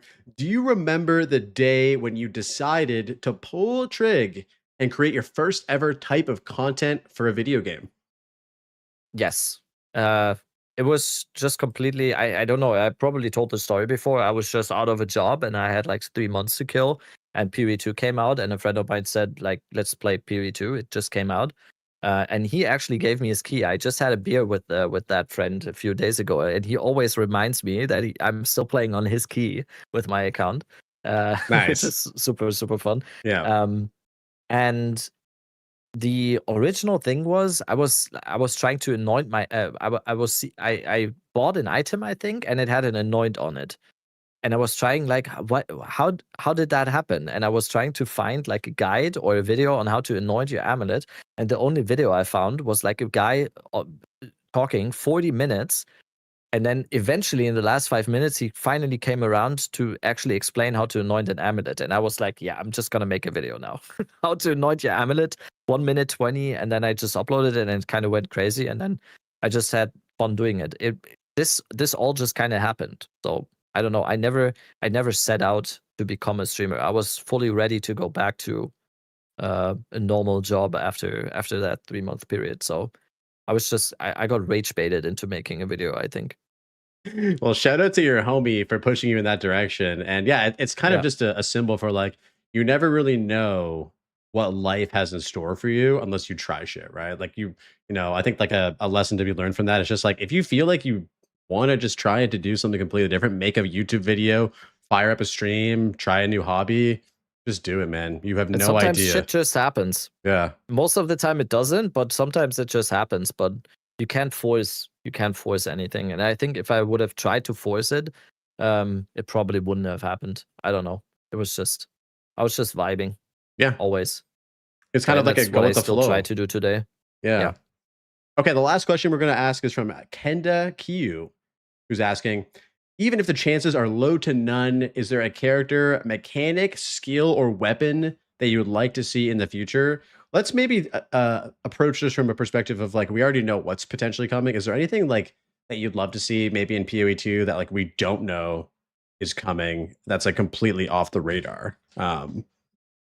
Rabbit's potential choice here.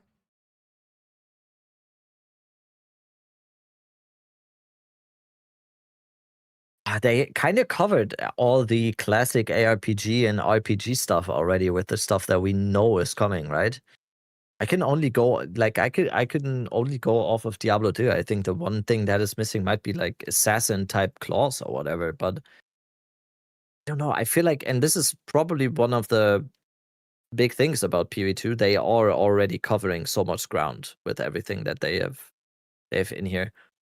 So that's so hard because we have this kind of, I would already say the crossbow and the whole crossbow playstyle is already so innovative, kind of. I remember when they showed the first footage of PoE2, everyone was so amazed by the WASD movement and the crossbow overall because it was never seen before. And it's so hard to do. I think the whole spell archetype can be so much more elaborated on, if that's the right word. I think there could be so much more cool stuff, like actual occult spells with like more type of focuses on corpse explosion or different types of summons that do different stuff. I think in the spell department we still have ways to go when it comes to creativity of spells. Yeah. Yeah, no, I was just thinking too, and my mind immediately went to like, what do we have in Diablo 2 that we don't have? We have like the Paladin, which I guess is coming in the form of the Templar in some shape or form. And yeah, like we have like, all of these, like the rogue archetype with the daggers and traps and stuff like that. It's tough to think of like what we're going to be missing after everything comes into play here. And I agree with you like wholeheartedly, like the crossbow almost feels like you're playing like a third person shooter a little bit in PoE 2 with the grenades and stuff like that. So yeah, no, it's tough. I'm excited to see what, maybe they expand the game down the road and have like an additional class after all the classes are in the game and see what they decide on. It's going to be interesting. But they have kind of checked off all like the classic archetypes, right? Yeah, kind of. And I think that's what makes people so hopeful about the future of PoE2, right? Because it is going towards being the ARPG, I think. That will just cover every ground. I really tried to think of something and I couldn't, and I think that's kind of a sign that if they do something like that, it will probably be something that no one has thought of. So yeah, we'll see. Yeah, maybe cat girl, like some sort of cat girl archetype, where you have like your like claws and your like agility and oh wait, well, we're talking about PoE 2. Oh, my bad. Yeah, maybe we keep cat girls out of PoE out of PoE 2. And on that note, ladies and gentlemen, I'd like to say thank you very much to the chat's gone crazy. I love it. Yeah, dude, thank you very much for coming on today. I appreciate it. You didn't even chuckle, bro. Tough crowd out here. Tough crowd. Yeah, man, thank you very much. It's been a pleasure having you on. for the third episode. Guys, if you enjoyed this conversation and want to hear me and Rabbit yap about PoE2 even more, there's actually going to be 2 other conversations in the video description. So make sure to go ahead and check those out. Appreciate you guys watching on Twitch. Appreciate you guys watching on YouTube as well. Rabbit, you're the man. Thank you so much. Thank you. Did you want to? You're the man. Did you want to say anything else? Thank you to the Academy. And thank you to my publicist who managed to keep all those allegations out of the press, I guess. I don't know. Oh. Yes. Well, now we have to get into that. I don't know. Oh, I have to plug my stream or something. Oh, yeah, I stream on Twitch. Yes, you do. And you also have a podcast. Who is the next guest That's true. on your podcast? Funky Chicken. Funky Chicken. Okay, and when is that happening? Tomorrow. Oh, tomorrow. In Okay. exactly 24 hours. Amazing. Okay, well, guys, if you're listening to this, this VOD will be out before their podcast starts. So if you guys enjoy PoE2 podcasts, go check out Rabbit's podcast with Miso and Caltrek, the Path of Exile podcast, and Funky Chicken, our Australian boy who just started streaming, will be on there talking. He's actually rad. I've been hanging out in his stream probably like every day. There he is in chat. All right, guys. Yeah, as always, thank you so much for watching. Appreciate you guys. Lots more fun podcasts lined up in the works. Hopefully you enjoyed this filler episode with Dead Rabbit, and we'll make sure to have him back on again in a more important time in the game. Appreciate y'all. Thanks for watching, and peace, boys. I'm such an asshole. Nice. We got that in. We got that in right before the recording ended. Thanks, bro. Appreciate it, man. Yeah. All right, bro. What's your plan for the rest of the night? I'm gonna go to bed immediately. I'm sorry. I was a little bit out of it. I haven't been sleeping too well. I'm gonna go to bed now. Okay. Sweet dreams, sweet prince. Have yourself a good vacation, man. Thank you so much. Thank you so much. I need to. Someone clipped earlier me singing. I need to check that out real quick. Oh yeah, if you get that, drop that in the chat because that might make for a good redeem later down the road. I liked that. Right. Yeah. All right, I'm gonna close this call now. Bye bye. Bye. Was that awkward? Was it awkward or was it just me? You forgot to ask Rabbit about the campaign skip. No, we're not talking about the campaign skip. You have a Discord? Yes! Exclamation Discord. It was perfect. Hell no, that was good. Okay. He's just German. Oh, is that a German thing? Is it a German thing to just be like, bye? I don't know.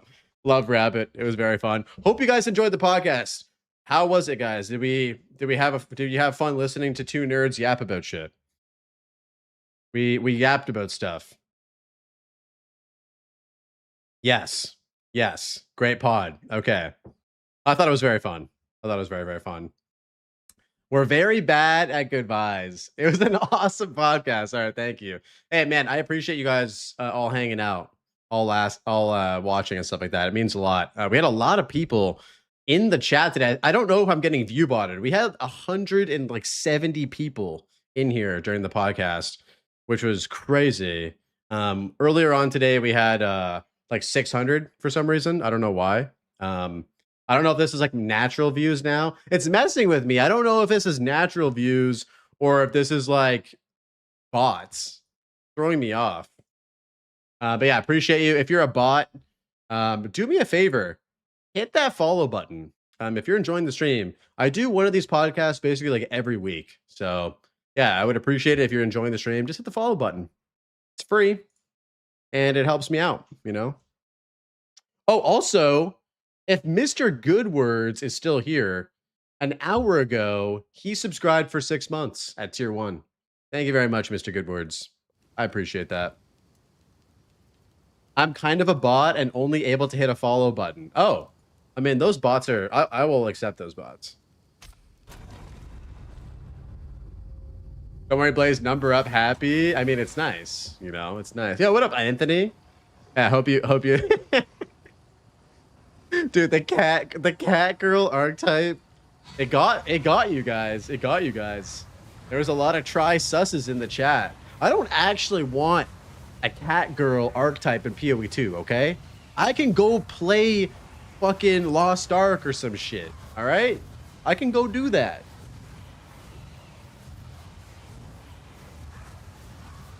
Oh shit, yo, Jono, dude, thank you so much for the 12 months. This man has the golden Blazeworks badge. Holy shit, dude. Thank you, man.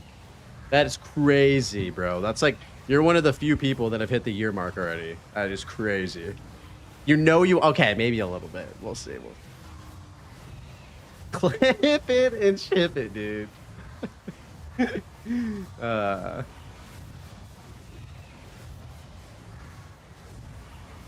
Would you be interested in seeing my progress in SSF? I mean, if you want to drop a ninja, we can look at it quickly. I want to get back to blasting, though. Give me the Michelle Pfeiffer art. Okay, bro. Okay. What MTX are you using, and is it still available? So the MTX I'm using is, I believe it's from the current mystery box. So I ended up getting this stuff from the current mystery box. I believe you can still get it. If you can still, it's from the, what is it called?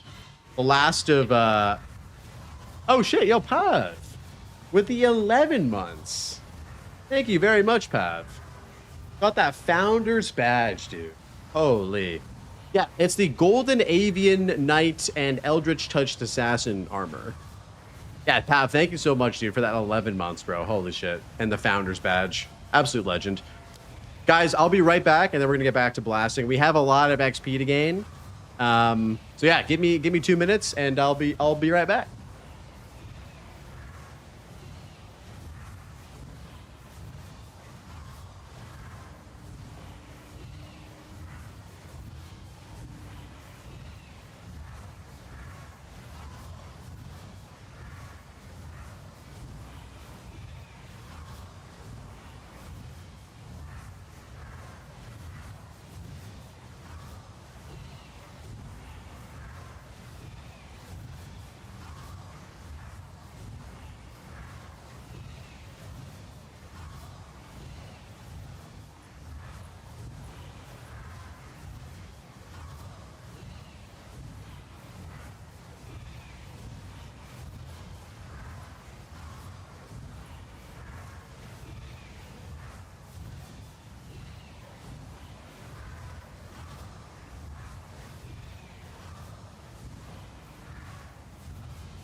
Alrighty, I'm back.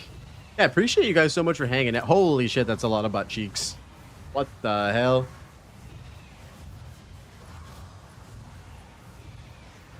Yeah, appreciate you guys chilling, man. You guys are awesome. Let's change the title.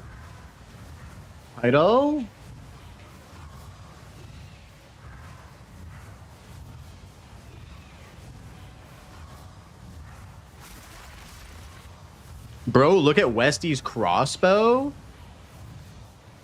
Oh my god.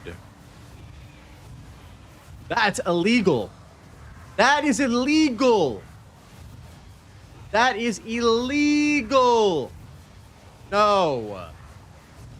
Okay, hold on. Let me pin this so you guys can see this. What is this, bro? Hey, I knew you were a swiper. I didn't realize you were swiping like this. How are you able to swipe like that? How much you want for it? Guys, think about how good of a grenade build we could make with this. Think about it. It'd be crazy. Dude, and now you're gonna hit reduced attribute requirements and dexterity on it. No, I'm praying for attack speed, brother. I'm praying you hit attack speed. That is disgusting. That is disgusting, bro. What the fuck? Time is of the essence. Yeah, think about what kind of grenade build we could play with that. Yo, Westy, when you're done with that, hit me up. Off stream. We'll self-craft something similar, guys. Don't worry.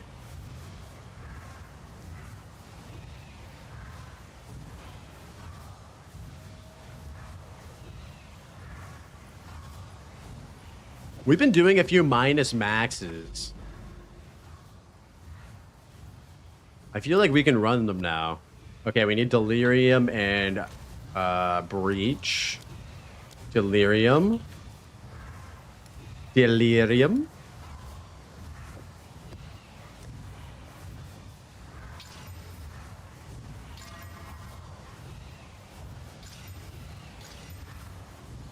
Delirium, it's acquired. Breach. If anybody has, I'm not asking for handouts, but like if you want to place an XP tablet in my hand, from Expedition, or sorry, from Breach, Delirium, I'm not gonna be mad about it. If you want to just, you know, my hand is what just happens to be extended, and you could just place it in there. That'd be fine, you know. That would be totally fine.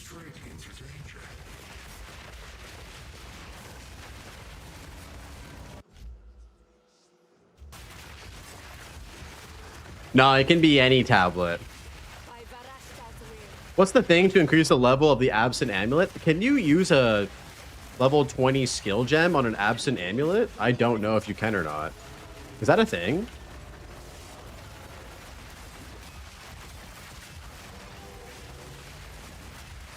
Perfect Flux. Ah, okay. Perfect Flux. What is this legendary playlist? It's just called Keep the Good Times Rolling. A playlist that I made. It's just dad rock, bro. There you go.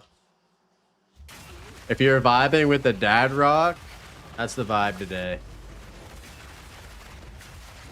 Do you own a Scion's Temper that I could buy? I have one div so far. I do not have one of those, I don't think. I can check for you afterwards.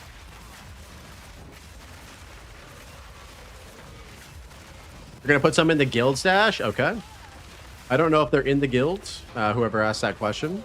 But if you are in the guild and you want to upgrade your Absent Amulet, there will be some in the guild stash. Or alternatively, I could just give you it. Check for a Yoke of Suffering. I don't think I have that either, Math, unfortunately. Was I asking for XP tablets? Yes, sir. Yo, I've been hella vibing to your Japanese city pop playlist at work. Hell yeah, dude. I love that playlist. Tin Can 3. Okay, there we go. I'll grab that afterwards. Thank you. Yeah, I spent a good amount of time on that city pop playlist. I think it, like at least like 2 or 3 hours just like combing through the classics.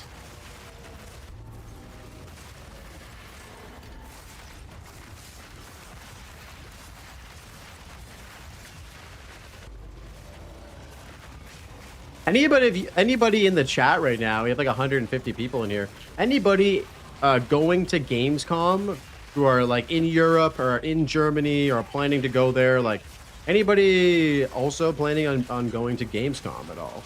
I feel like it sounds like a lot of fun.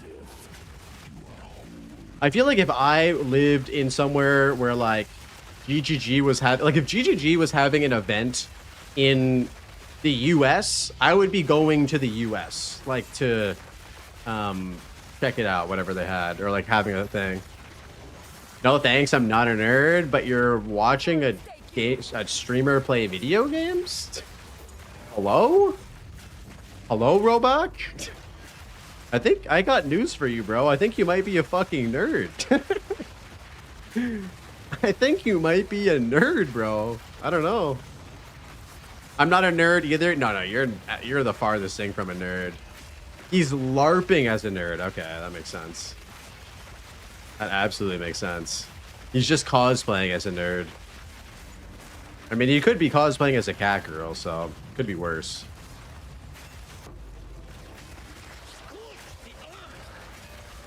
I'm wide, bro. Loves that emote. Is it in which city? I don't know. I know it's in Germany, but I don't know which city it's in. Cologne. Is Cologne German? I don't know my German geography. It's in Cologne, right? Yeah. Think about it this way: it's in a city called Cologne. How many gamers are going there that actually use Cologne? How many gamers are going there wishing who actually wear cologne, bro? Yo, Pally, V Prado, appreciate the follows, guys. Thank you. 1%. Yo, how many of you guys actually wear cologne? I'm a cologne guy. I wear cologne. I wear cologne. You know what's weird though? I'll put cologne sometimes, even when I'm just like chilling at my house. Like, I don't know. Sometimes it's just nice to smell good. Is that a support chat? Nah, it's an ascendancy passive. Best blue cologne? Wait, what's a blue cologne?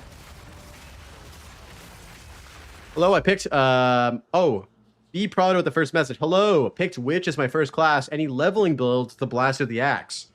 I would tell you what I tell everybody who asks me that question. Don't follow a build. Just play the game, Be Prado. And if you have any questions, feel free to ask. But I would just discover the game, look at the skill gems, pick stuff that sounds cool, and go from there. Don't follow a build guide. Just play. Just play the game. And then if you struggle, you can go on Twitch and ask, like a streamer. You can go on Mobilytics. Mobilytics is a website that has a bunch of guides. You can go on there, type in witch. There's going to be a bunch of guides. But you only get your first experience playing PoE 2 once. Don't ruin it by following a guide. Oh, blue cologne smells like Yves Saint Laurent. I am a Dolce & Gabbana light blue guy. That is my shit. So I don't know if that fits, but light blue is my jam, dude. By Dolce & Gabbana. That's what I would say. Hopefully, I don't know if that answers your question, V Prado, but that's what I would say. Essence Training Contagion is my go-to. Essence Training Contagion is amazing. It's amazing. That hasn't been bad ever. Essence Training Contagion has been good always. I heard only gay men wear that one. Where'd you hear that? Seems like very specific information to know about. Friendly reminder, look for Sion's, thank you. Let's look. He heard it at the gay bar. Yeah, is that like something you heard while... If you know, you know. Pav getting absolutely called out in chat right now. It's amazing. Oh. Streamer getting handouts. Can you believe this, guys? My streamer is getting handouts. Temper. I do not have it. What was the other one that I had that someone wanted? Math? What was the one that you wanted? Sorry, Math. I don't think I have it. Oh, Celiac. What's up, brother? It's a gem? Oh, is it a gem? I thought it was a unique item. I don't have it. Okay. Yoke of Suffering. That's an amulet, right? I don't have that either, unfortunately. Unowned. Yoke. Nah, I don't have it. I'm sorry, boys. Whoa, what the fuck? I've never seen this before. The Whispering Ice. Have you guys seen this? Where did this come from? 5 vowels? Sure.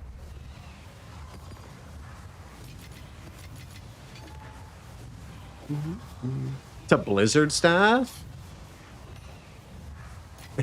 Whispering Eye, bro. Oh, it's good for cold exposure. Holy! Guys, thank you so much for all the XP tablets. That's great. That is great. Magic treasure. Good fortune. Fine. Finally, this guy starts paying his rent. He's been living in my hideout for free for 11 days. You invite me to the guild? Yes. Send me a... Oh, here we go. There you go, Hacky. I did go to the guild stash. Oh, there's like more stuff in here. There's an Adziri's Splendor in the guild stash. That's cool. All right, where are we at here? Are we doing... Yeah, we're doing... Do we have any tier 16 maps? I don't know if we do. That are runnable, I should say.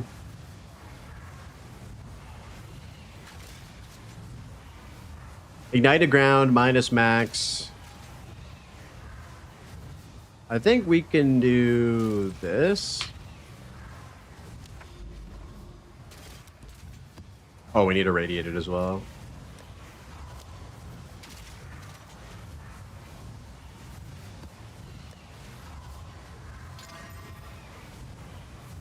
Unique monsters have one additional modifier. That should be fine, right? Anyone racing you to 100? I don't think so. Rosen is in second place right now. We have over 200 million experience in front of him, which is a lot. It is a ton of experience. I think if we just play at this pace that we're doing, 8 hours a day, he's gaining. I mean, you gain more XP the lower level you are. So if you're level 98, you get a significantly more XP than when you do it at like 99, right? In Blaze we trust, yeah. I mean, I think Rosen at this point is just over halfway to 99. I could be wrong. Maybe like 2/3 of the way to 99. He was in here earlier. I think he said he wasn't planning on going for 100. Can I borrow 5 div that I'll never pay back? You mean, can you have 5 div? If you're asking for 5 div to have, I'll say yes.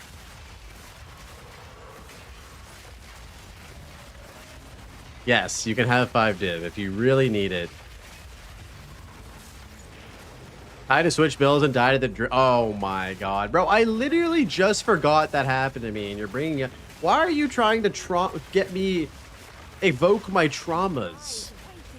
This is that was a traumatic event. Should we watch that death back? To evoke even more trauma?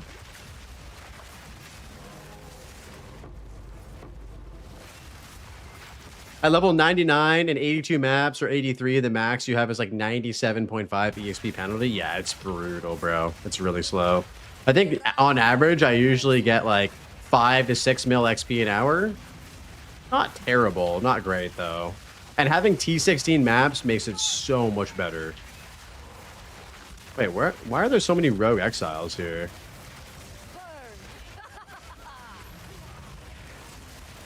Is this where all the rogue exiles hang out? Burn!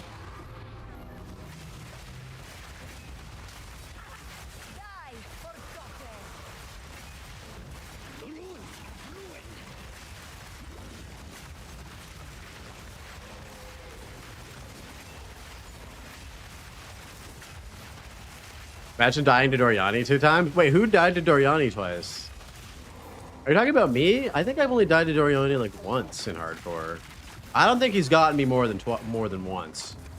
Oh, Pav died to Doriani twice. Really? How? I think I saw one clip. Oh, I did see both clips actually. I gave it to them.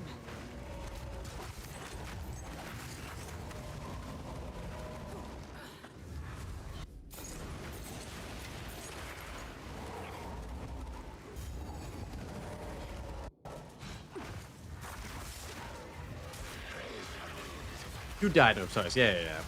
I think that's who Herm was talking about.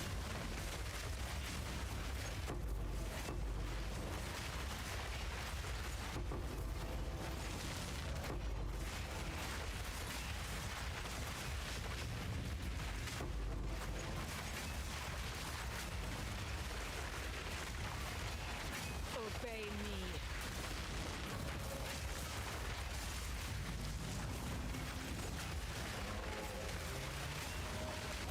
Didn't you die to him back to back, Pav? I thought you like got to him on your Twister character and you kind of just let him kill you. And then the next character you got back up to him and then you died again. Or was that, am I mistaken?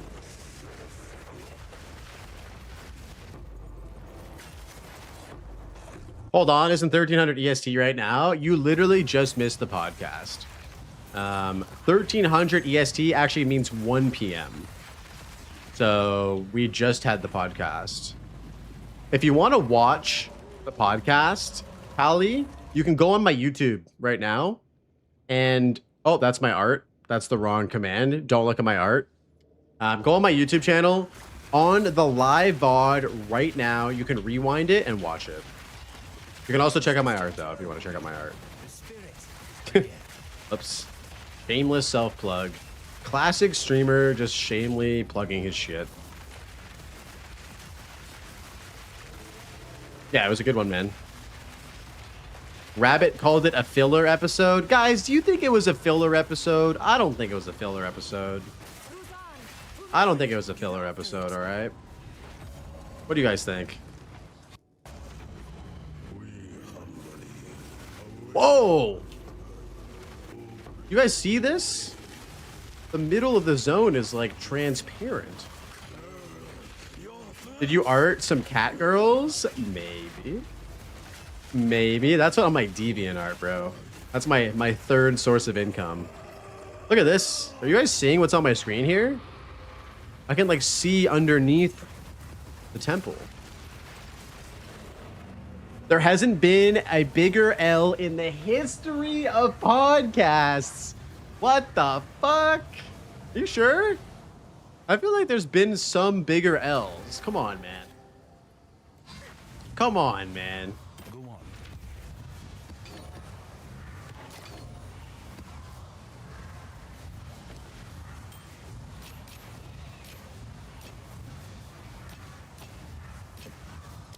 So it is.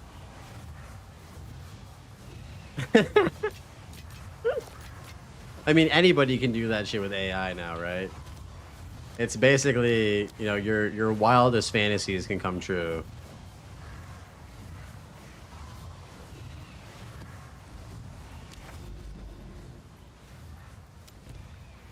Oh, we love a good Sun Temple. This is one of those maps that I used to hate, and then they fixed it, and now it's like, out of all the city layouts, Sun Temple might be one of the best ones. It's great. It's so easy to navigate. It's great for doing all content. Like, it's good for Ritual, it's good for Abyss, it's good for Breach. It's just a good-ass map now. 140 tries. That is a big Ziri jail right there. Does anybody remember how many times it took Rabbit to get a Ziri's communion? I think he was in there for at least 100 runs as well before he dropped it.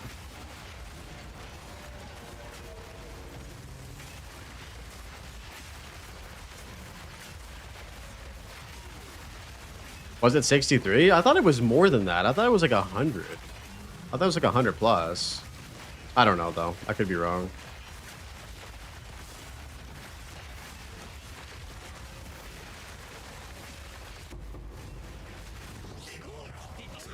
There's 120 to 140. Yeah. I mean, he's had some pretty bad luck with stuff. It took him like 2 weeks, right, to get an expedition boon. 2 weeks. A farming expedition for like 7 or 8 hours a day. He's built different, and I think he's built different because he's a Diablo 2 player. He is a Diablo 2 player. 2 weeks of farming cow level. It ain't nothing, dude. Yeah, and then once you find it, you just quit because your thing you were farming is gone, and now you have nothing to look forward to. There it is. Oh, it's 63? Okay, there we go. As a RuneScape player, I've grinded for a year for a single drop. Oh my god. What was the drop that you grinded a year for in RuneScape? Die, forgotten.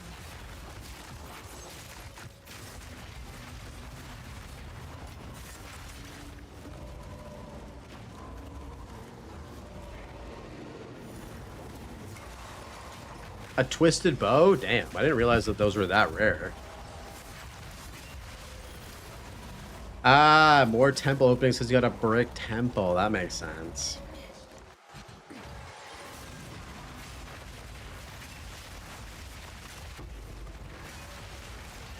Yeah, I think for me, this is my expedition for 2 weeks of the league. Hitting level 100 is my version of that. How many of you guys have hit level 100 in PoE 2? Do we have many people who have done the grind? How many of you guys have actually done the grind? You've done it every season. Me on Warbringer, you've gotten to 99. Okay. I always switch character before then. I mean, normally I would too. 3 level 100s, but in Temple League. Temple League counts. I'm not trying to discredit anybody from achieving level 100 in Temple League. Yeah, I guess if you played 0.4, you probably hit 100 if you did Temple, right? It was just kind of a byproduct of playing. All your characters die at 97. Okay, you gotta hit a level 98, dude. 98 is when this character really pops off. My builds came online at 99.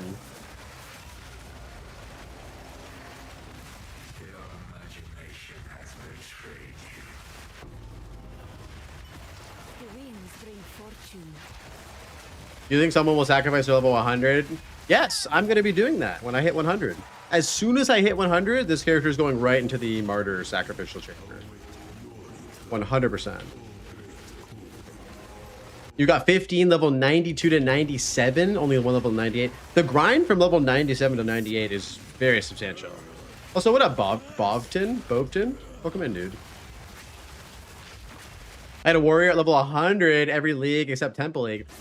A warrior a level 100 every league except Temple League? That's big respect.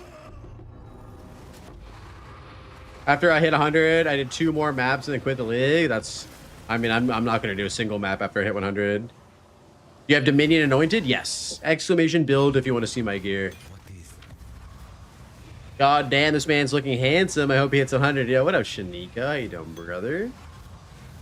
Good to see you. Goodbye.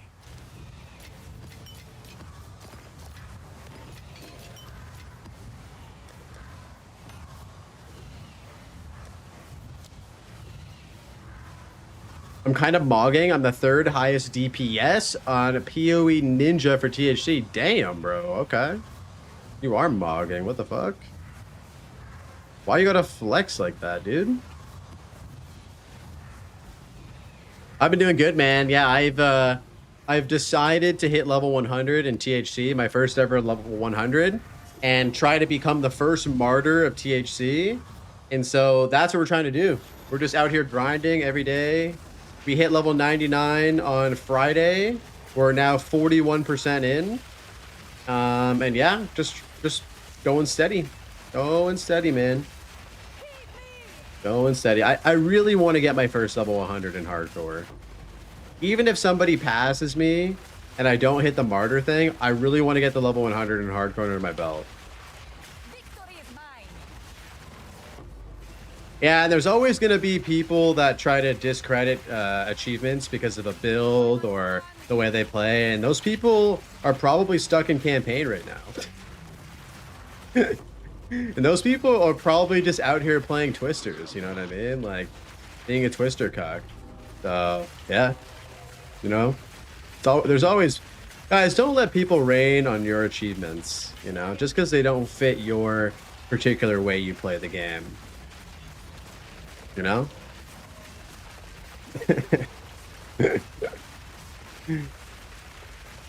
Level 100 in HC is an incredible achievement no matter what build you play. Oh yeah, it's a mental battle of attrition. It's a mental battle. Even if you have an OP build, like this Varashta build is clearly OP, you know, it's more of the mental battle of doing the same thing every day. Your tank top's about to come off? Holy! Level 100 non-temple HC is legit. Legit in Temple League also, I guess, because Temple is dangerous. Oh yeah, so many of my buddies died in the temple to detonate dead on hardcore. It was just a thing that got people killed all the time. I mean, dude, it doesn't matter what league you did it in. If you hit level 100 in PoE2 and hardcore, it's a big deal. It's definitely a big deal. Is there something to be said about it being easier in Temple League? Maybe, because the temple is broken, but it doesn't take away from the fact that it was still dangerous.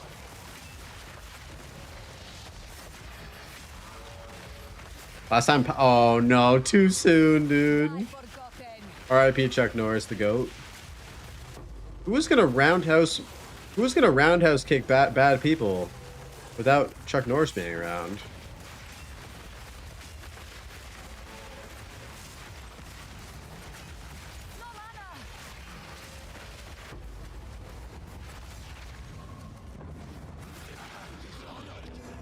Chuck is still here. He's with all of us. Thank you, Chuck Norris. Dude, Chuck Norris was even in dodgeball.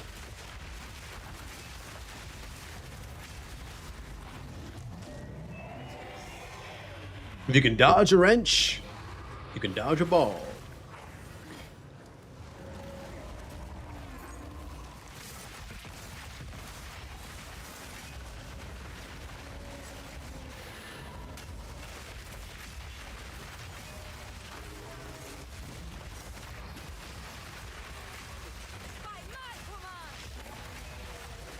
Okay, so we got quite a few people who've done level 100.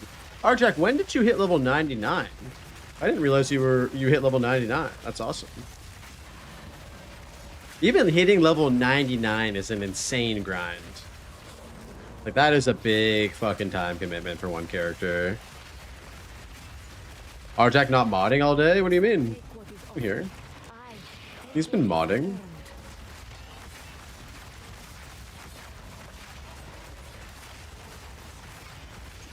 He's big modding right now. How does he have time for 99? He's got a lot of free time. Anything over 97 is a major commitment. Oh yeah, for sure. For sure. It just becomes a mental battle. Yo, thanks for hanging out, Emperor. Thank you for those gifted subs again, man. Appreciate the early birthday present, brother. Thank you for all of the support over the last months, dude. Means a lot, bro. Thank you. Enjoy your rest. Damn, almost level 99.5. Dude, we're getting close. Our goal today is 50%. That's our goal.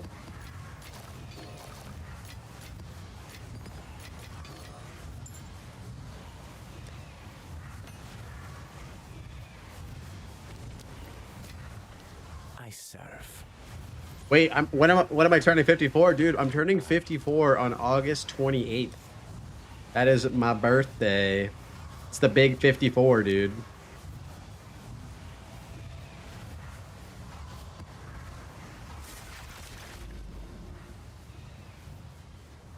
Val City, Val City. Oh, another Sun Temple, good.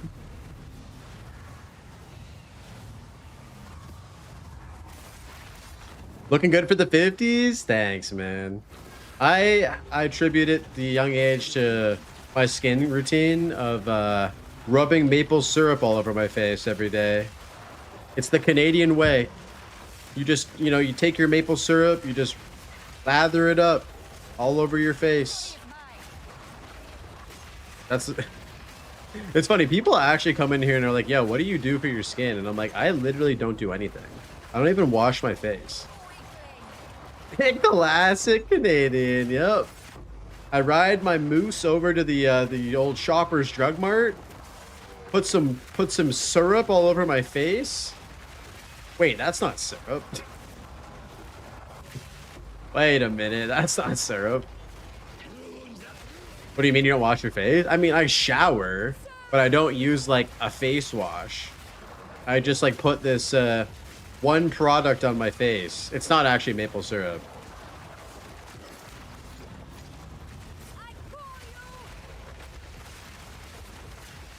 Case of good skin because your build kills the bit rate. You're not playing a good build unless it kills your bitrate, alright? Thought you dodged the face while showering? Nah, bro, I don't shower like this, dude. I'm like, get the water away from my face. No. Water hits the face sometimes, dude.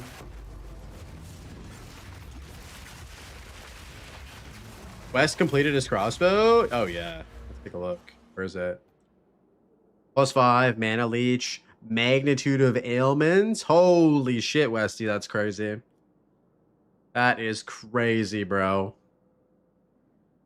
God damn, can you guys see this? Can you guys see this crossbow here?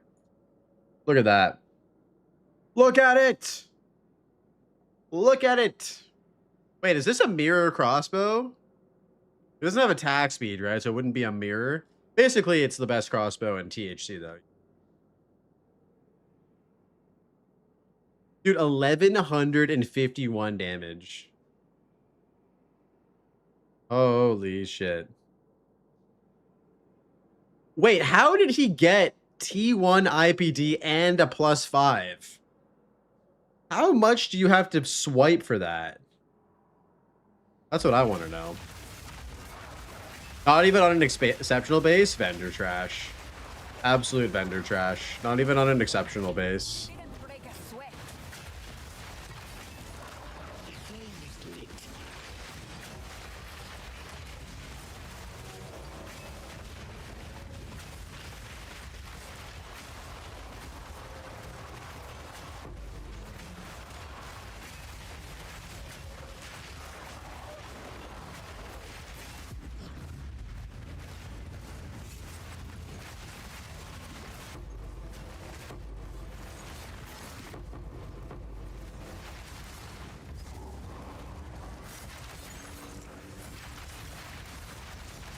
Yeah, that crossbow is fucking crazy, bro.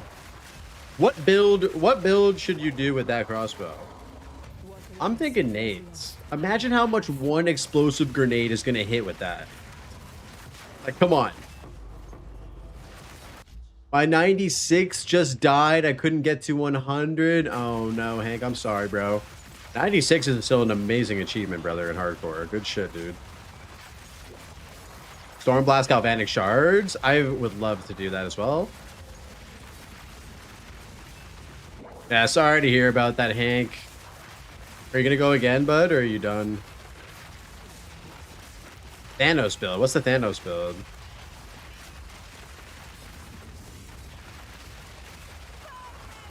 You threw your mage blood into the first... Wait, you had a mage blood? No, I just got so much more sad because I've never seen one. Oh. Was it nicely rolled too?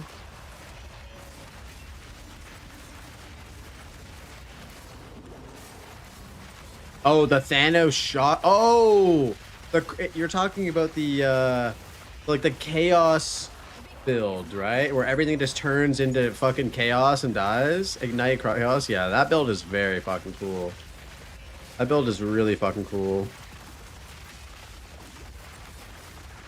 Make your next goal. I mean, the mage blood we'll find eventually. We'll find it eventually. It's just a matter of time, right, guys? Oh, you're playing it right now, Convol. Hell yeah.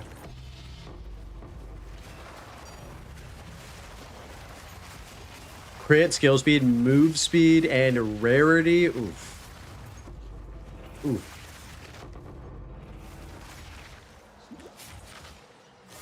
Clueless? No, dude, come on. Let me cope, dude. It's just a matter of time, right, guys? It's just a matter of time. How many chaos do we have? I think we have like 600-ish. Yeah, that crossbow was insane, dude.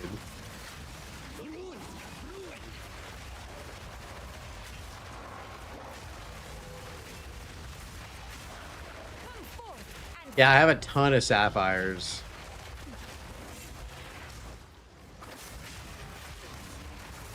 You made it to the interlude and faced the ice monkey.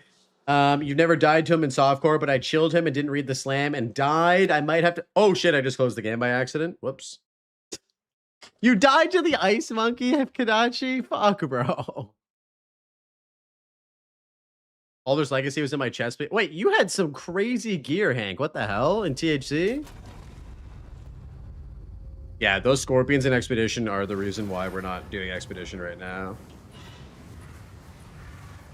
Yeah, we're getting the streamer client open and ready to go so we can finally get our first Headhunter. And our first Mage Blood.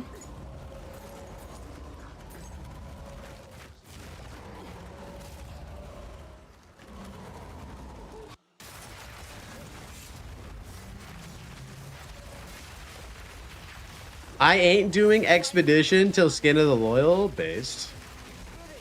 I don't go into Expedition with under 40,000 energy shields. Absolutely based. Get me a Scion. Yeah, surely it'll drop as well.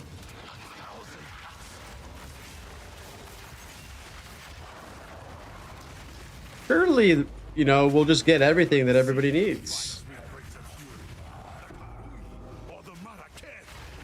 Unironically, uncovering, I did want to get that item though because I wanted to make a fire resistant stacking Smithic Katava. Oh, Hank, we're not getting 055 for probably another month, brother. I would expect early to mid September is when it's going to come out.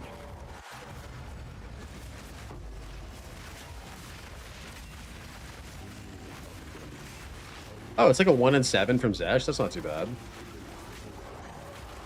Definitely farmable. Did I know that Oscar's had one, right? Yeah, Kadachi died again, Arjak. He died to the ice monkey, bro.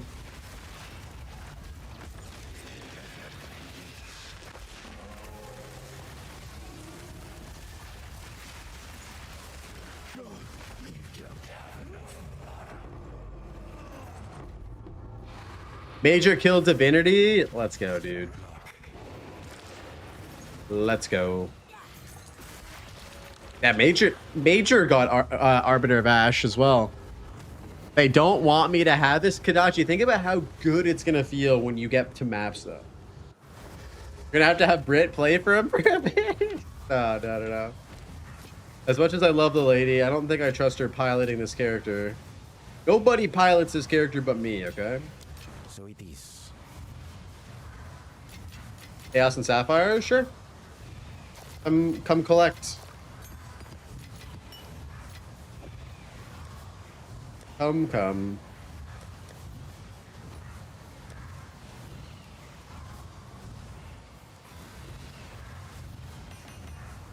I'm just gonna give you all my sapphires right now, like an inventory load of them, okay?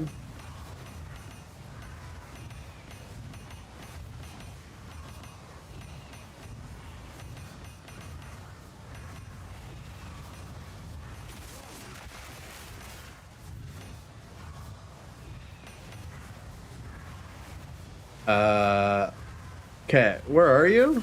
You're here somewhere, aren't you? Oh, there you are.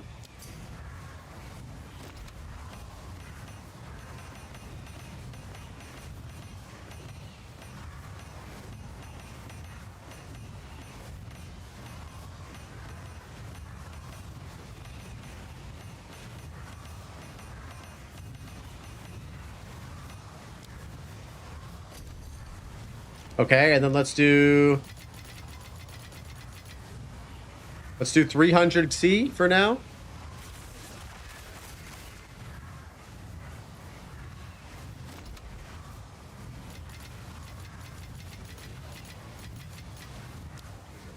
Oh yeah, pass me those maps when you get a chance. Those T15 maps. So that I can craft those.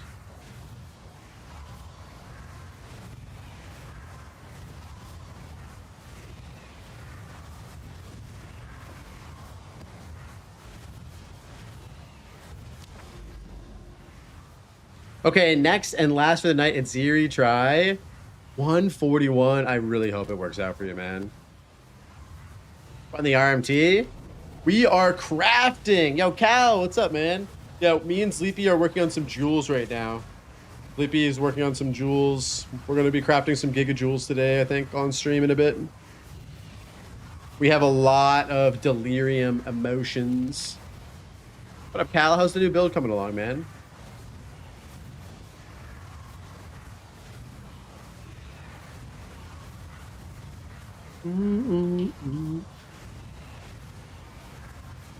Arjack +1 has entered my hideout.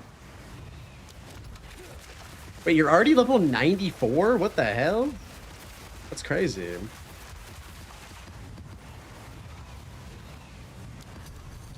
Thank you. You're out of X? You need... Wait, you need Exalted? Alright. You have 12 life catalysts? No, I do not. Sorry, Funky. Wait, do I?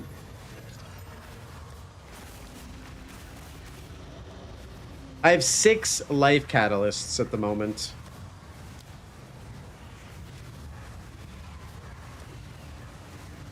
$93, almost 94. Hell yeah, bro. Good.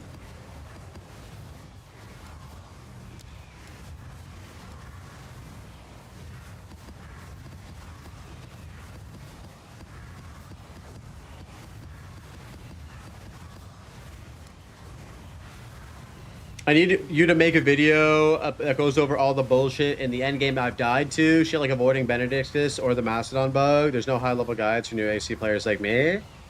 Oh man, there's so many videos to make, bro. Dude, if you want to send me some of the stuff that you've dealt with, I could do like a the top 10 ways you're gonna die in hardcore. I feel like that's a great video that I need to make 100%.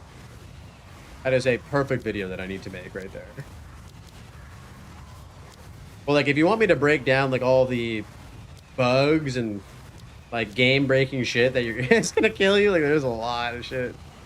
A lot of shit. Yo, John Q with the follow. Welcome in, bro.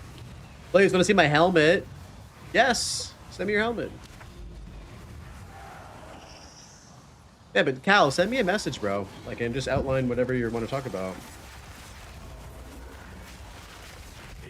Yeah, like, what do you guys think? I would say number 1 is sprinting. Sprinting, you're gonna die, 100%. Sprinting is the number 1 killer in hardcore, easily. Number 2, what takes the number 2 spot? I think number 2 is the monkey in Act 3. Even though he's been nerfed, I think the monkey in Act 3 still gets a ton of new players. Like, the monkey in Act 3 easily gets more people than Viper, in my opinion. Oh, you got the 29 spirit? That's nice enchant. That's a very nice enchant. Monkey. What about Benedictus? Yeah, I don't think Benedictus would be in the top 3, though. I think it would go sprinting, then monkey, then Viper, then what would come next after that? Yeah, I think like, yeah, rushing. I think rushing would be number 4. Just like trying to go too quickly throughout the game. We're not even thinking, guys, necessarily just about bosses. We need to think outside of the box here. We need to think about like what gets people killed in hardcore all the time. And yes, a lot of bosses do get people killed all the time, but there's a mindset of like trying to speed through the game that will get you fucking killed. Making your own builds.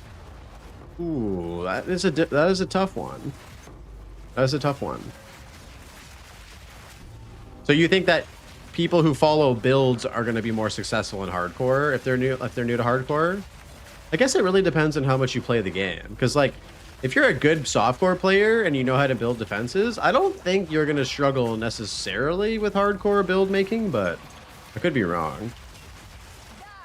Of course, like, following a hardcore build is definitely advisable, but yeah, like it would have been interesting for Rabbit to make his own build on hardcore and see. Like, I think he deviated quite a bit on the pin to win build, but I don't know. Getting stuck after rolling, like on random shit.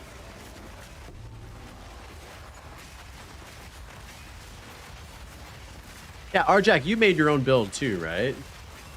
I think it definitely varies. Yo, you just got it, series. That's amazing. What was the run? 140 Monday.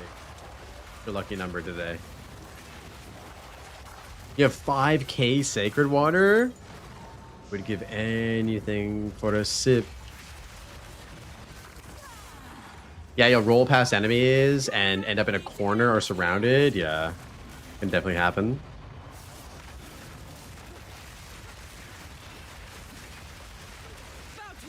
I think, oh, you know what? We could just categorize it. Sprinting, number 1. Number 2, guys, what do you think about this? Number 2, bugs. You're gonna die to bugs. And then we can go into like a bunch of the popular ones, but like, I think bugs are probably the number 2 killer in hardcore. And then rushing. Rushing is probably number 3, and then the monkey. And then we could list off some like bosses and stuff like that, like drowning orbs.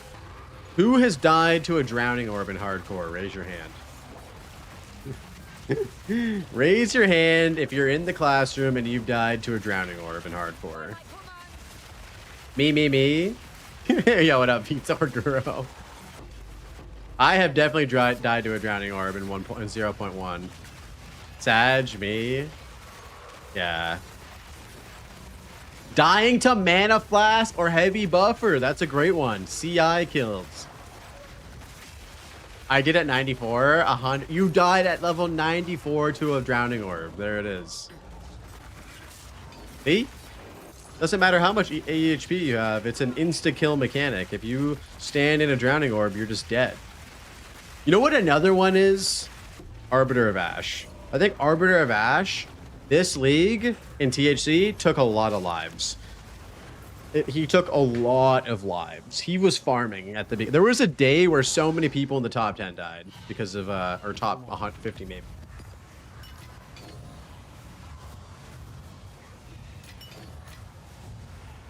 Viper and Arbiter of Ass have killed you more times than anything. These are one of the most dangerous things, same as the Quicksilver orbs in PoE 1. Yeah, they're extremely dangerous. So it is.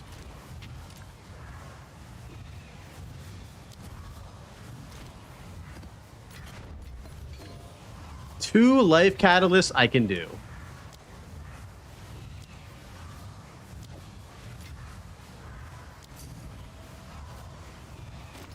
Yo, Tornado Bird is another good one. Tornado Bird has been absolutely taking lives. I've died to the Tornado Bird in the Chaos Trials just a few times. You're welcome, Funky. What do you guys think the most rippy boss is in the campaign? Most rippy boss out of all the bosses? My guess is I would say monkey, but you actually don't have to fight the monkey. Viper, monkey, dig site fucker. I mean, Benedictus is definitely up there for sure. Wow, it really is a toss-up between Viper and the monkey, huh? Or if you guys are saying that Viper than the monkey. I could see that. What makes Viper so hard? Is it the spear phase? People just don't know how to dodge through the spears? Like, what is it?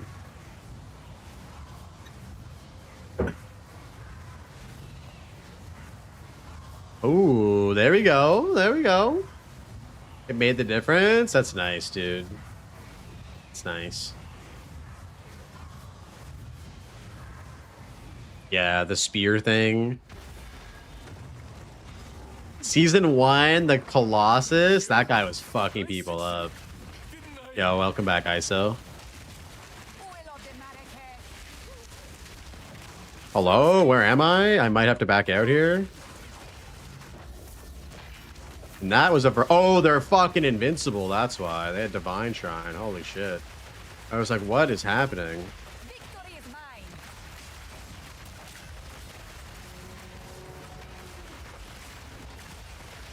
Good old Divine Shrine.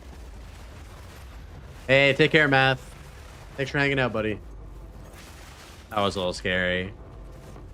It's funny, even having that little ES, I still had like 6, 7k ES.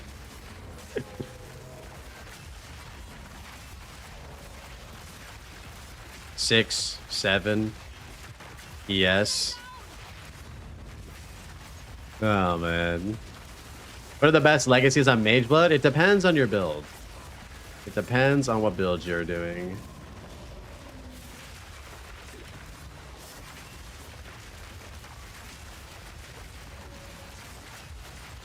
For Varashta, for Varashta, you want movement speed, rarity, and probably resistances. I would say that would be your best bet.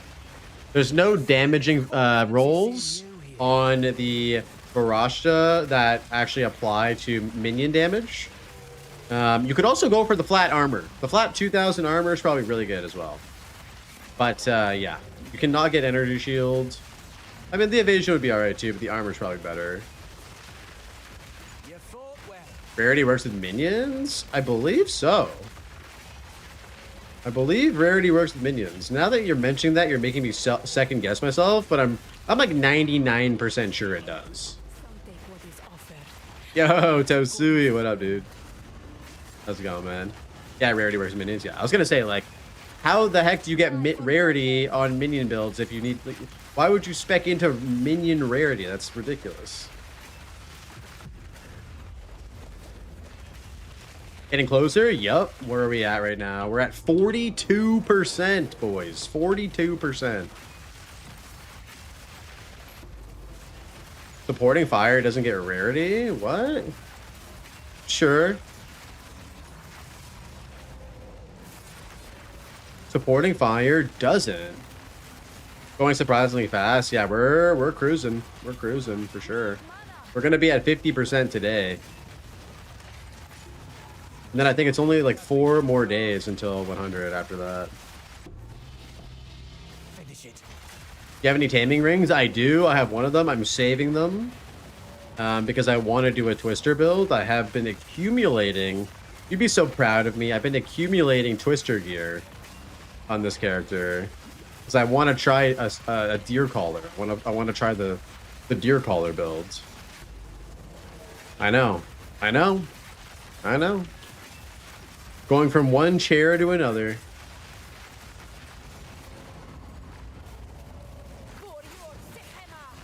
Exceptional flying spear. I have Sky Sliver. I don't know which one I have. I can check for you, dude. One chair to another. Blaze is a minion main now. I mean, I have a lot of hours on minions this league because of this. Hey, brother, would you be able to trade me 2 perfect jeweler's orb for some tablets? I can just give you a perfect jeweler's orb, bro. I have a lot. I have a lot. Happy to hook you up. Command skills don't count as minion builds, IMO. I mean, people are gonna see you using muster and having a minion army, and they're gonna connect the dots. You know what I mean? But yeah, it's not a minion build. Like, if we're getting into the technicalities, I agree. But at the end of the day, we are using minions in the build. So I guess, like, it kind of is. I'm trying to become a GGG guy. My pitch is next league is last of the Pohitians. I have no idea what that means.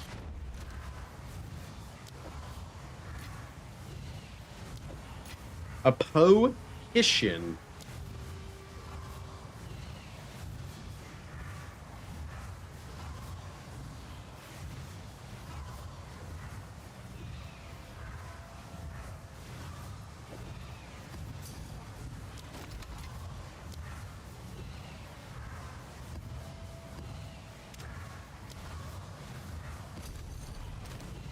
Okay, I have this ring. Wait, where's my ring? I have Barrick's grip, dude. I have the grippy ring. This is the one I have. I need the others. Which one do you have? You have Barrick's Respite and Barrick's grip. Okay, you have 2 of them. Got any contempts ready? Yes, I have 3 potents and 3 ancients. Are we ready to gamba now? Let's do it. Westy hooked you up, the people's champ.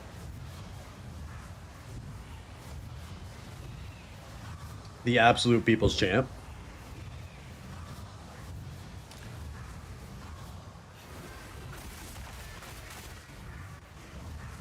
You don't happen to have a 7 cold staff? I do actually have one of those. Right here. Do you have any Val Orbs?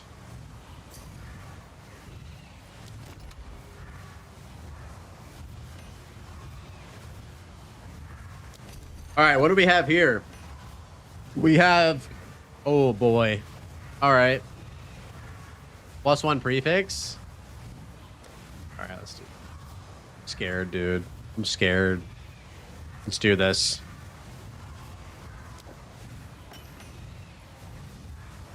Okay, we're going to use a potent liquid contempt. Removes a random modifier and augments a rare jewel with a new guaranteed modifier. +1 suffix or +1 prefix. All right, here we go. What do we hit, guys? Prefix or suffix? We are really looking for prefix.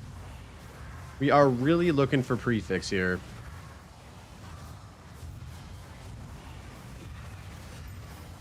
Yes! Yes! We hit it! Huge! Let's go! Yo, this is gonna be crazy. Okay, what's the next step? What's the next step? Yeah, this is big. This is gonna be big. Cranium prefix. Okay. Cranium. Oh, we're gonna need all of these craniums, aren't we? Wait, we're not gonna... I don't need to use necromancy because it's already filled out, right? Yeah. And then let's get some echoes. And we're looking for the increased energy shield hybrid node, right?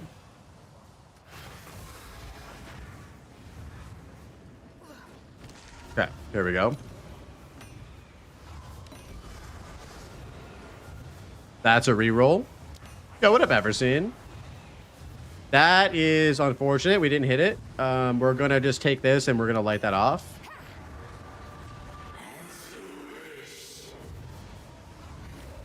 Yeah, ritual omen to remove suffix. Okay, this is my first time crafting a GG jewel. This is exciting. This is very exciting.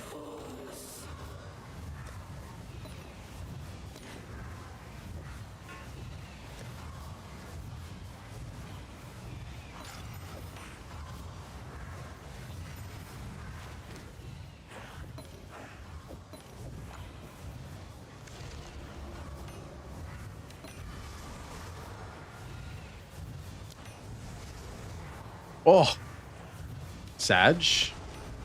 Okay, why do I not have annulments in my inventory? How many craniums is it gonna take?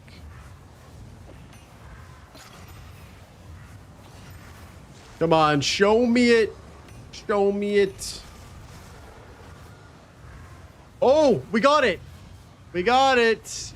We got it. 6% increased maximum energy shield. We got it. Let's fucking go, boys. Let's fucking go. Oh, this is going to be a monster. This is going to be a monster. All right. Now it's 50-50 for the suffix. Okay. We're trying to basically hit the increased effective prefixes, right? Which delirium thing is that? Zaki. Oh, we need this, right?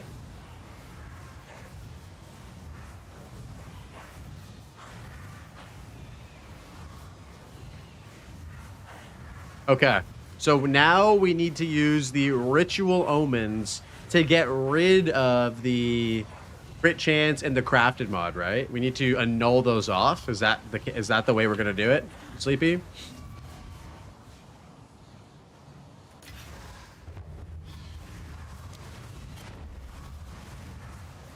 Yeah, okay.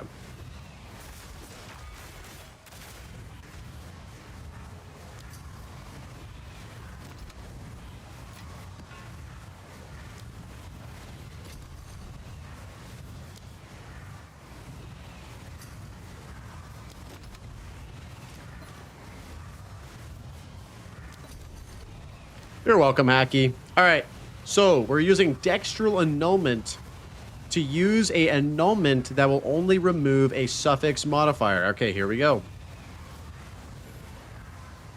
Oh. I have all of the... Okay, yeah. Turn those off.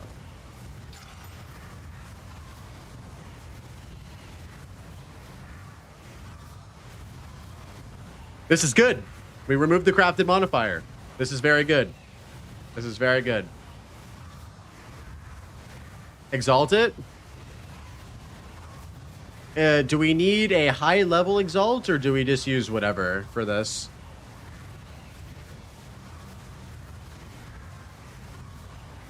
Normal one? Okay. Just whatever. All right, here we go. Normal exalt. Spell crit bonus. Yo, this jewel is fucked. It's like crazy. Spell crit. Oh, wait, I guess critical hit chance doesn't work. And you chaos spam and only target suffix. Oh, okay. And what are we looking for here? Minion crit? Minion crit damage, minion crit whatever. So we finish for minion crit chance or minion... Okay, sounds good. Oh, actually, I guess we could just craft it here. Okay.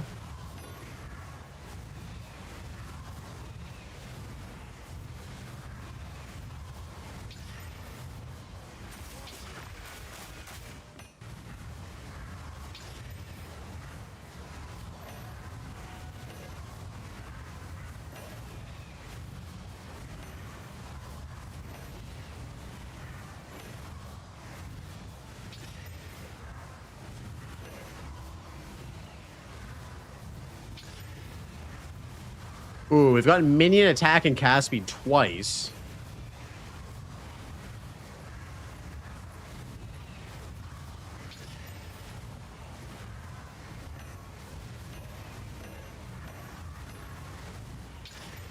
Why does it like take a while to register the chaos? This feels dirty. Like this feels broken. Like doing this feels dirty for some reason. You know what I mean? Does anyone else feel dirty, or is it just me?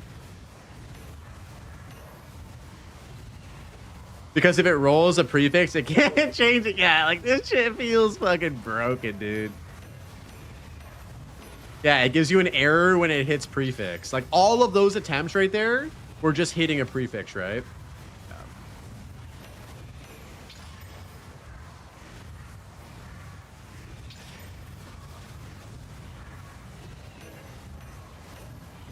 Seems legit, yeah.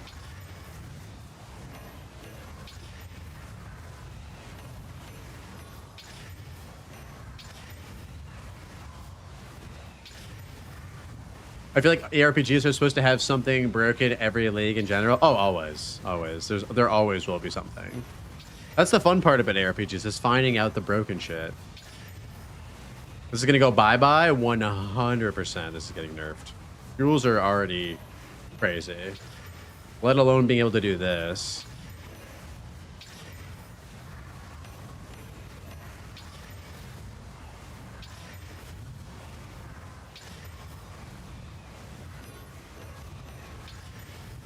Come on. Show me minion mods. Do we even settle for minion damage? Or do we... We don't stop until minion crit, right? Oh my god, look at this. Spell crit and spell crit damage. That's fucking crazy, dude. Oh, minion damage is a prefix? You're right. That's my bad. No, I think I started with regular crit chance. Those were both spell mods.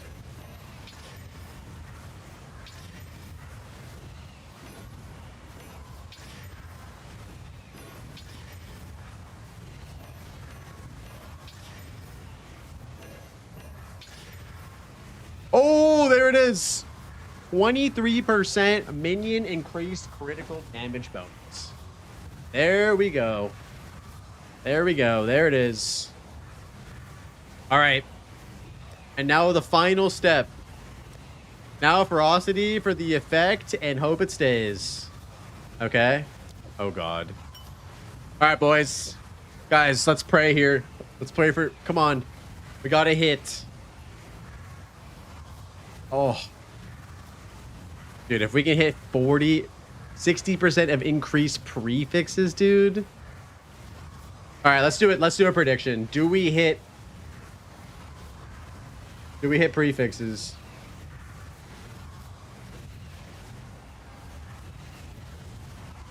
All right.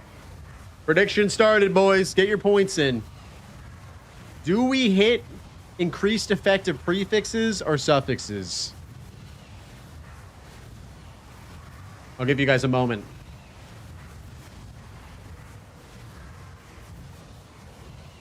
Get your channel points in.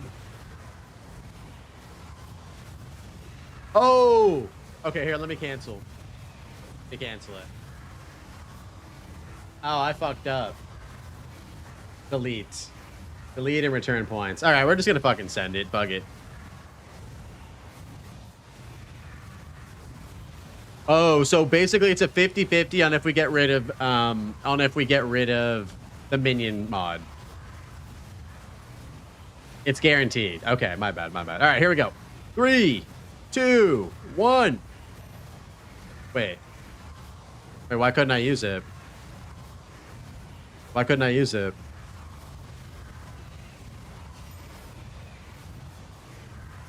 Yes! Yes! We got it! Yo, we got it! Holy shit, dude. Oh my god, that's dirty. Bro, that is dirty. That is fucking dirty. Holy shit. Woo! Holy fuck. I mean, do we even divine this? It's basically like, it's not far off, right? I mean, I guess yeah, let's hit it with a couple. Let's hit it with a couple. Let's do 20. Let's do 20.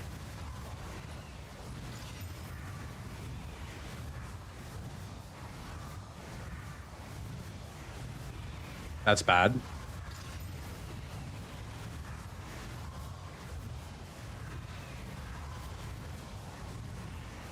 That's not bad. That's pretty good. This is pretty good. A couple. Let's do 20. Yeah, that's pretty good. I think we stop with this, right? Yeah, we stop with this, right? Yeah, I'd settle with this, right? Yeah. All right, let's put this in. So the question is, do we incorporate another jewel slot into the build? Valid? Jesus Christ. I think we do. I think we absolutely do. Yes. Let's get rid of this. Let's go like this.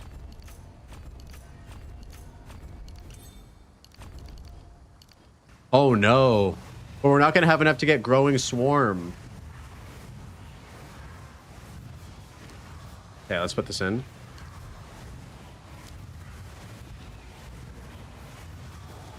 And then what if we do this for 2 points? Speak. A step closer to legend.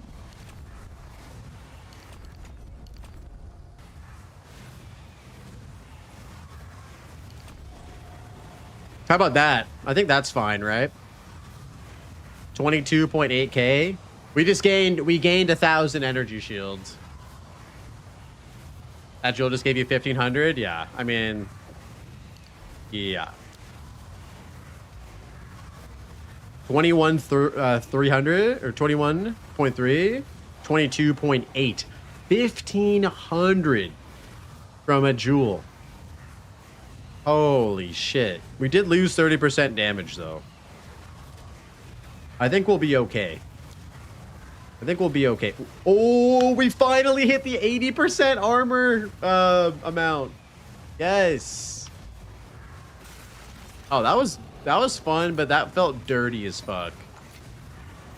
That felt so dirty, bro. Oh, it's you.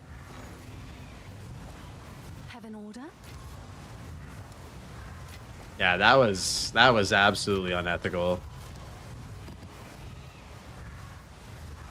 Leave the jewels alone? I mean, I don't know. That's kind of broken, dude. I'm sorry. I'll say it. That's just broken.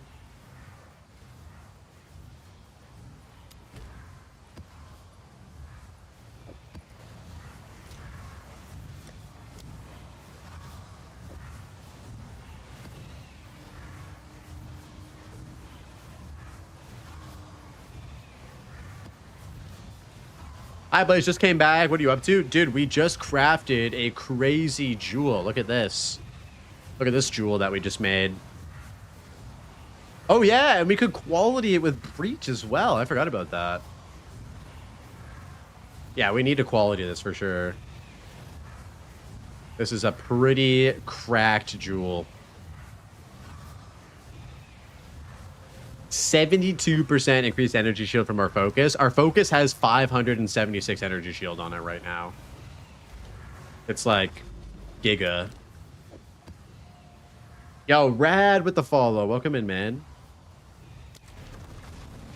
So yeah, that's what we've been up to. What are you up to, man?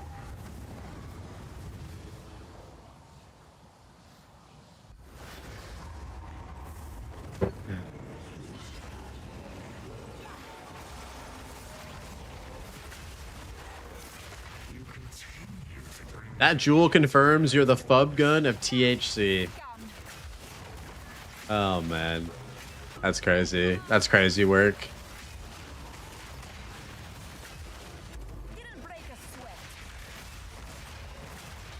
You just saw the eclipse. Wait, there was an eclipse today? I totally missed it. Mogged. Holy shit, I just got mogged. That's a beautiful focus. Holy shit. Wow. Yep. That is better than mine.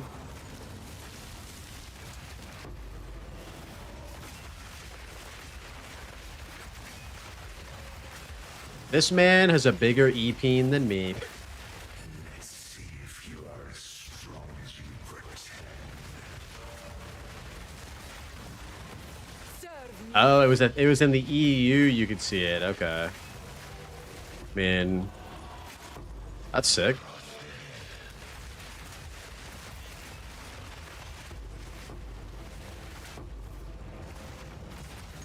You're level 82 of Varashta? How much is a Mage Blood on trade now? I mean, I don't think there's a world in which buying a Mage Blood is ever a bad call, is there? Like, is there ever a reason why having a Mage Blood would be a bad idea? 375 div? I mean, if you can afford it and it's going to be a really good upgrade for you, then I don't really see a reason why you wouldn't use it. I mean, I guess the other alternative is a minion belt would be, I think, pound for pound better than a Mage Blood for this build specifically. I think if you get a really good +2 minion belt or a +1 minion belt with like a couple reses, dude, like if you get a minion belt like this belt, but it has plus levels on it, I think that would be better than a Mage Blood. But I would probably drop this belt for a Mage Blood. I don't know. This belt's really good. This belt's really good.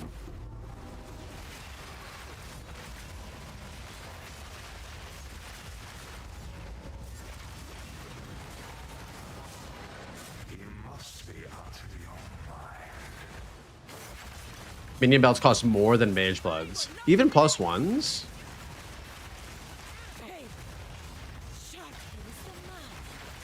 Which mods do you want on a Mage Blood? For this build or just in general? I was saying earlier, it's very like build specific. Like for this build, I would say movement speed, rarity, and reses. You could also go for the flat armor if you want. But yeah, just movement speed, rarity, and res. That's all you want.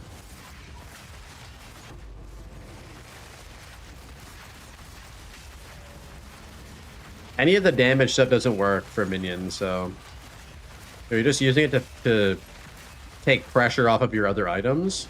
so that you can get a really good minion ring or multiple minion rings. Really good amulet.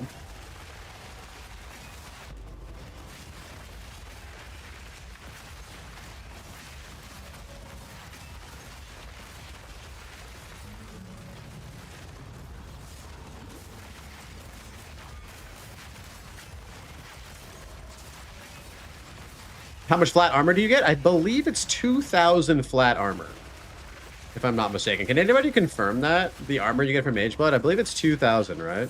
Not a small amount. It's a good amount of armor.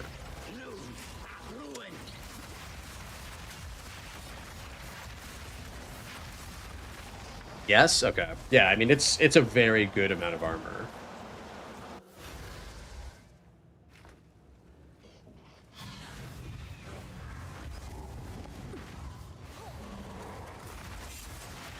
You completed all quests in the game. Your right side of your screen is clean. That's very nice. I wish you could turn that shit off. It's crazy that they won't let you turn it off.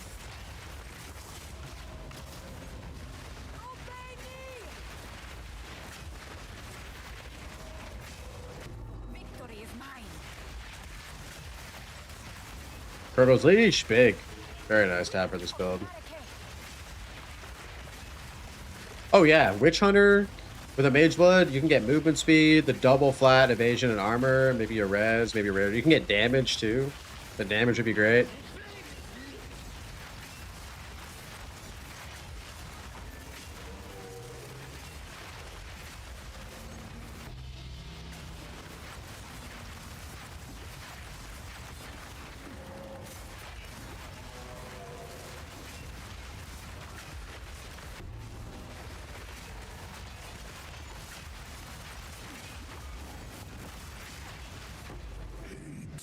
Defines us all.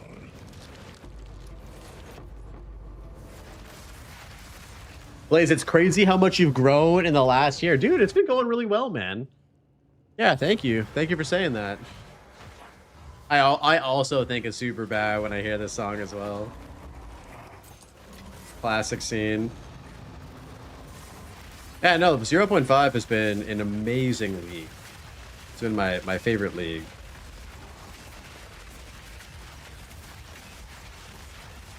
Yo, Stevtool with the follow. Welcome in, man. I'm almost 6 foot. Let's go. Yeah, bro. Blood Brothers. Superbad is iconic. It might be one of in my top 10 comedies of all time. It's aged really well too. McLovin. Nice. He's just happy to see you. Yo, true. I'm a grower, not a shower. All right, guys. Everyone knows that. Wait, what? Wait, what? Fine. Wait. Who said that? That's what you tell the missus? I have many You services. don't have to explain yourself to the missus. She's your wife. You're wifed up.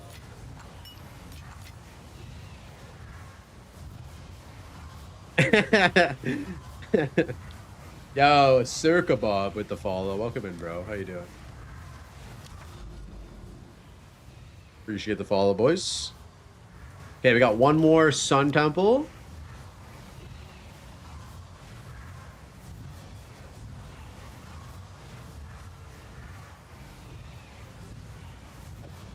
Holy, Fearless on a 65 streak. Let's go, bro. Thank you. I have many services. Go then. 65 streak.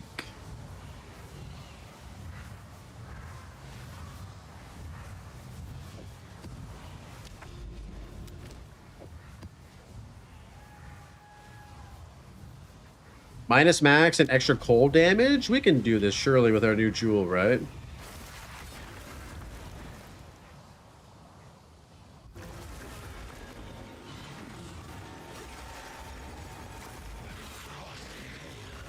The hero returns to slaughter the masses.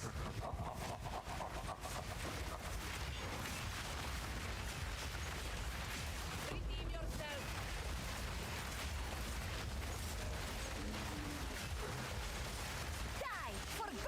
Jerry will be proud of you. Yeah, 07 to Jerry, dude. Dying at rank 1 on day 2 and just I think he probably got burnt out a little bit. He was going really hard. He was going really hard.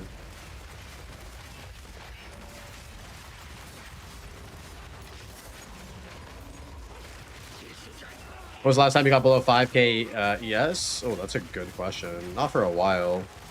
Even the map before this, we got hit pretty hard by the Divine Shrine, but I don't think we went down to 5k. It's funny thinking in terms of like 5k is a little amount. Like 5k is a lot of fucking energy shit. Just for context, you know?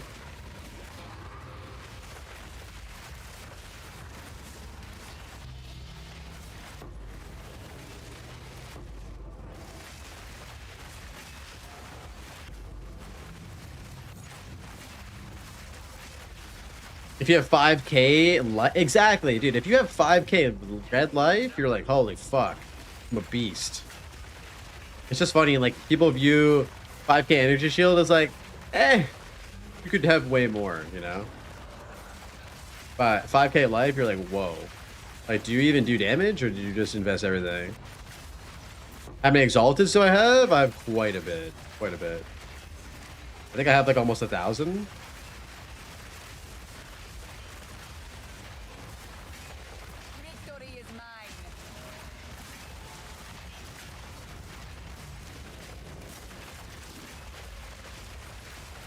We'll take a few? Okay. I will give you some after this map. I will give you some after this map.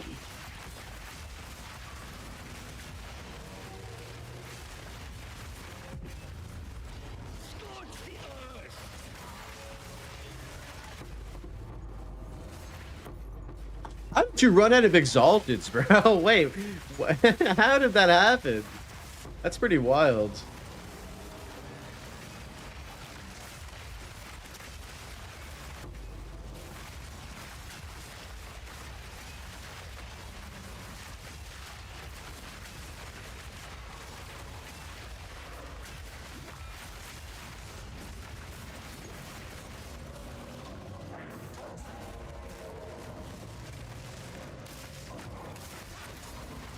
Yo, Luna, what up, man?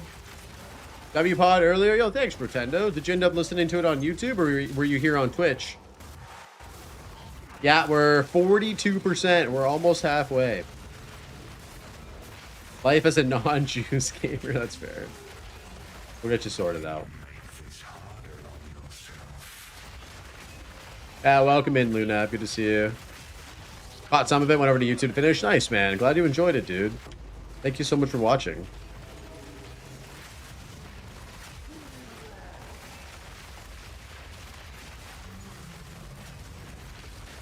Ah, shit. It's my favorite Yeti on Twitch. The human Yeti. What's up, brother? I was touching grass. Who's on the pod? It was the man himself, all the way live and direct from Germany. Mr. Dead Rabbit. Everyone hide your maidens. The human Yeti is here.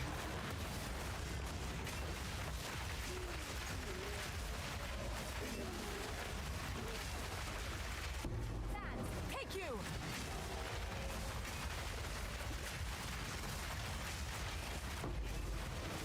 What? What the? Eddie, are you gonna pull up to Hobbiton? Is Hobbiton fun enough to do twice? Would it be your second time there, right? From what you were saying?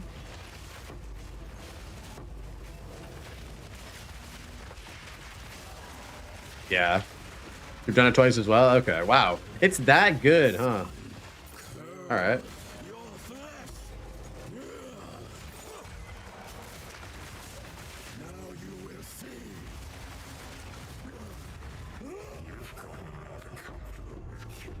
They keep making it better? Like they keep adding like new shit to see, or they just like improve the tour?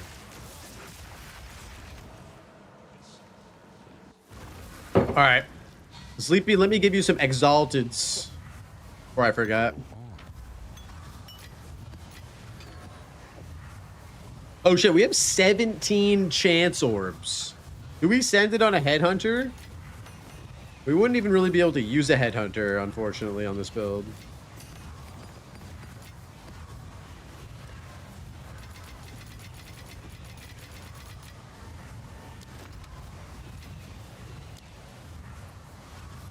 They've made fully fit out hobbit holes that match the movies. That's sick. Have you played Tarkov yet? Any thoughts? I reinstalled Lunab. When did I last speak to you? Last week at some point. I haven't played more than a couple raids. Give me 1 second. Just need to use washer and be right back.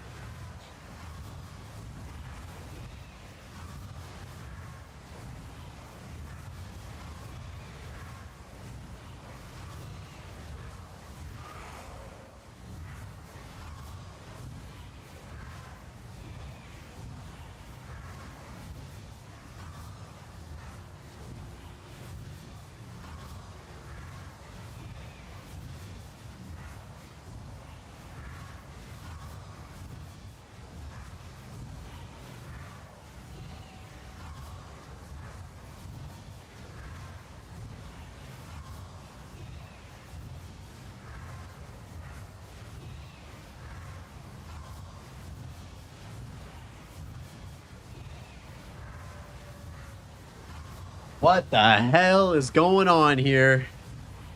That is a lot of butts.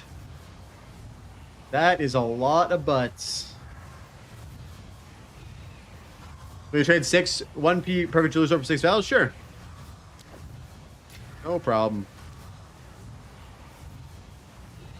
You do start watching the YouTube channel in New Zealand today so you can learn about the humor of the Kiwis. I mean, sure. Is that a good thing to watch?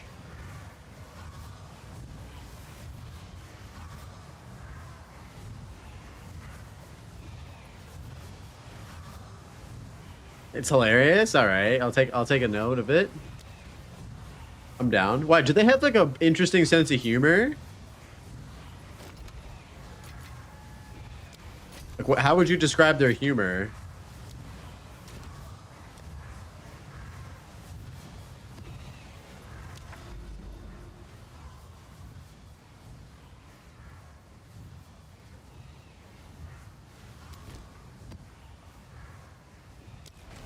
The New Zealand Maori culture is super cool. I actually really want to go check out some Maori culture stuff.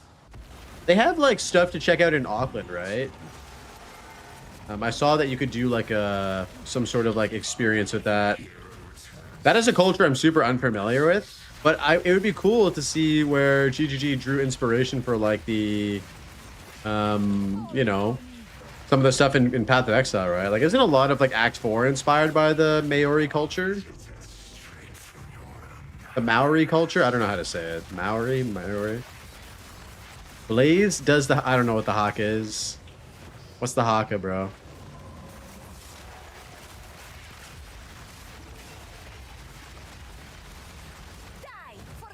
I'm sad they ate all the giant bird. What giant birds?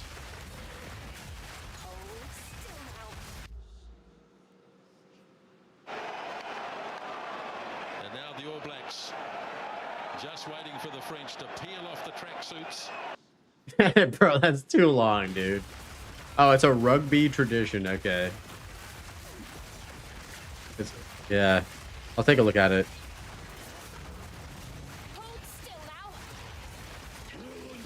We should also watch Wellington Paranormal.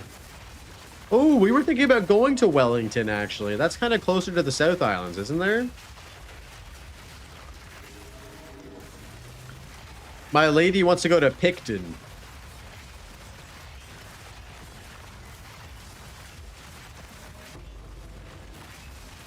The haka is a okay, it's a Maori tradition that rugby team does. Okay.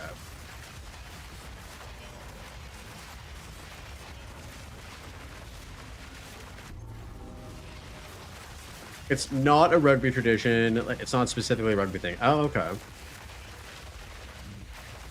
Yeah, I don't really know too much about New Zealand culture, so this is going to be a learning experience. Absolutely. Oh, it was performed to lower enemy morale when tribes fought. Interesting.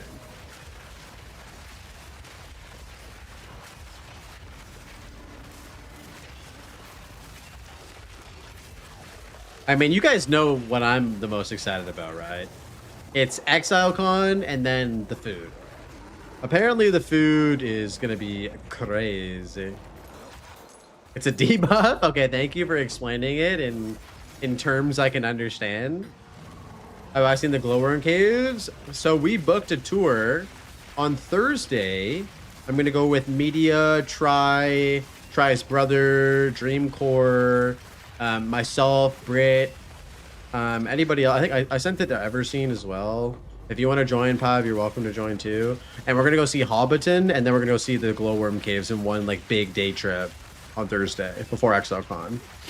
Thursday the 4th, I think. Yeah, it's a bunch of nerds doing nerd shit.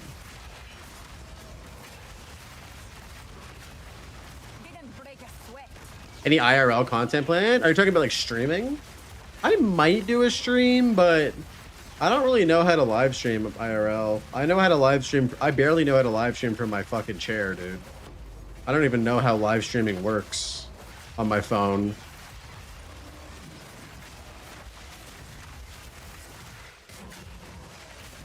I want to do like a vlog, like an actual YouTube video, like a full trip video on the YouTube channel about like ExileCon and some of my like adventures like afterwards and stuff. So you guys can definitely look forward to that. But in terms of like streaming, I don't know if I'm going to be able to stream. Maybe for like an hour or something at ExileCon, Brittany can hold the camera. Casual pictures are enough. Yeah, I mean, if you guys want to keep in touch, like obviously join the Discord, right? Join the Discord. Okay, I'll send you the link, dude, for sure. I will send that to you later. Like, I'm gonna try my best to do some video stuff after or during the convention, but I don't even know if I'm gonna have enough time to do that.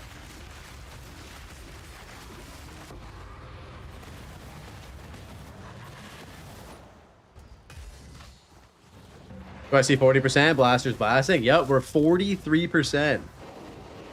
I'm pretty sure all of our ladies at the camera crew? Yeah. Yeah, why do you think I'm bringing Brit, dude? Someone's got to hold the camera. Take your time. Good fortune.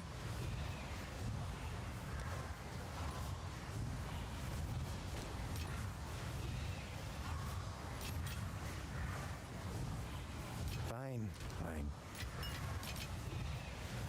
Pav is going to be busy raising the birth rate of the country.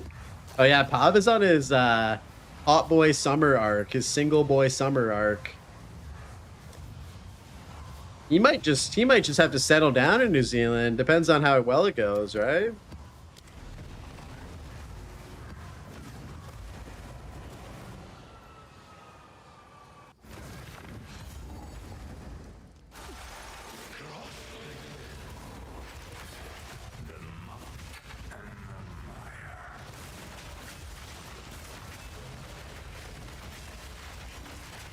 Victory is mine.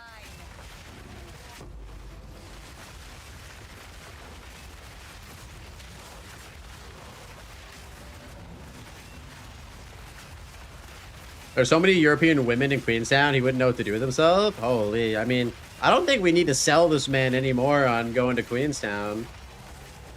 Westy, I know that you and Yeti are huge fans of Queenstown. Has anybody else visited Queenstown in New Zealand? In the Southern Islands?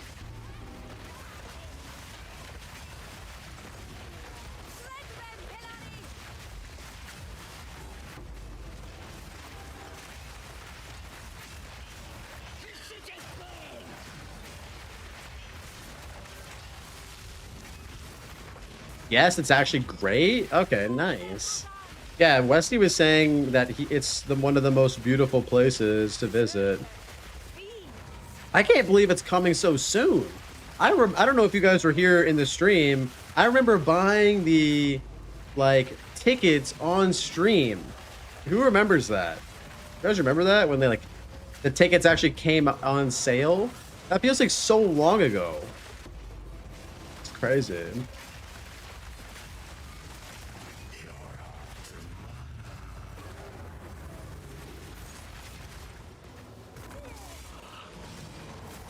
You remember my bank details like it was yesterday?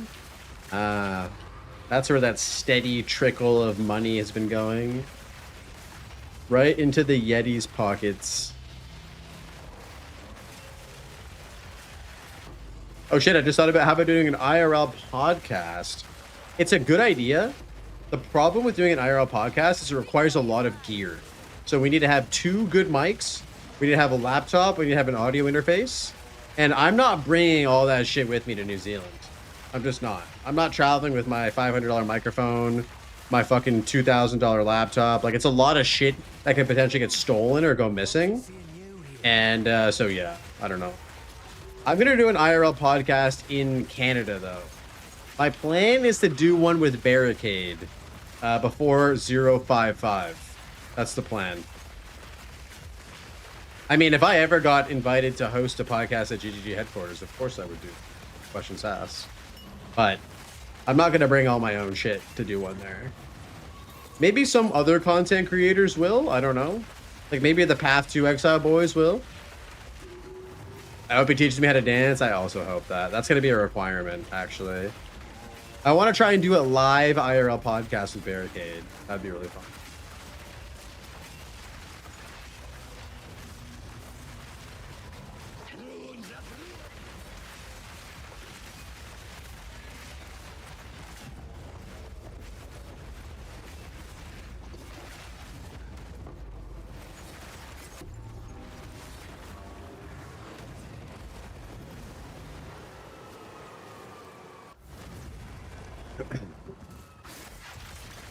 Yes.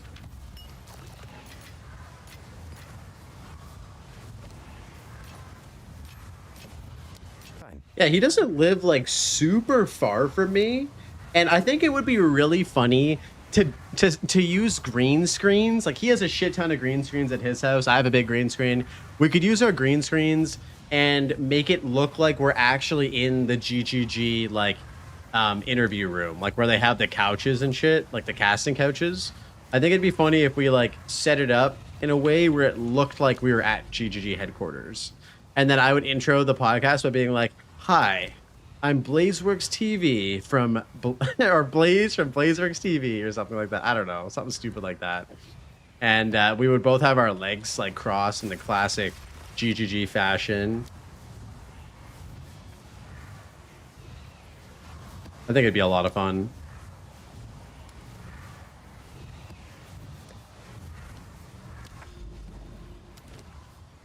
We start by making out. Holy.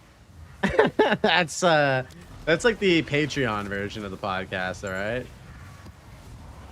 Oh, we have to have the bottle of champagne. That is a must, dude. That's so good. At the end of the podcast, we pop the champagne. Oh, dude. That's so fucking good, bro. I love that.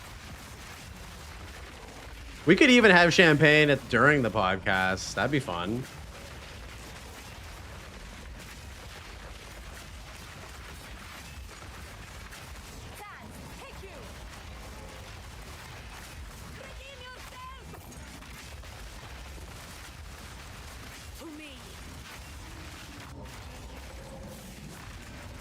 But the real question is, how many VB long necks are we going to drink at an ExileCon? Do they sell VB long necks in New Zealand, or is it just an Australian delicacy?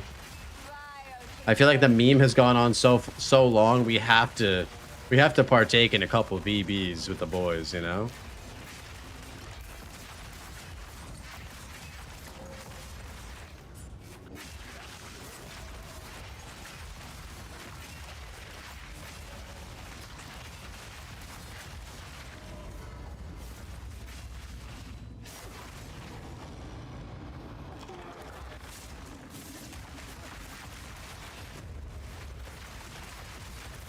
I will make them suffer.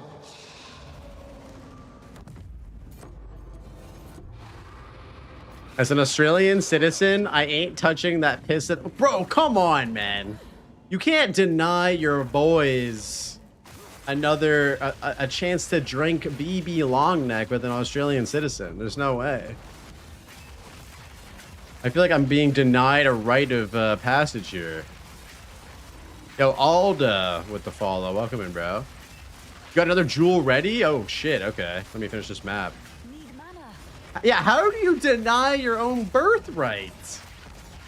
What the fuck? Everyone shame this man in chat immediately. That's like me having you guys come to visit me in Canada and be like, yeah, no, I'm not going to take you to Tim Hortons and eat poutine with you. I'm good, bro. You'd all be pissed.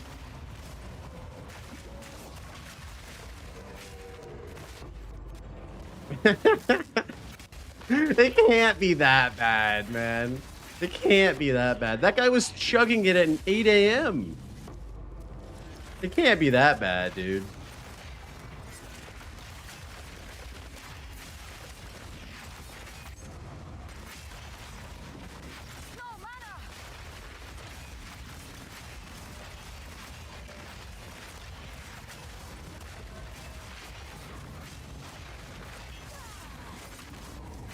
People are chugging it at 8 a.m. don't doing it at energy papers. I mean, I guess that makes sense. It takes a special breed to be chugging a VB long neck at 8 a.m., doesn't it?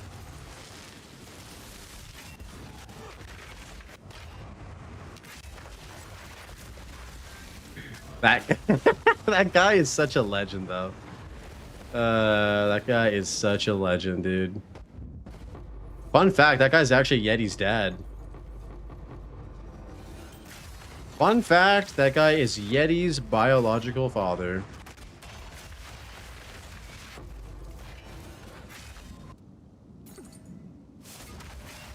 Oh, dude, I would take you to such a good poutine spot, Arjack. It actually has, it's my favorite fish and chips restaurant and my favorite poutine restaurant together.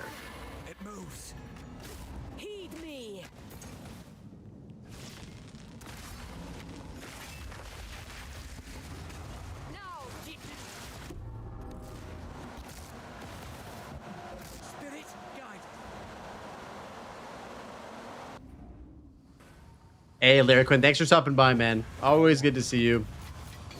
Catch you tomorrow if you're around tomorrow. If not, have a great one.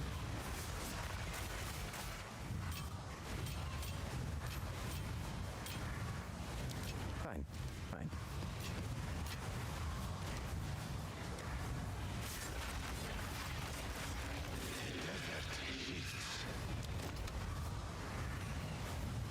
Oh, shit. Here we go.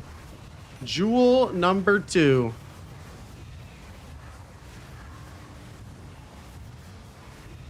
What was the first step of crafting this again?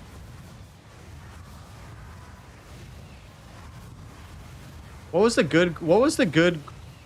way to craft this again? What was the first step? Oh, don't you also need to pass me a annulment for suffix? Contempt. Okay, right.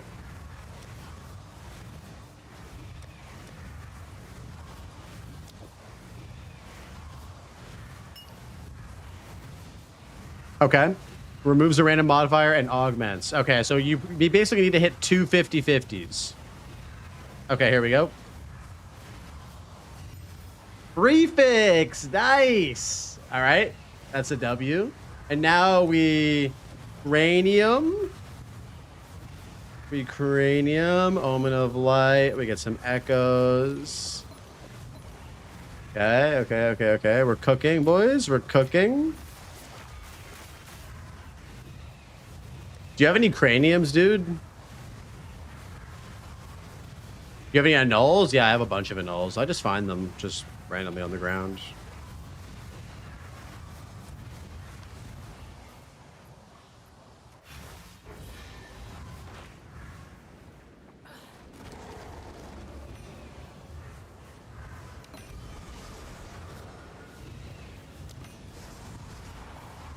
Damn, spell damage and evasion. That's unfortunate. You got 4? Okay, we're gonna need him. We're gonna need him right here. We're gonna need him.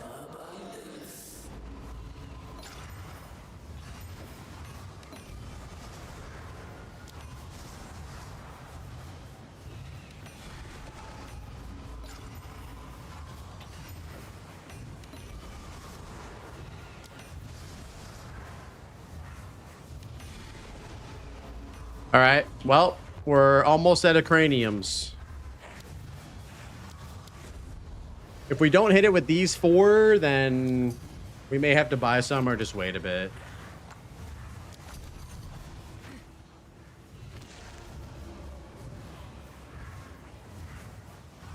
Is nice to see someone playing in self-crafting? Yeah, I mean, this league is basically just like bro SF for the most part.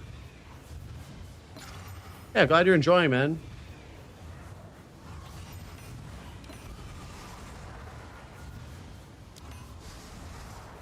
Oh, max energy shield and totem damage. That's the one we want, right?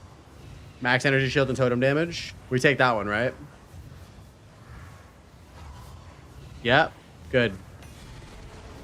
SBF solo bro found. Yeah, exactly.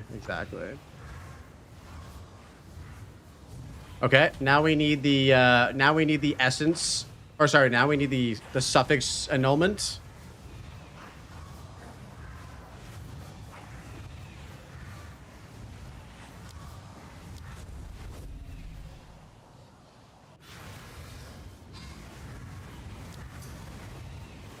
I think 2 might suffice.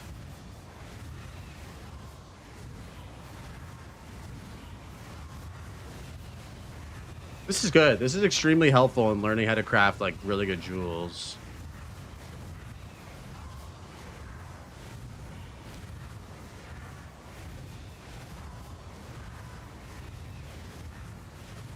I started SSF to improve my crafting and understand instead of selling and buying stuff already. Yeah, oh yeah, SSF is the best education you can get for that. It forces you to have to do that. Oh, okay, you don't have the omen? Okay.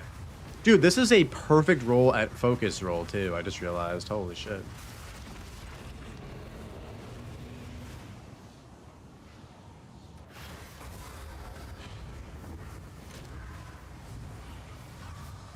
Why isn't there a stash tab for temple? That is a great question.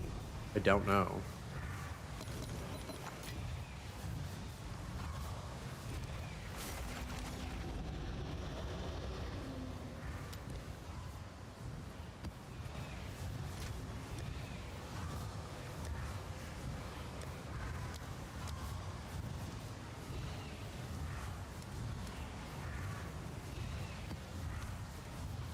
Is there a stash tab for incursion? I don't know if there is one in PoE1 or not.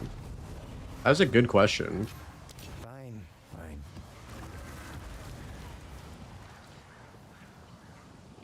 It removes the price of currency so you don't feel bad using it. Yeah, it's nice.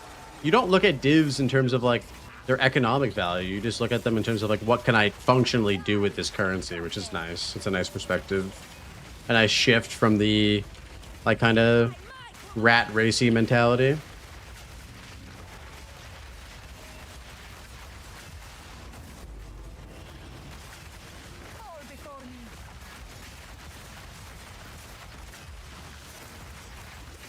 For the Calgarian stuff, neither. I mean, all of that stuff goes in the expedition tablet lane, or expedition tab lane. There is an expedition tablet.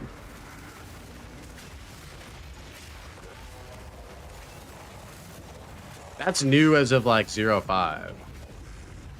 Oh, you mean like all the skill gem stuff? Yeah, like the runic words, the runic ward stuff. Yeah, that's fair.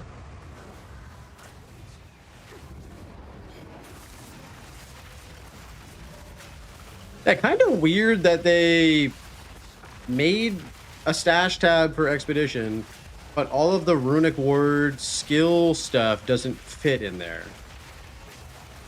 The greatest rock band of our generation? Absolutely. Thank you for recognizing.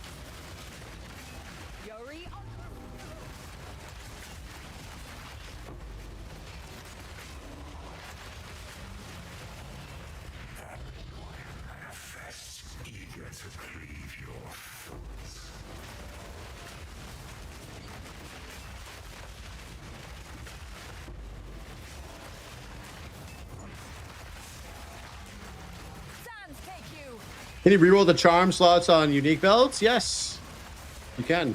You just use the divine. Let's see if you are as strong as you pretend.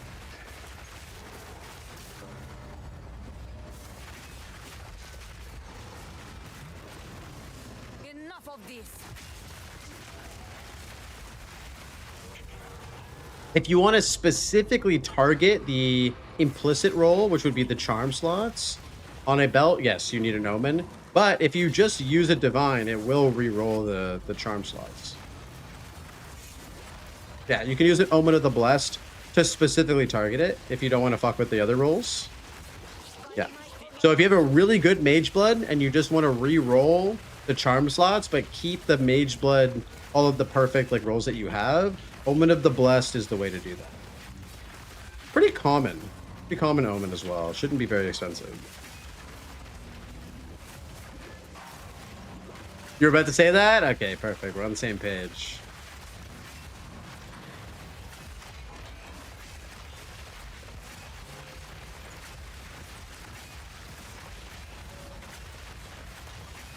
Got Headhunter and a Ritual with one charm slot. Damn. Congrats, man. Yep, Omen of the Blessed is the way to go.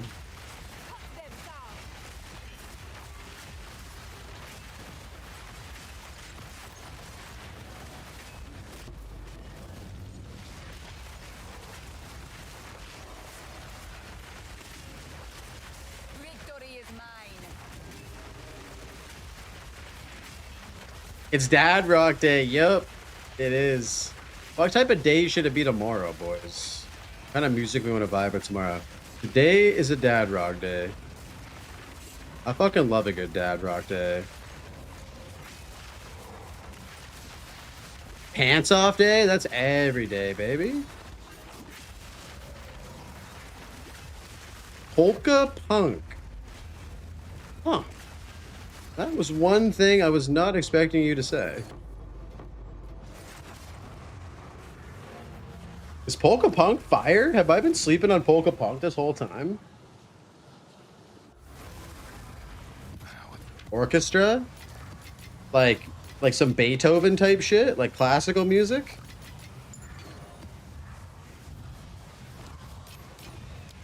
Goodbye. How many contempts? We have one more contempt left. Just blasting PoE 2 to some fucking Beethoven. You played it the other night? I mean, I always think about Symphony of the Ninth. Because of Clockwork Orange. Oh, yo, Major Aimless. What up, man? Thank you for the raid, dude. What up, Major? Welcome in, guys. Hope you had a good stream. Thank you so much for the raid. Can we get some Major Aimless redeems in the chat, boys? And we need a couple Major Aimless redeems immediately to celebrate this joyous occasion. What's going on, gentlemen? What up, Zach? You threw a bunch of currency in the guild stash for the homies? Yo. Did we perchance get any divine? Oh.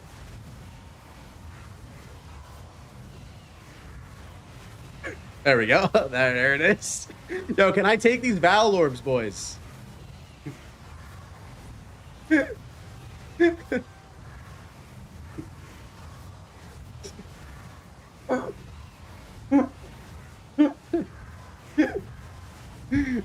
Hey, yo, Ramsey, thank you for the gifted sub, man.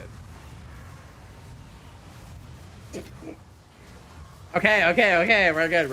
Okay, we're good. We got it. Welcome in, guys. All right, yeah, we're if that's cool, I'm gonna take 20 Val Orbs. I'm gonna take 20 Val Orbs from the guild stash. Major came in to chill and stayed for the memes. Yeah, of course. Are you done with Timmy's League, Major? Is that why you put all your stuff in there? Did you die, or where we at?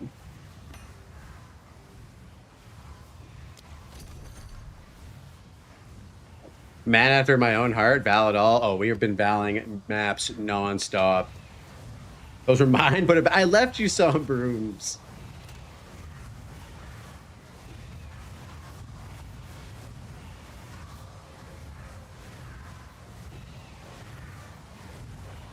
Oh, you killed all bosses. Nice, man.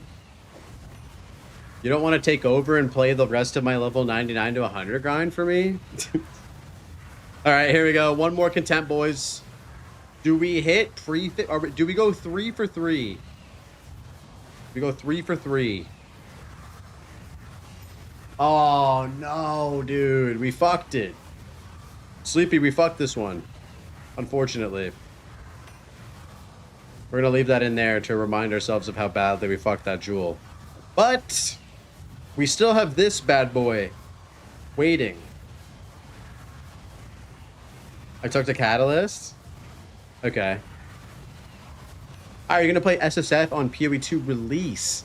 I don't know what I'm going to do yet. I don't know. I did make an outrageous claim. I made an outrageous claim.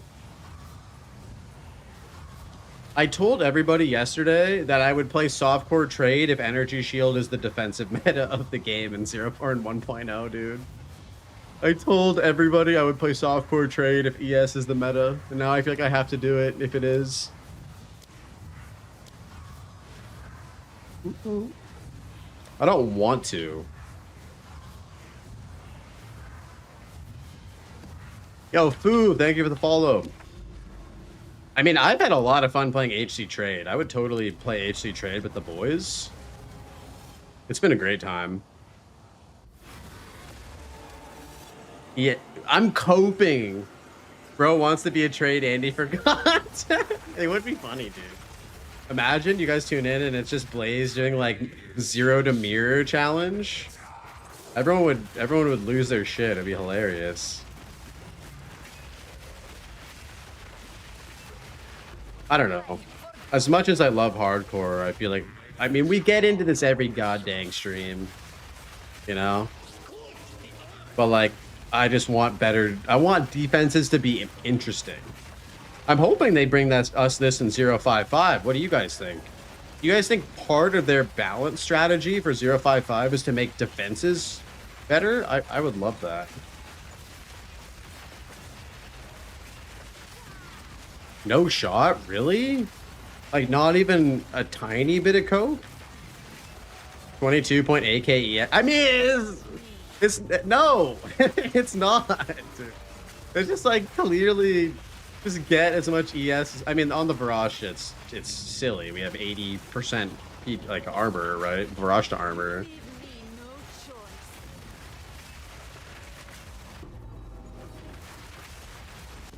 Nope, clearly another nerf warrior angle. Oh man, come on guys. There's got to be some of you guys out there who believe that they're gonna do something about it. They're adding nodes that take away life. Yeah, what up, Link to us? Is it just me, or do I think that like they're gonna use this challenge league or like event league as a way to like test stuff out? Like maybe test out life on the tree, maybe test out more love on the bottom left side of the tree, right? Or maybe that'll come with them, like with the duelists. Surely that comes with the duelist, right?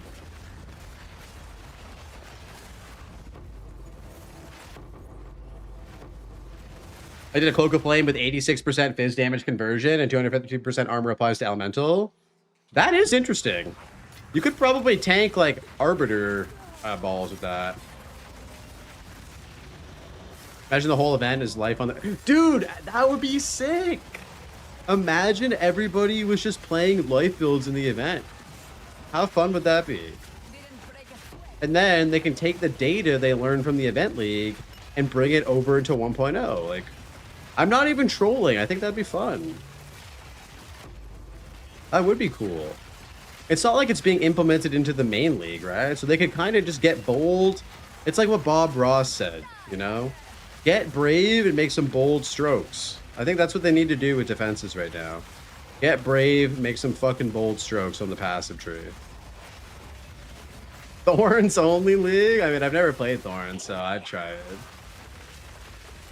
it. I got smoking when I was smoking at 0.2. I mean, you did leave that bag at my house, and that bag was definitely full of some strange herbs. Some strange herbs and spices.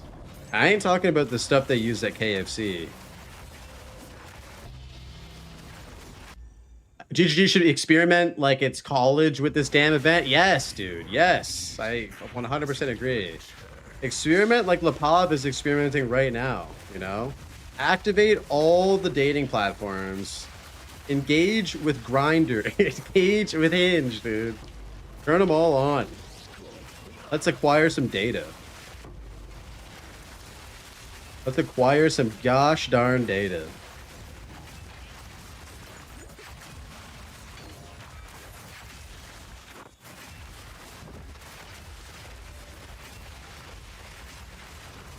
Seriously though, like we were just talking to Rabbit about this on my podcast before you guys got in here, and I don't know.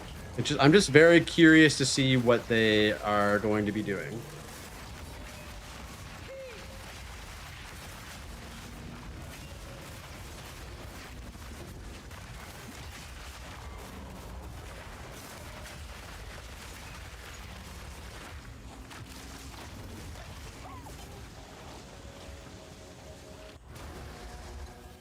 I think you and everyone is coping. I don't think they will do 2 separate skill trees for the main league and for the event league. But why not? Like, what? Why does it make you, chaosity with the follow? Thank you.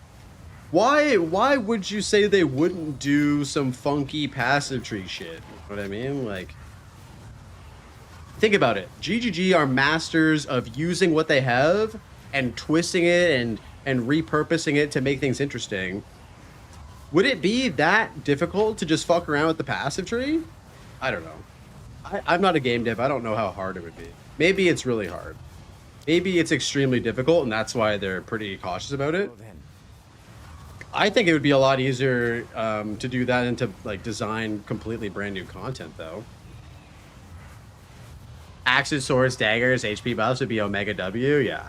I don't think we're getting a new weapon in the event league. I don't think that we're getting a new weapon in the event league.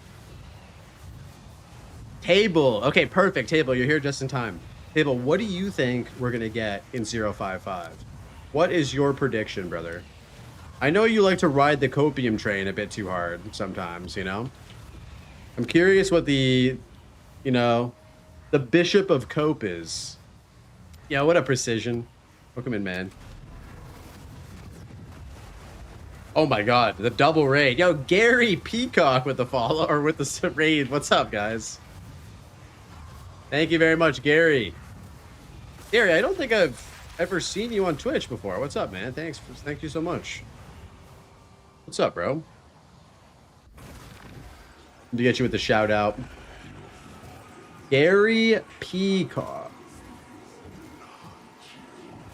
Oh, thank you for the shout out, Arjack. What's up, bro? How you doing, man? We are just playing in Timmy's Hardcore Private League. Hardcore PoE2 Private League. It's HC Trade. And we are on a level 99 Disciple of Varashta, pushing to level 100. I'm trying to go for the Martyr of the League. And so, yeah, we've just been blasting, man. Number 1 on the ladder. Yep, right now, number 1 on the ladder by a pretty big margin. Right now, where are we at? So we're rank 1. Oh, Pink Apple just passed Rosen. Holy shit, by 1 million XP. And then there's me over 250 million XP ahead. So that's where we're at. Hey, thank you so much for stopping by, man. Are you playing in the league as well, Gary? How's your Timmy's league been? What's your juice strat for this push? City maps, quadruple XP tablets, T16 maps, and Hilda. So for those of you guys who don't know, Hilda has ancient inscriptions, 8% increased effective explicit modifiers on tablets for each different type of tablet affecting a map area. So you use this with increased rare monsters, powerful map bosses, extra content, and it increases your XP tablets by 32% on city maps specifically. So for me, this is the best XP strat I've found. What about you guys? Have you guys been using any XP juicing strategies that you could maybe send my way? Do you know anything better? Slash ladder to see the leaderboard. I'm a softcore softie, but next league, oh dude, you got to get in here, Gary. Have you tried hardcore before? If you haven't, it's the perfect time to jump in. Talk to Elon Musk. I mean, Elon Musk is going to direct you to the swipe the credit card, get a pilot, you know. Just have a dude in China grind for you. Yo, you use Elon Ma as well? I love that guy. You're talking to Ryan about it? I mean, Ryan, if anybody knows about degenerately XP farming, it's Ryan. 100%. That boy was hitting 100 in HCSSF since 0.2? I don't know if he ever did one in 0.1. I only became aware of Ryan in 0.2. Yeah, Ryan is the best Xbox HCSSF player this side of the Mississippi. Yeah, he's not just a controller gamer, he's a console gamer.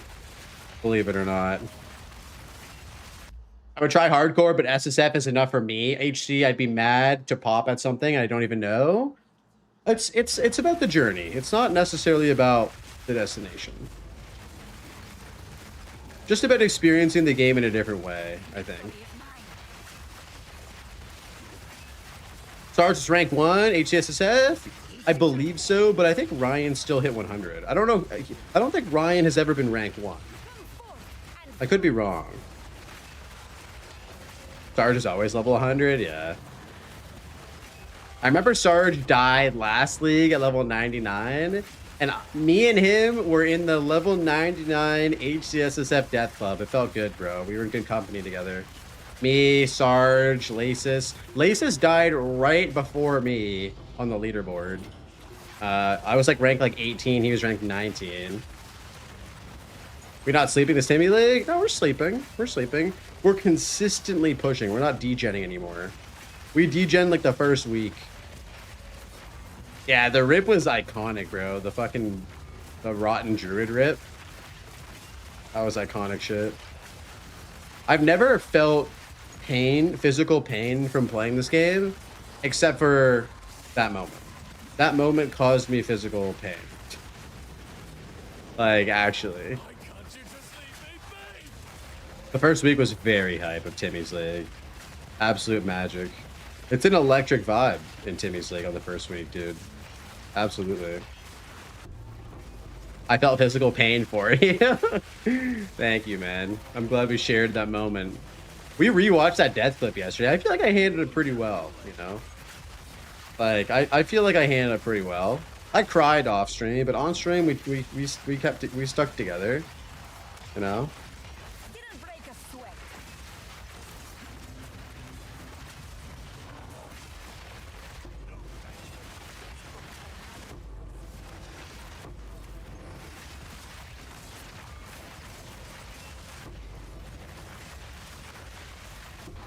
Whoa, there's a guy ancestral boosting shit on me? Hell no. Speaking of it, you're trying to... Oh, I have that on YouTube. That is a unlisted link on YouTube. It was a Brit death, yeah. Not like her fault. I was just on the phone with her and not locked in. Nearly there. We're almost halfway, Pretense. We're almost halfway, brother. Can you find it? I'll show it to you right when I finish this map. We'll watch it together. We'll watch it together. The best part about this clip is that you can hear media in the background yapping on stream because I was watching media while I was playing off stream. And then I die and he just goes, no! like the Jerry clip from this league where Jerry died and he was watching me on stream and I reacted to it. It was peak. It was absolutely peak. Yeah, we'll find it after I pop out of this map. Oh yeah. Yeah, media has been a day one, almost a day one of my stream. He was in here real early on.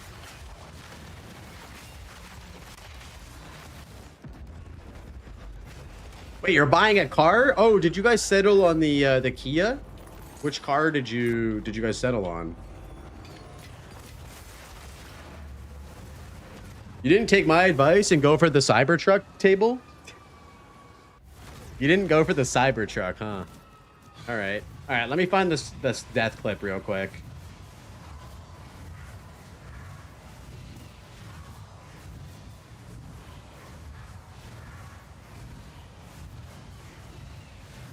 You got a new car last week? Hell yeah.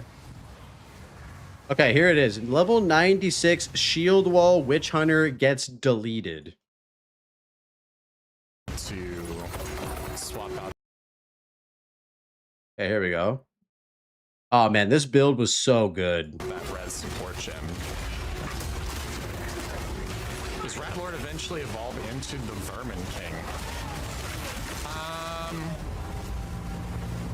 Possibly. I would rather. Oh no! No! Please! No, brother! Bro, listen to this fucking audio. This audio is so good. Does the Rat Lord eventually evolve into the Vermin King, bro? To swap out that res support gem. Okay, before we watch this again, I have to preface, I was so lazy on this build that I wasn't even using Shield Wall anymore. I was literally clearing maps with just Resonating Shield. Just pure Resonating Shield. That's how lazy I was. And I had a rite of passage and shit. I'm sorry you died. No, baby. I'm good. We're watching my old deaths. We're watching my old deaths. This is an old death. This is from last league. Guys, let's get some Brits in the chat. We got the Omega VIP in the chat, guys. Everybody who's subbed, get your Brits in the chat. All right, let's watch this again. To swap out that res support gem. Uh-oh, you can't use it because you're not subscribed. You're not subscribed. Possibly. I would rather. Oh no! No! Please! No, brother! Imagine the lady who has her own emote isn't even subscribed to use it. Guys, are we cooked? Are we cooked, chat? I think we're cooked. I think she might be a fake. I think she might be a fake supporter. Excuse me. I don't know. I don't know. It's kind of sus. Yo, what up, Cushy? What up, Big Cushy? How you doing, buddy?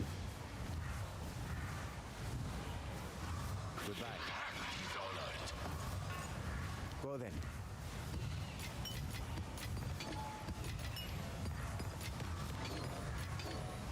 Seems like everybody else who's subscribed can use it. I don't know. Might be time to re-up on your Prime. Many service. Fine. I gotta check this out. Yeah, you'll figure it out. They make it really hard to Prime sub on the phone. On the phone, it's like exceptionally difficult. Otherwise, I'm gonna get my ass whooped. I mean, she is a founder. 16 months. She's an OG. She's the OG.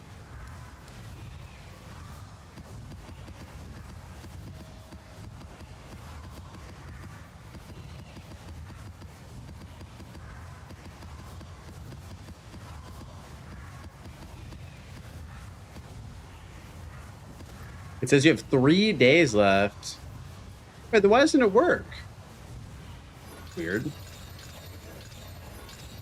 You're about to turn boomer and go cut your grass.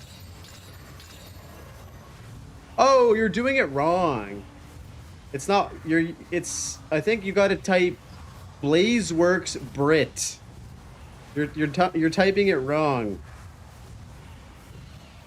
Blazeworks and then capital BRTT. All one word. What the? Yo, Schmada with the follow and the Prime. Thank you very much, Schmada. Oh, you don't type it. That's weird. I don't know. Once I became partner, I could change my shit. Yo, Starry with the follow. What up, dude? Appreciate the follow. Appreciate the prime and appreciate the follows, boys. Thank you. Actually, it's typed like this. Ever seen what? Yes, there it is. I love Ever Seen Wide. It might be my favorite new emote.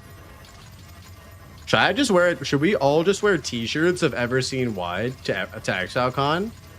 Boys, is that the plan?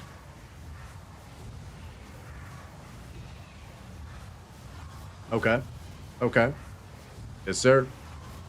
Yes, sir. Okay. Okay. Yo, the human Yeti with the 10 banger, the 10 gifted. Yo, Yeti, thank you, man. Was that your way of saying we all need to wear Ever Seen Wide shirts? Is that your way of saying we all need Ever Seen Wide shirts at ExileCon? She got dodged. Oh no, I think she is a subscriber. Yo, Yeti, thank you so much for the 10 gifted, bro. Thank you very much. You can't gift her a sub? Okay, so she is subscribed. Guys, I think we chalk this up to skill issue and just call it a day. Yeah, thank you very much, man, for the 10 gifted, Yeti. That is very generous, bro. Appreciate the support. Fucking legends.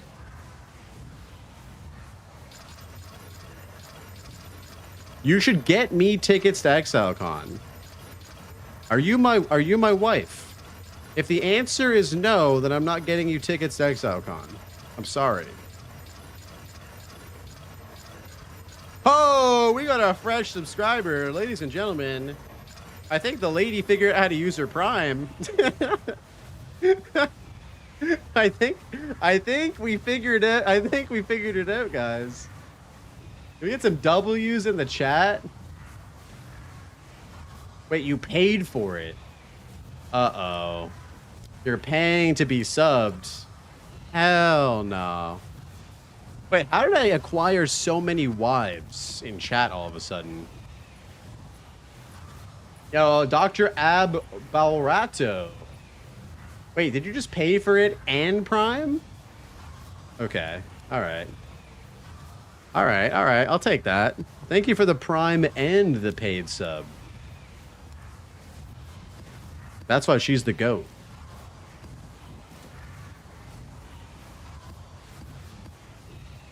Also, I'm broken. Also, I'm wife. Yes, your wife.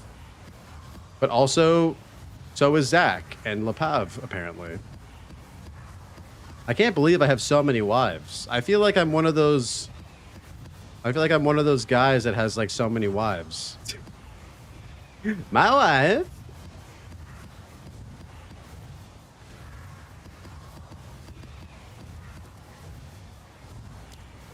Just the two of us.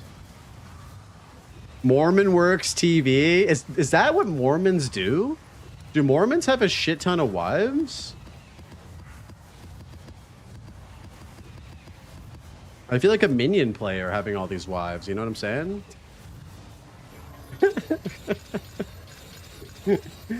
That's a bad one. That's a bad joke, dude.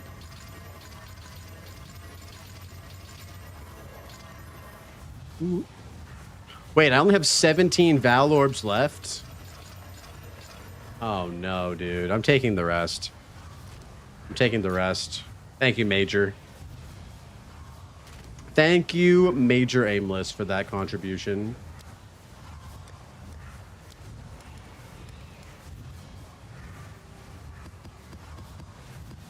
Hey, put them back. You're too slow. You were too slow. They were in there for like an hour. Could have helped yourself. Your boy needs T16 maps pronto. Not all polygamists are Mormons, but all Mormons are polygamist. Yeah, true. I just seen new skills on Aelith I've never seen. Increased monster potency?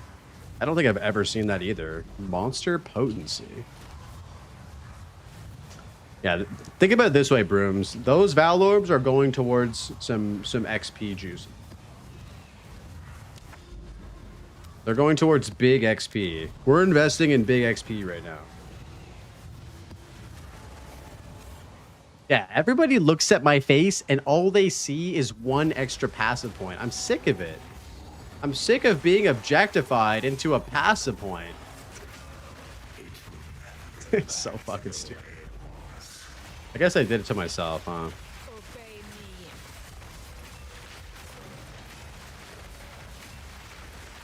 Ready to hunt. Quick, get after it. Actually, though, what is happening? I don't know. I really don't know. I'm gonna show you how to do this later, okay? When you get home. You're using like the old emote code or something. Are you gonna sacrifice your character? Yes. Yo, Ariasis. What up, man? Appreciate the follow, bro. Yeah. We're going for the 100, boys. We're going for the hundo. We don't stop until hundo.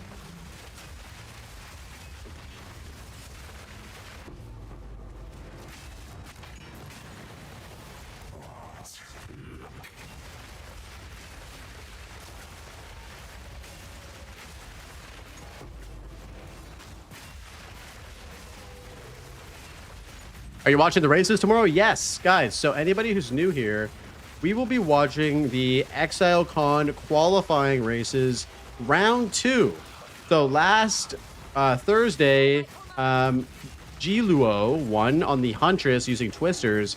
Tomorrow at 5 p.m. EST. So if you guys want to watch the races together and your favorite streamer's not online, you guys can hang out here. We're going to be shooting the shit, watching the races. It's going to be a good time. It's going to be a damn good time. And you know what's crazy is that PoE did shadow Twitch drops last races. So we could be seeing some sort of additional drop every week, which is cool. But if my favorite streamer's not online, how can I be here watching the race? Oh, yo, we love those types of comments. Yeah, no, we'll be watching for sure. My prediction is that like I'm Exiled takes a dub and that Angormus takes a dub. That's my prediction. I am new here, enjoying the stream. This game seems cool. Can I add you on Discord to show my furry booba artwork? Yes. Absolutely. I don't know what that has to do with the game, but yes. Barcode? Oh yeah, who the hell is Barcode though? Did we figure out who the identity of the Barcode guy was? Because that guy was cracked as well.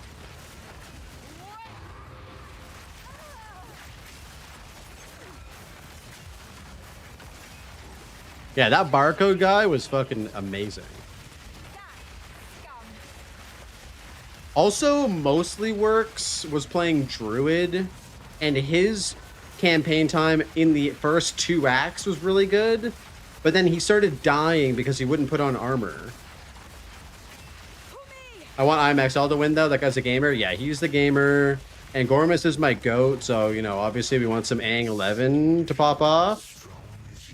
Crimson retired, actually. He quit PoE 2 at the moment. He did not love the changes to the race last minute and actually uninstalled the game and is no longer interested in playing PoE 2 at the moment. I don't know if that's going to change. Hopefully he comes back. Hopefully he comes back. He talked to Jonathan. Yeah, he did talk to Jonathan. Thankfully, Jonathan is based and actually did talk to Crimson. Unfortunately, from what I've learned, is that Jonathan is unable to make any of the requested changes to the races. Oh, she phased. Unlucky. But yeah, so that's kind of what's going on right now with Crimson. Oh.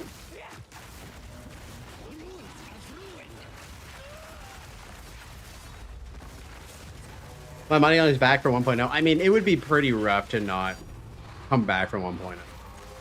But to be fair, he all he cares about is racing. He doesn't care about anything else.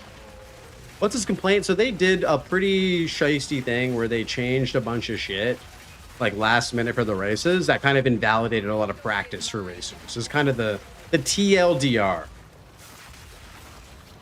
Bros roll. I don't know. It's a never stop rolling, guys. That's how you get complacent and then you get clapped. Did he quit because of the boss skip tech? That's partially it. I think it's more so just like the... I don't want to speak for him, so I don't know. Maybe you guys could, if you see him streaming soon and you're curious, you can like hop into his stream and ask him. I'm sure you talk about it, but I think he had some bad experiences when he vocalized his concerns to GGG. He had a bad experience with whoever he talked to. Yeah. And that's what made him like actually crash out.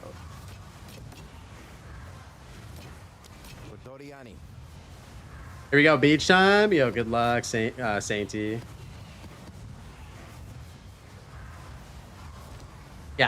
Yeah, he did talk to Jonathan about it. Oh, that's cool.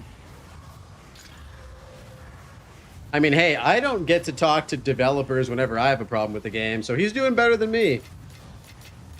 If I have a problem with the game, I just have to complain about it on Twitch. Which I try not to do very often. I'm not a big complainer. Yo, Lilith Miller, 83, with the follow. Welcome in.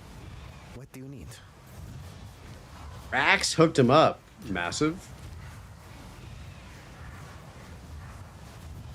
Rax is a good dude. We like Rax.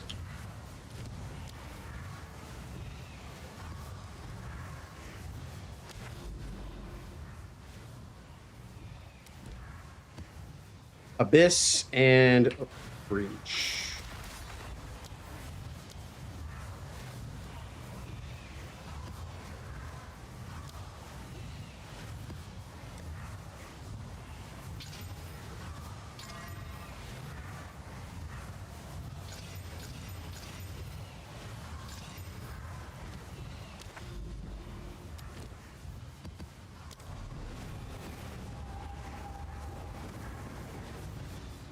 Blue Hoodie Man is the best, but I settle for the budget. Wait, did you just call me Budget Rax? Oh, thank you, man. It's huge. Do I need to get a blue hoodie? This man just, my head mod just called me Budget Rax. Should I be offended or happy, guys? I don't know. I think that's a compliment. Rax is goated.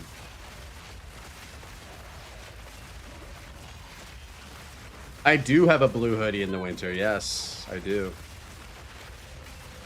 Your voice is smoother than Rax.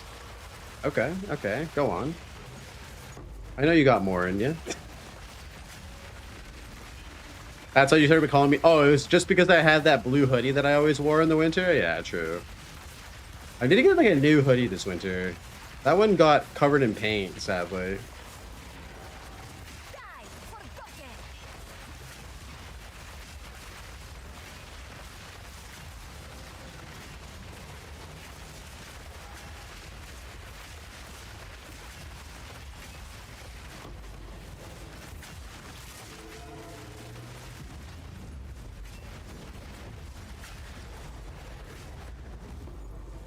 You need to sell the yacht. Dude, I'm actually not that far away from getting the supporter pack. Maybe that's my birthday present to myself. What do you guys think? Should I upgrade my supporter pack to get the art book and the t-shirt and the hoodie? I feel like that's a pretty good birthday present. Your high blood's full? My high blood's been full for 2 days. Maybe the mob blaze. Sure, we can do that tomorrow. For you, Pav, I'll adjust the attire appropriately. How much is the upgrade? I think it's 250 USD. Like, I mean, it's a lot, but it's not that much.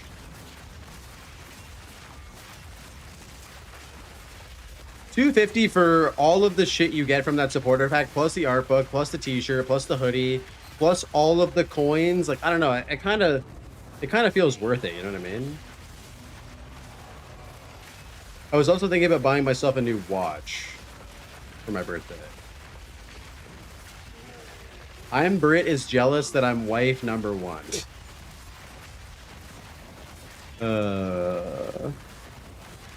Good old Pav trying to rage bait the wifey. Order clothes 1 size larger. I was gonna do a large t-shirt and a large hoodie. What do you think? I think that's fair. I feel like a large t-shirt is good. They shrink? Oh no. Oh no, dude. Didn't break a sweat.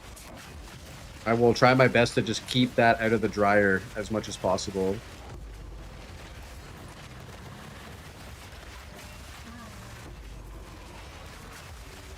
How tall are you, Arjack? If a large fits you, just asking. Because that might be helpful.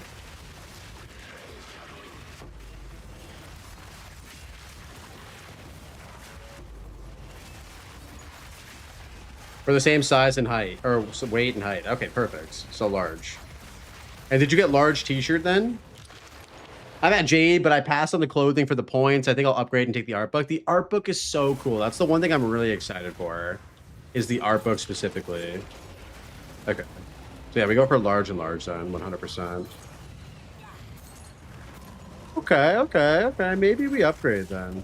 Little early birthday present.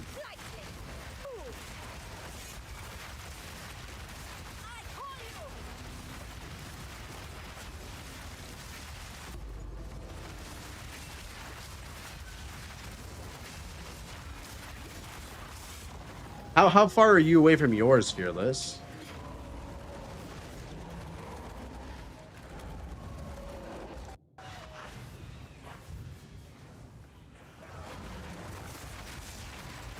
Oh shit, 2 days? Hell yeah. Oh, happy early birthday, man. How young are you turning? Am I older than you or younger than you? I don't know.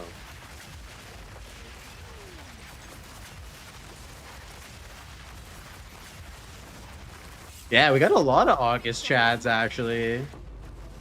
Oh, we got a lot of Leos and a lot of Virgos. Oh, you're 35? Okay, well, I'm 1 year younger than you. You're a 91, baby. I'm a 92, baby.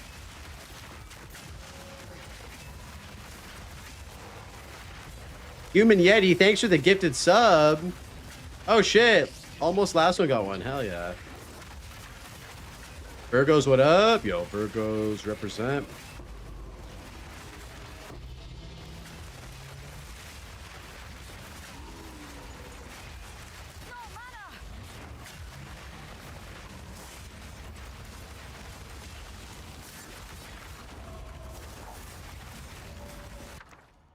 Rare unique item? Okay, we have to click this, guys. We have to. I always click every rare unique item because I want to see my mage blood. I want it. I need it.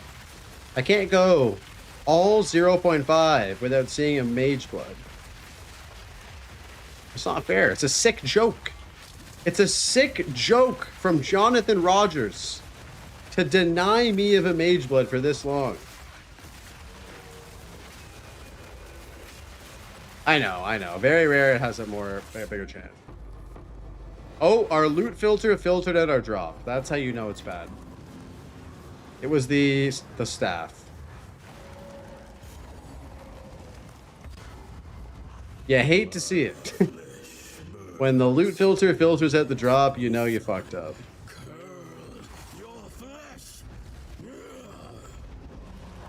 You dropped your first one in trade? Damn.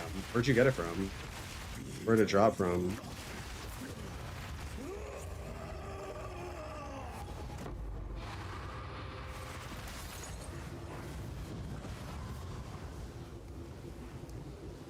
Oh, you got it from Verisium? Like you were doing a remnant and it was part of the loot explosion? Or was it like you chose like rare item and you got one? Goodbye. I need details.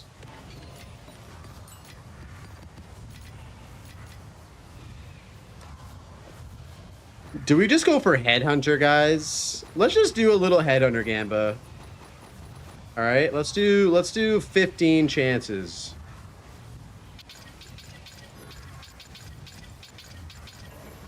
Oh, wait, that one's rare already. What the heck?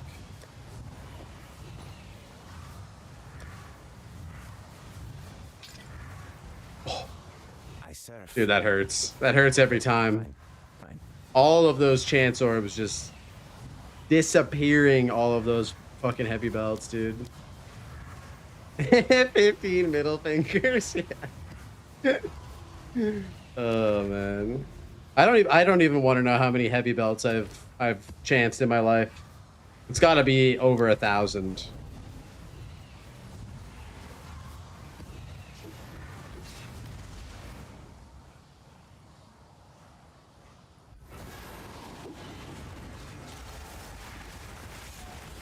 Yeah, thank you guys for all the new followers and the raids and the the gifted subs. Like, you guys are awesome, man. Thank you so much.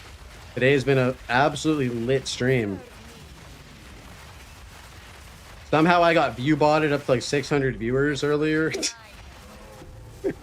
So fucking weird, dude. Dude, that would be hilarious, Zach. Like, we need that. We need that, dude. How many chance orbs used? That would be so good, bro. That's a great idea.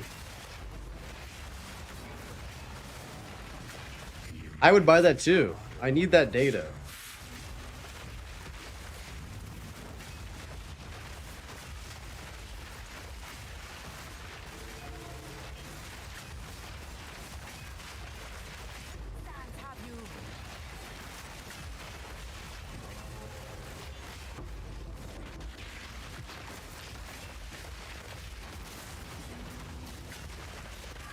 The health bar MTX is fire, dude.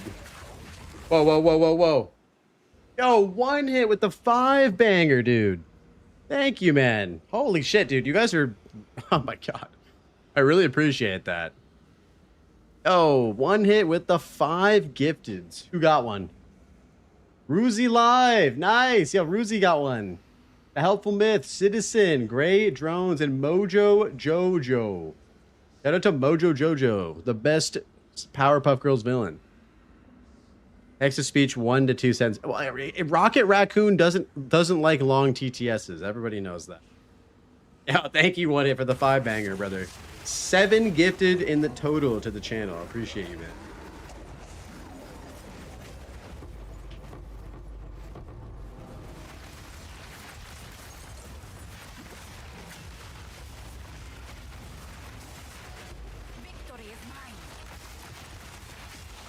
Oh shit, yo, Rusi, you got one. Now you can use all of the legendary Blazeworks TV emotes. My favorite one personally out of the subscriber ones, it's got to be the toupee. The toupee with the foot combo like Arjack does. This is the goated combo.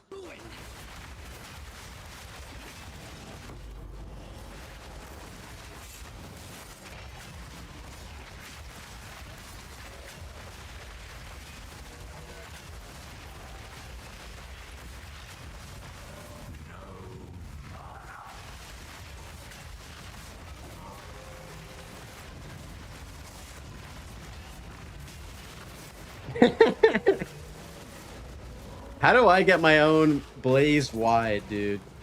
We need some sort of art. We need an artist to make that. We need to hire Blade Zero to make that.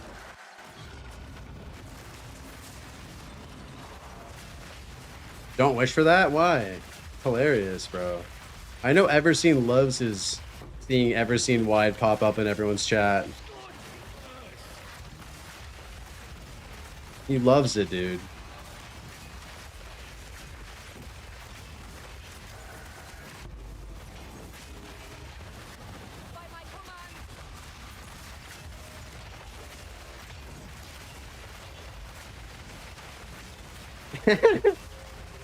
Someone, I think in Major stream the other day, collab did it.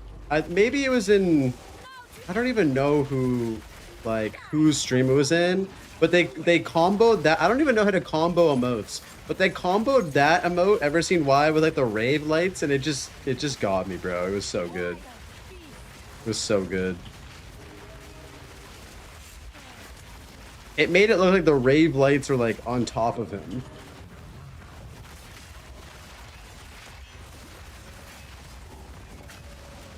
I don't know if you're trolling about Nickelback anymore, Yeti.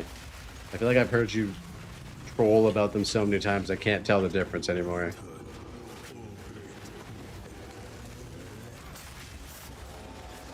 Oh, you have? Okay. I mean, yeah, their old stuff is bangers, bro. Absolute bangers. You're thinking the same thing? Yeah, I was like, is he being serious?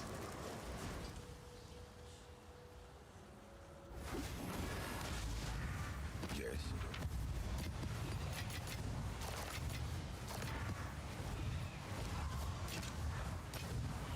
Well then. All right, boys. I have to ask this question. And I'm sorry. I'm sorry for asking this question. Oh, I'm sorry for hitting the mic. What is everybody eating for dinner tonight? It's come down to it. It's that part of the stream, all right? We're at 7.5 hours. I'm getting hungry. I need to know. I need inspo over tonight. Only men with low T don't like Nickelback? That sounds accurate. Ass. You're making nachos. 15 years later, we still know all the lyrics. Exactly, Rebo. Don't get me hungry. Zach, we do this every stream. Come on. I want to be a rock star. Eggs. You're finished cooking mint lamb with fried veg and rice. Yo, that sounds amazing. Mint lamb? Yo, Brucey, can I come over? You got extra? Pizza. Fajitas. Ooh, I love fajitas, dude.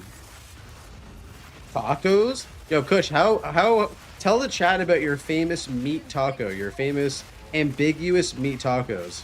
Me and Kush are hanging out on Discord one of the days a few months ago, and I'm like, yo, Kush, what are you having for dinner? And he's like, tacos. I'm like, hell yeah, brother. What kind of tacos you having? Kush is like, meat. I'm like, what kind of fucking answer is that, bro? This guy just says meat. I'm like, bro, what? what kind of tacos are those? Do I even want to know anymore? It was a good moment. That's why Kush is my boy. Yep. There's a Clash of Kush moment, dude.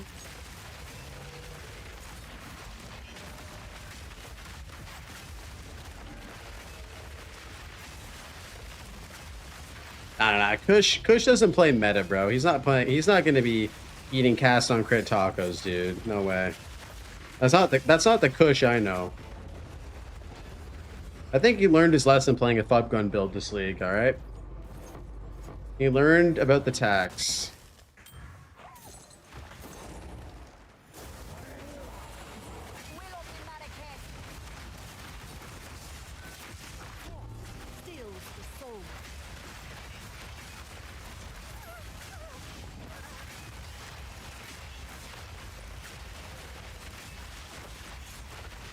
Anyone have a spare div?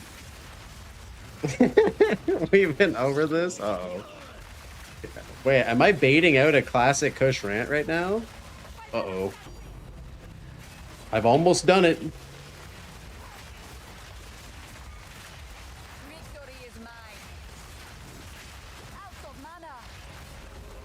Crush wall? It's been a while since we've seen a good old wall. Yeah, it's been a while. I feel like he's changed. He's a changed man. He doesn't crash out nearly as hard as he did before, you know? Which is, you know, probably healthy. Probably healthy, right? Before, we used to see more walls than Game of Thrones, dude.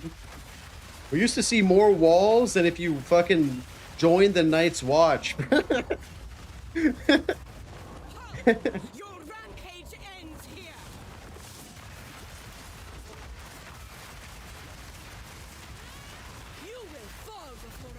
I want the old Kush, the wall Kush, the Lord Commander. Speaking of, anyone watched the new Reacher season? I mean, the only Reacher season I've seen. Wait, never mind. No, that's something else. No, I haven't watched Reacher, dude. Oh, I'm gonna sneeze. Hold on.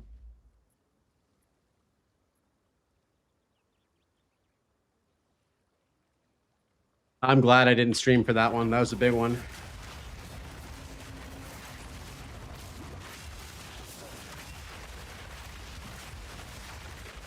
I miss the old Kush, straight from the Go Kush, chop up the soul Kush. No, true. Some real shit. Some real shit, Zach.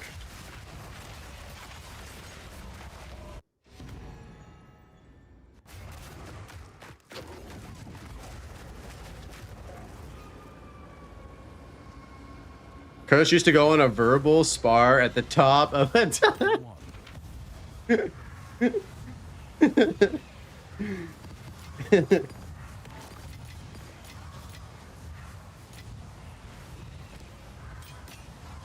Goodbye. What do you need? Fine, fine.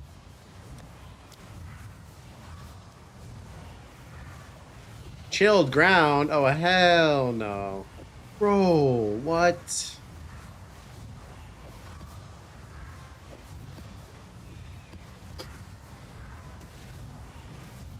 I missed the Kush at the electrical box behind the Galaxy. Yo, that's a deep cut. The Kush behind the electrical box at the Galaxy Cinema. That might be the deepest cut you could ever make, dude. Yo, shout out A9. Shout out A9, dude.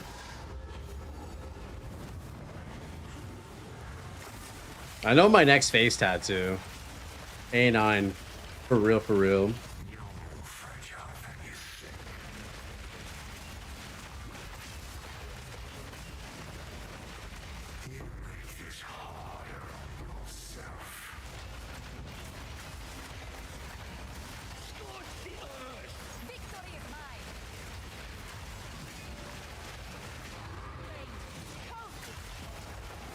No monkey, no monkey. Okay, no monkey, we're good.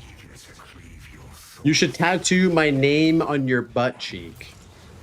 You know what? Oddly enough, you're not the first person to ask me that. You might not be the first person to ever ask me that. So, you know.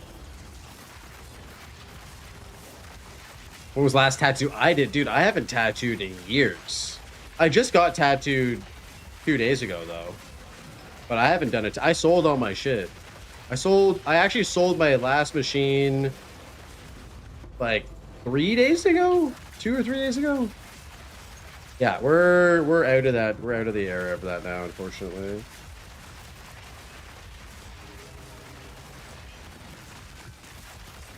Yeah, you gotta sign up for the Patreon, Kush. Every tier 3 Patreon supporter gets their name tattooed on my butt. Luckily, there's only 2 names on my butt so far, but you could be third, dude. Oh shit, I'm 3 away from top gifter? I mean, you can take the top spot right now. All you have to do is gift 4. You don't have to. Don't do that. Hey, Mural's coming up a ton, dude. A ton, bro. Yeah, September, end of August, and October are like very busy for me. Very, very busy. And then we're going to New Zealand. I've still yet to watch ads. I turned them off for you only. Only you specifically. I actually don't know why that is happening.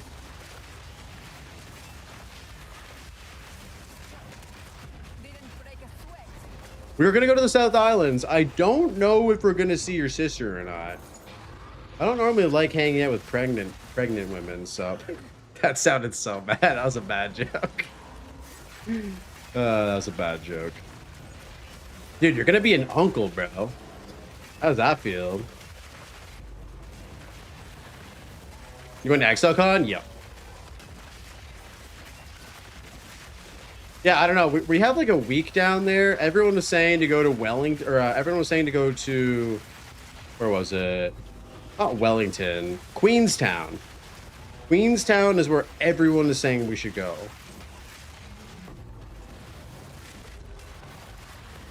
Ooh.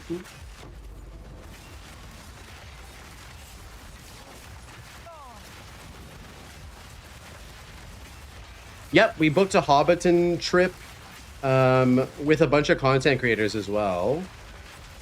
Wellington and Auckland are boring. Oh no, don't tell me that, Jekyll's. We're going to Auckland for like a week. But we're also going to ExileCon in Auckland.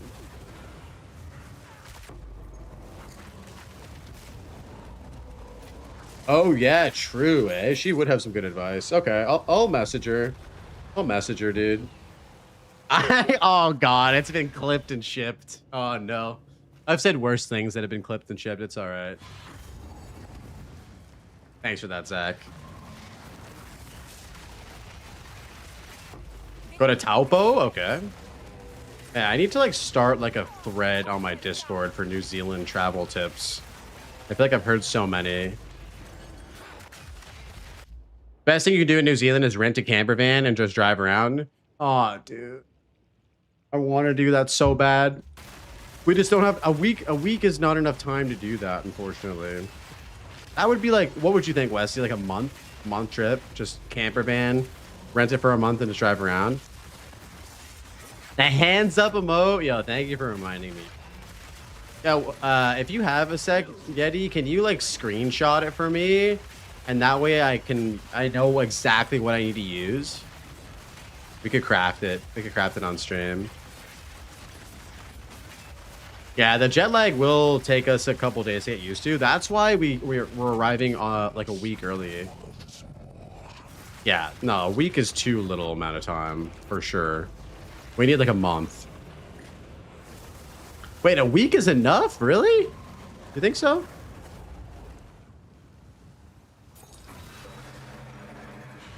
Damn. Oh, Westy said it was, dude. Yeah, I think it would be like minimum 2 weeks to enjoy it. Your rampage ends here. Yeah, 2 weeks minimum. I agree with what Oaks is talking about. Sharpens the mind. If you flew to the South Island, you could do a week just there. Yeah. Yeah. I would rather go when it's a bit warmer, like full on summertime in the South Islands, and then go for like 2 to 3 weeks.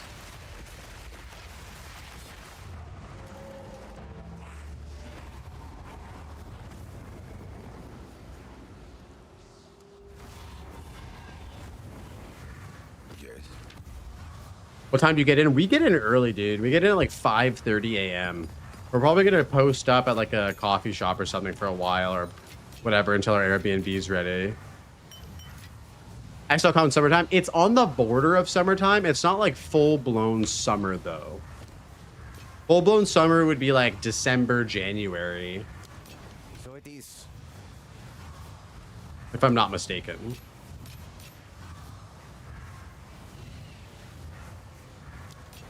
It's gonna be blazing hot? Nah. It'll be like warm, but it won't be like giga hot. You lived there for 40 years. Oh, wow. Okay, so you have a lot of knowledge.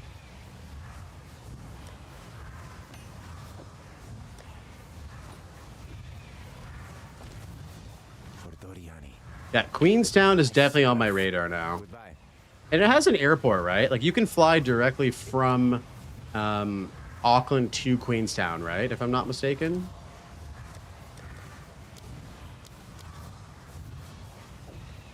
Chilled ground, bro? No.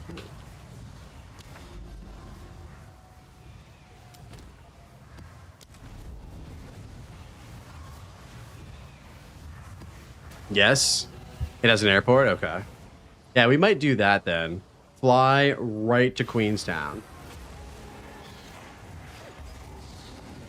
Hello, fellow old person. You're not even that old, dude. Scryer's got like 20 years on you. Oh, Peroni. Welcome in, man. Thank you for the follow, dude. Pleasure gaming with you and everybody else in Timmy's League. It's going to be 20 degrees in November. It won't be warm. Yeah, it's going to be like pleasant. It's not going to be like super hot, though. I like 20 degrees. 20 degrees for me is nice. I can wear pants and I can wear a t-shirt. That's like, and then at night you can wear like a hoodie or something. How's the grind going? The grind's going good. We are at 44% right now into 99. I feel like we'd be a little bit further in, but I had a podcast with Dead Rabbit today, and that definitely ate up about 2 hours of my time. Oh, we're making good progress, man. How are you doing? Beast mode, yeah. I mean, we're definitely. It feels good to be in the 4 billion XP mark. Every single percent. It's funny. I think my experience is of this grind is as follows. The grind from 98 to 99 is the worst. It's the worst not because it takes less time or more time, but because you're not quite there yet, but you're almost there. Whereas with 99, it's like it takes you a lot longer because of the XP penalty, but at least every percent that you get is one step closer to your final goal. You know what I mean?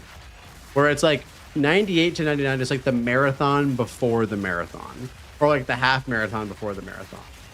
And during it, you're kind of like, fuck, bro. I just wish I was already like doing the marathon. You know what I mean? 20 degrees is hot. New Zealand sun is roasting. I mean, we all have our own different like definitions of hot. I used to live in Singapore for 2 years, and that is fucking hot, dude. Every single day was like 35, 40 degrees. You just did not go outside during like the afternoon. That was hot. It's also very humid. Yep. Very, very humid. Very muggy all the time. It's tropical heat. It's like a tropical, muggy 35, 40 degrees. Hot, you say? Oh my.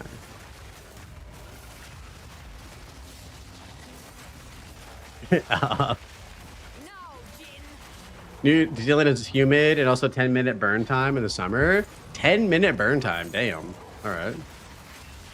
Yeah, Canada's pretty humid too. It's not dry heat. Pav knows all about dry heat. The hottest heat I've ever felt was Vegas in August. It was like 40 like desert heat, dry desert heat. Holy fuck, dude. That shit was intense.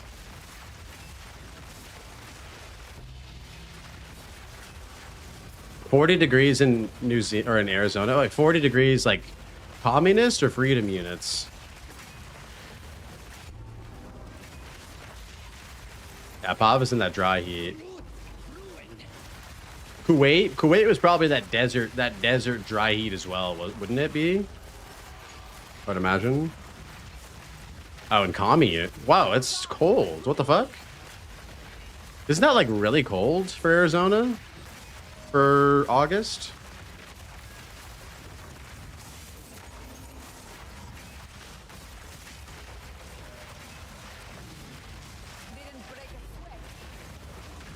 It's 104. Okay. Oh, you're saying it's hot. You're being sarcastic.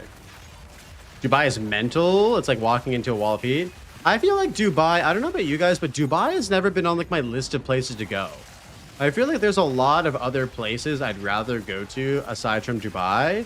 Dubai just feels like very bougie and pretentious, I guess. And I don't know, do I have the wrong impression of Dubai, or is that kind of like what the vibe is? I don't know. I've just never been like, I want to go to Dubai and like fuck around in Dubai. I'd rather go to like Germany, or I would rather go back to like Southeast Asia, maybe Australia. I don't know.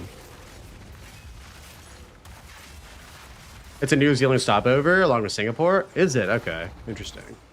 Yeah, my stopover is in Vancouver from Ontario, and then from Vancouver there's a direct flight to Auckland, which is nice. But they are some long flights.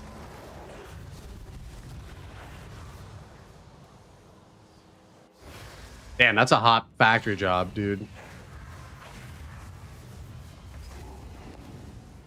I don't usually travel based on that particular metric I'm covering. I didn't know that. Like, I didn't know that one hit. Wait, you can't drink any alcohol in Dubai at all?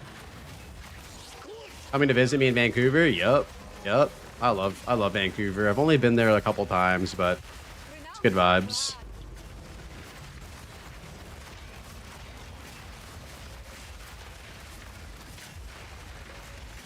It's a Muslim country? I mean, bro, I've been to a bunch of Muslim countries, dude, and we've gotten beers. We've gotten beers.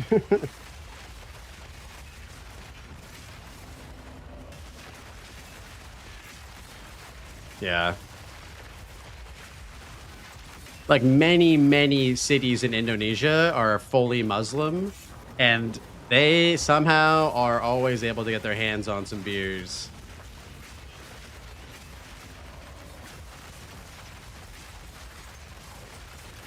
I was in Saudi Arabia and the minibar was stocked with fruit juices. Okay. So alcohol is just basically just non-existent.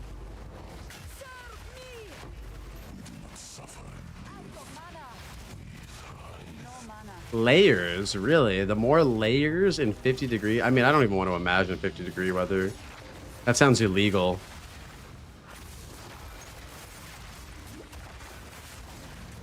It's like Thailand. They can't buy booze on Sundays after certain hours, but foreigners can. Oh, does Thailand have that rule? I didn't know that, Jekyll's. And I've been to Thailand a bunch of times. Secret volcano layer. Yo, I need to get that as a redeem. What am I doing? How do I not have that?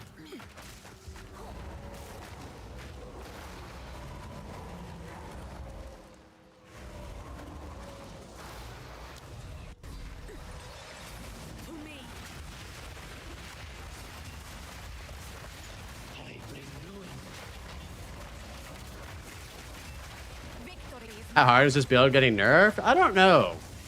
I don't know. Because, like, it's really good in hardcore. But, like, it's not better than a lot of softcore builds. You know what I mean? Like, is it better than, like, some Comet shit? Probably not. But it's defensively really fucking good. Anything gear-wise? We would be crafting on exceptional gear only to upgrade at this point.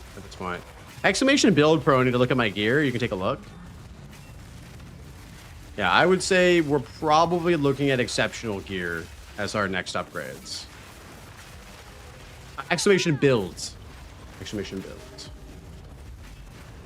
Oh yeah, we love a good Linkin Park song. Hey, what up, J-Rockets? How you doing, bud?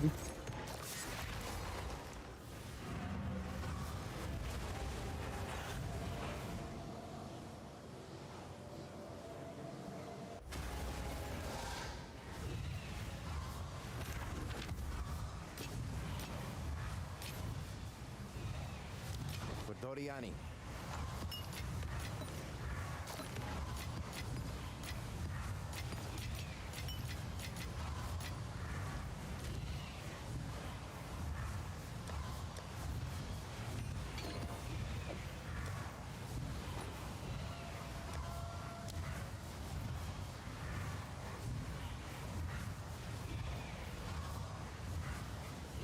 Oh snap, your gear is top notch. Yeah, the gear on this character is pretty cracked. It's pretty cracked. But I appreciate you asking, man. Thank you. Fuck, bro. I don't want to run any of these maps, dude. What, you also got a new whip today? Oh, we can try maybe this? Surely we don't die on this, right?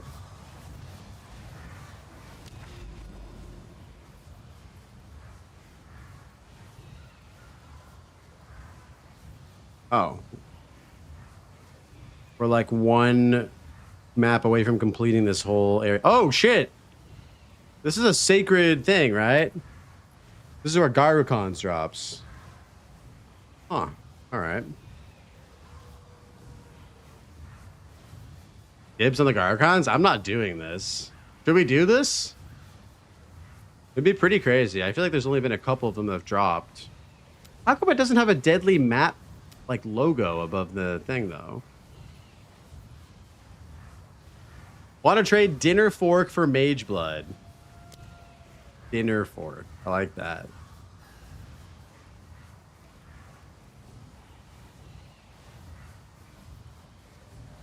Hell yeah, I would. Okay. Let's do it. Let's do it for the boys.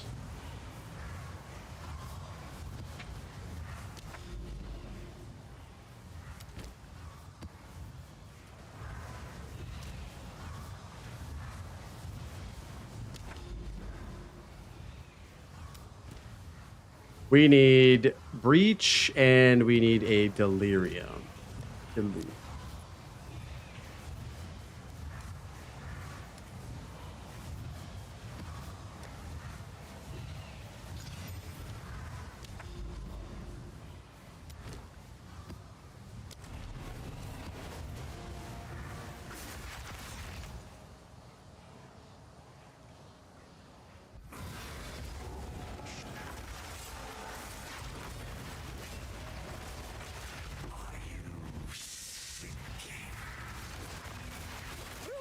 Yo, what a Maj. Yeah, dude, it's almost dinner time for me. I'm pretty hungry. Everyone offered their delicious food choices. I might have to go to the grocery store.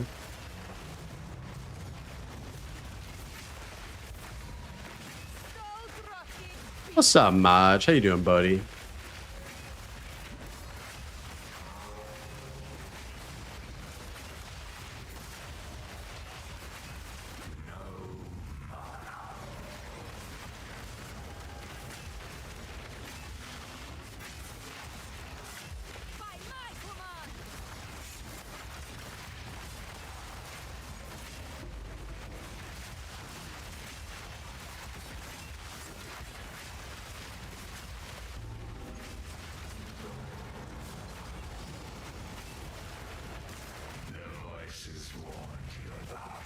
Touch grass? What is this grass you speak of, Kush?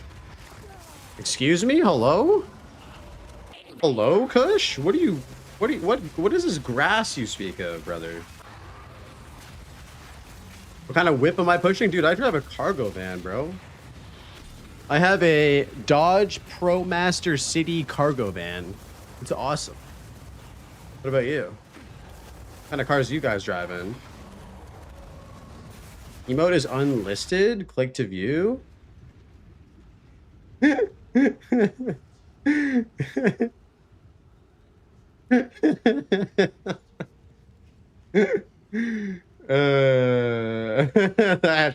good stuff right there.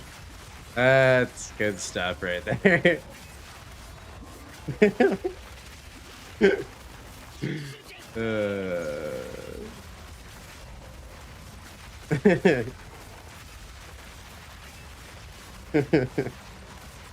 Dude, the clip of that is so fucking funny, bro. Watching Everseen watch it back the other day just made me laugh so hard.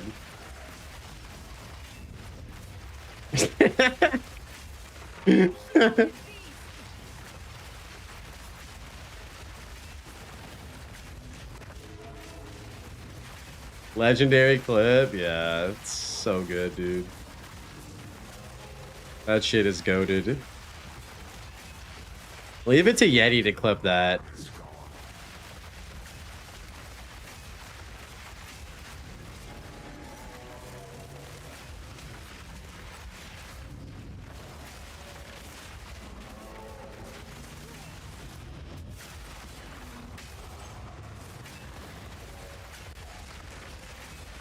You gotta go cut grass? All right, Kush. Thanks for just hanging out, buddy. See you next time. Enjoy your grass cutting.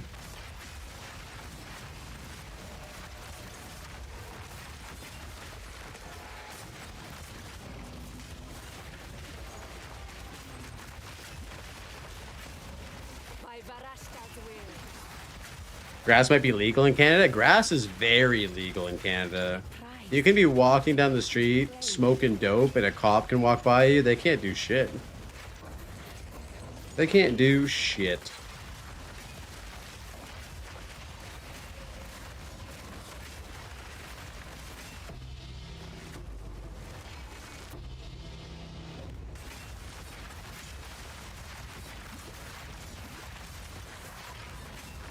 They can't do shit because they're also high as fuck. I mean, probably. I don't know. You can buy it from the government? Yeah. Most weed places are owned, like, or sold by the government shit. Ironically, though, like, when weed became legal, it's kind of when I stopped smoking weed and stuff. I don't know. I remember coming back from Singapore after living there for a couple years and, like, dude, weed became legal and I tried some of it and it was so strong that I had, like, a full-on, like, anxiety, panic attack. And I was like, nah, this shit ain't for me anymore. I don't do this shit to have these dark thoughts, bro. The dark thoughts were real.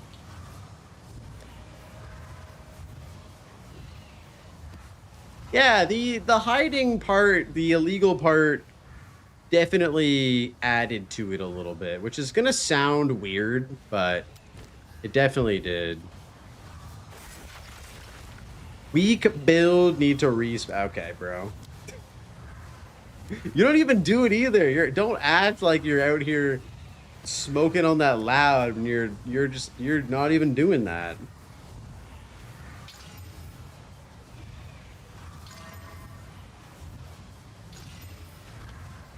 Yeah, don't even front like you're real like that. Next time around.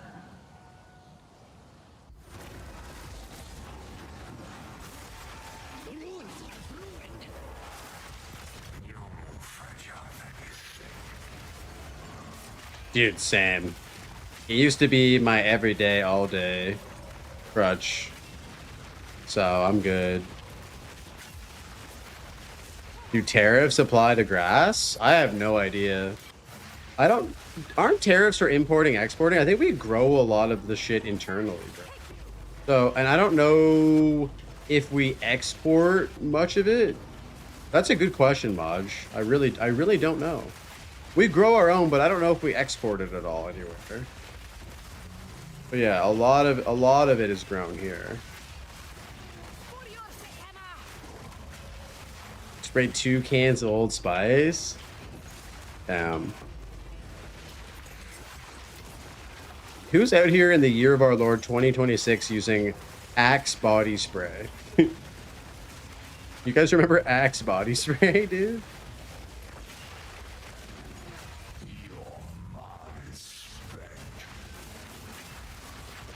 Oh, if you're export. Oh, tariffs only apply to exporting. Okay. No shot, that's still a thing. 100% it's still a thing. Guaranteed. Guaranteed people, you can buy it still, for sure. I use Old Spice deodorant. That's my brand. Old Spice is goated, dude. But Axe body spray, that shit was terrible back when we were in like elementary school.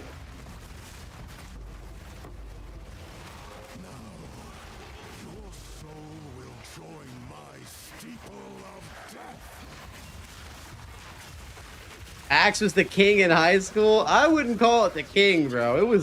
It existed in high school. It wasn't the king though. I did not use that shit. Axe was like too pungent. You spray a little bit on you and everyone for a 5-kilometer radius can find where you are with their nose alone. It always made me laugh when someone smelled like cigs and deodorant trying to hide the smell. Yeah, cigs. Yep. Totally the cigarettes. Yep. The locker room.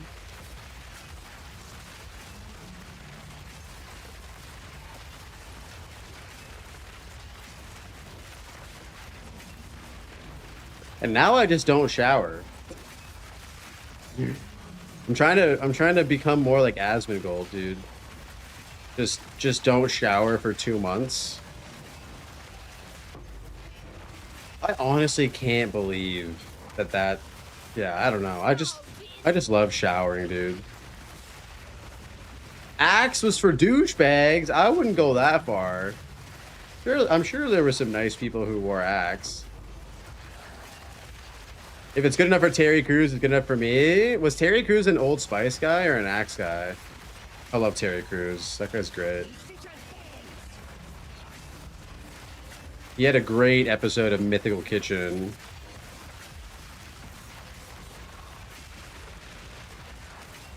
Oh, he did the Old Spice commercials. Okay, yeah. And that's fair. I can get behind that. See, that is a good spokesperson for that brand.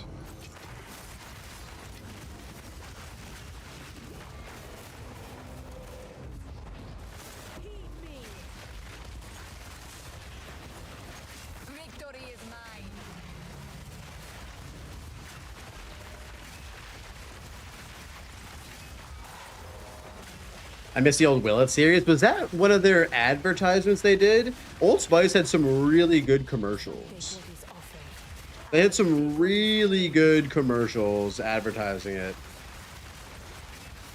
I'm on a horse. Remember that one? That one was like viral before viral shit was viral. You know what I mean?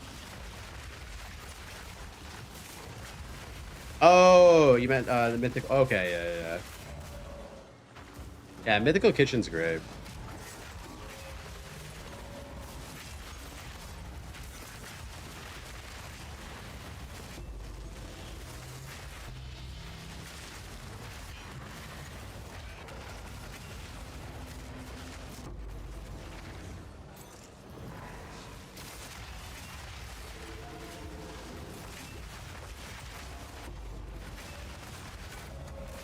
Oh shit, 45%. Let's go. Let's go. We're almost halfway there, boys. Almost halfway there.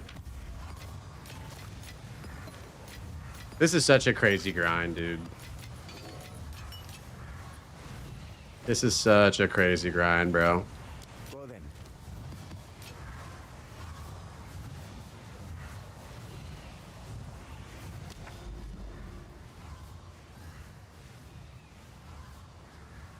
All right, boys. I think I'm gonna wrap up here. I'm starved. I've only had like a bagel and some yogurt. Let's see who we can send you guys over to. Let's see who we can send you guys over to. I'm gonna keep playing after I eat, but I need some food, man. Starving. Let's see here.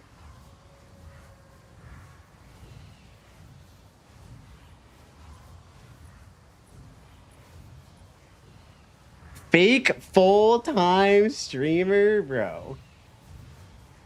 All right, similar, same size. Maybe we do a random person. It's always risky doing that, isn't it? It's always risky doing that. Oh, guys, we're gonna send you guys over to Barricade, all right? Let's send you guys over to Barricade. Let's send you guys over to Barricade. Get ready for some high energy gaming, guys. High energy gaming. We're sending you guys over to Barricade. He's playing PoE 1. He's making a strength stacker for Delve, all right? He guaranteed dances every single stream. 100%. You're going to get some dancing. All right, guys, thank you very much for chilling today. Holy shit, today was an excellent stream. We had the podcast with Rabbit. VOD will be live on my channel tomorrow morning, probably around like 11 o'clock. So if you missed the podcast, check it out on YouTube. And yeah, if you were enjoying the stream and don't happen to be following, hit the follow button. That helps out a lot. Yeah, thank you guys for all the gifted subs. Yeti, One Hit, Emperor for the gifted subs, the raids, everything. Man, it's been a banger. Can't wait to hang out tomorrow. Tomorrow, guys, we're going to be doing more XP pushing. And then 5 p.m., we have the race, ExileCon qualifying race 2. So stick around, guys. Enjoy some Barricade stream and drop in your favorite Blazeworks emotes in Barricade's chat. All right, catch you guys tomorrow. Peace, boys. Peace.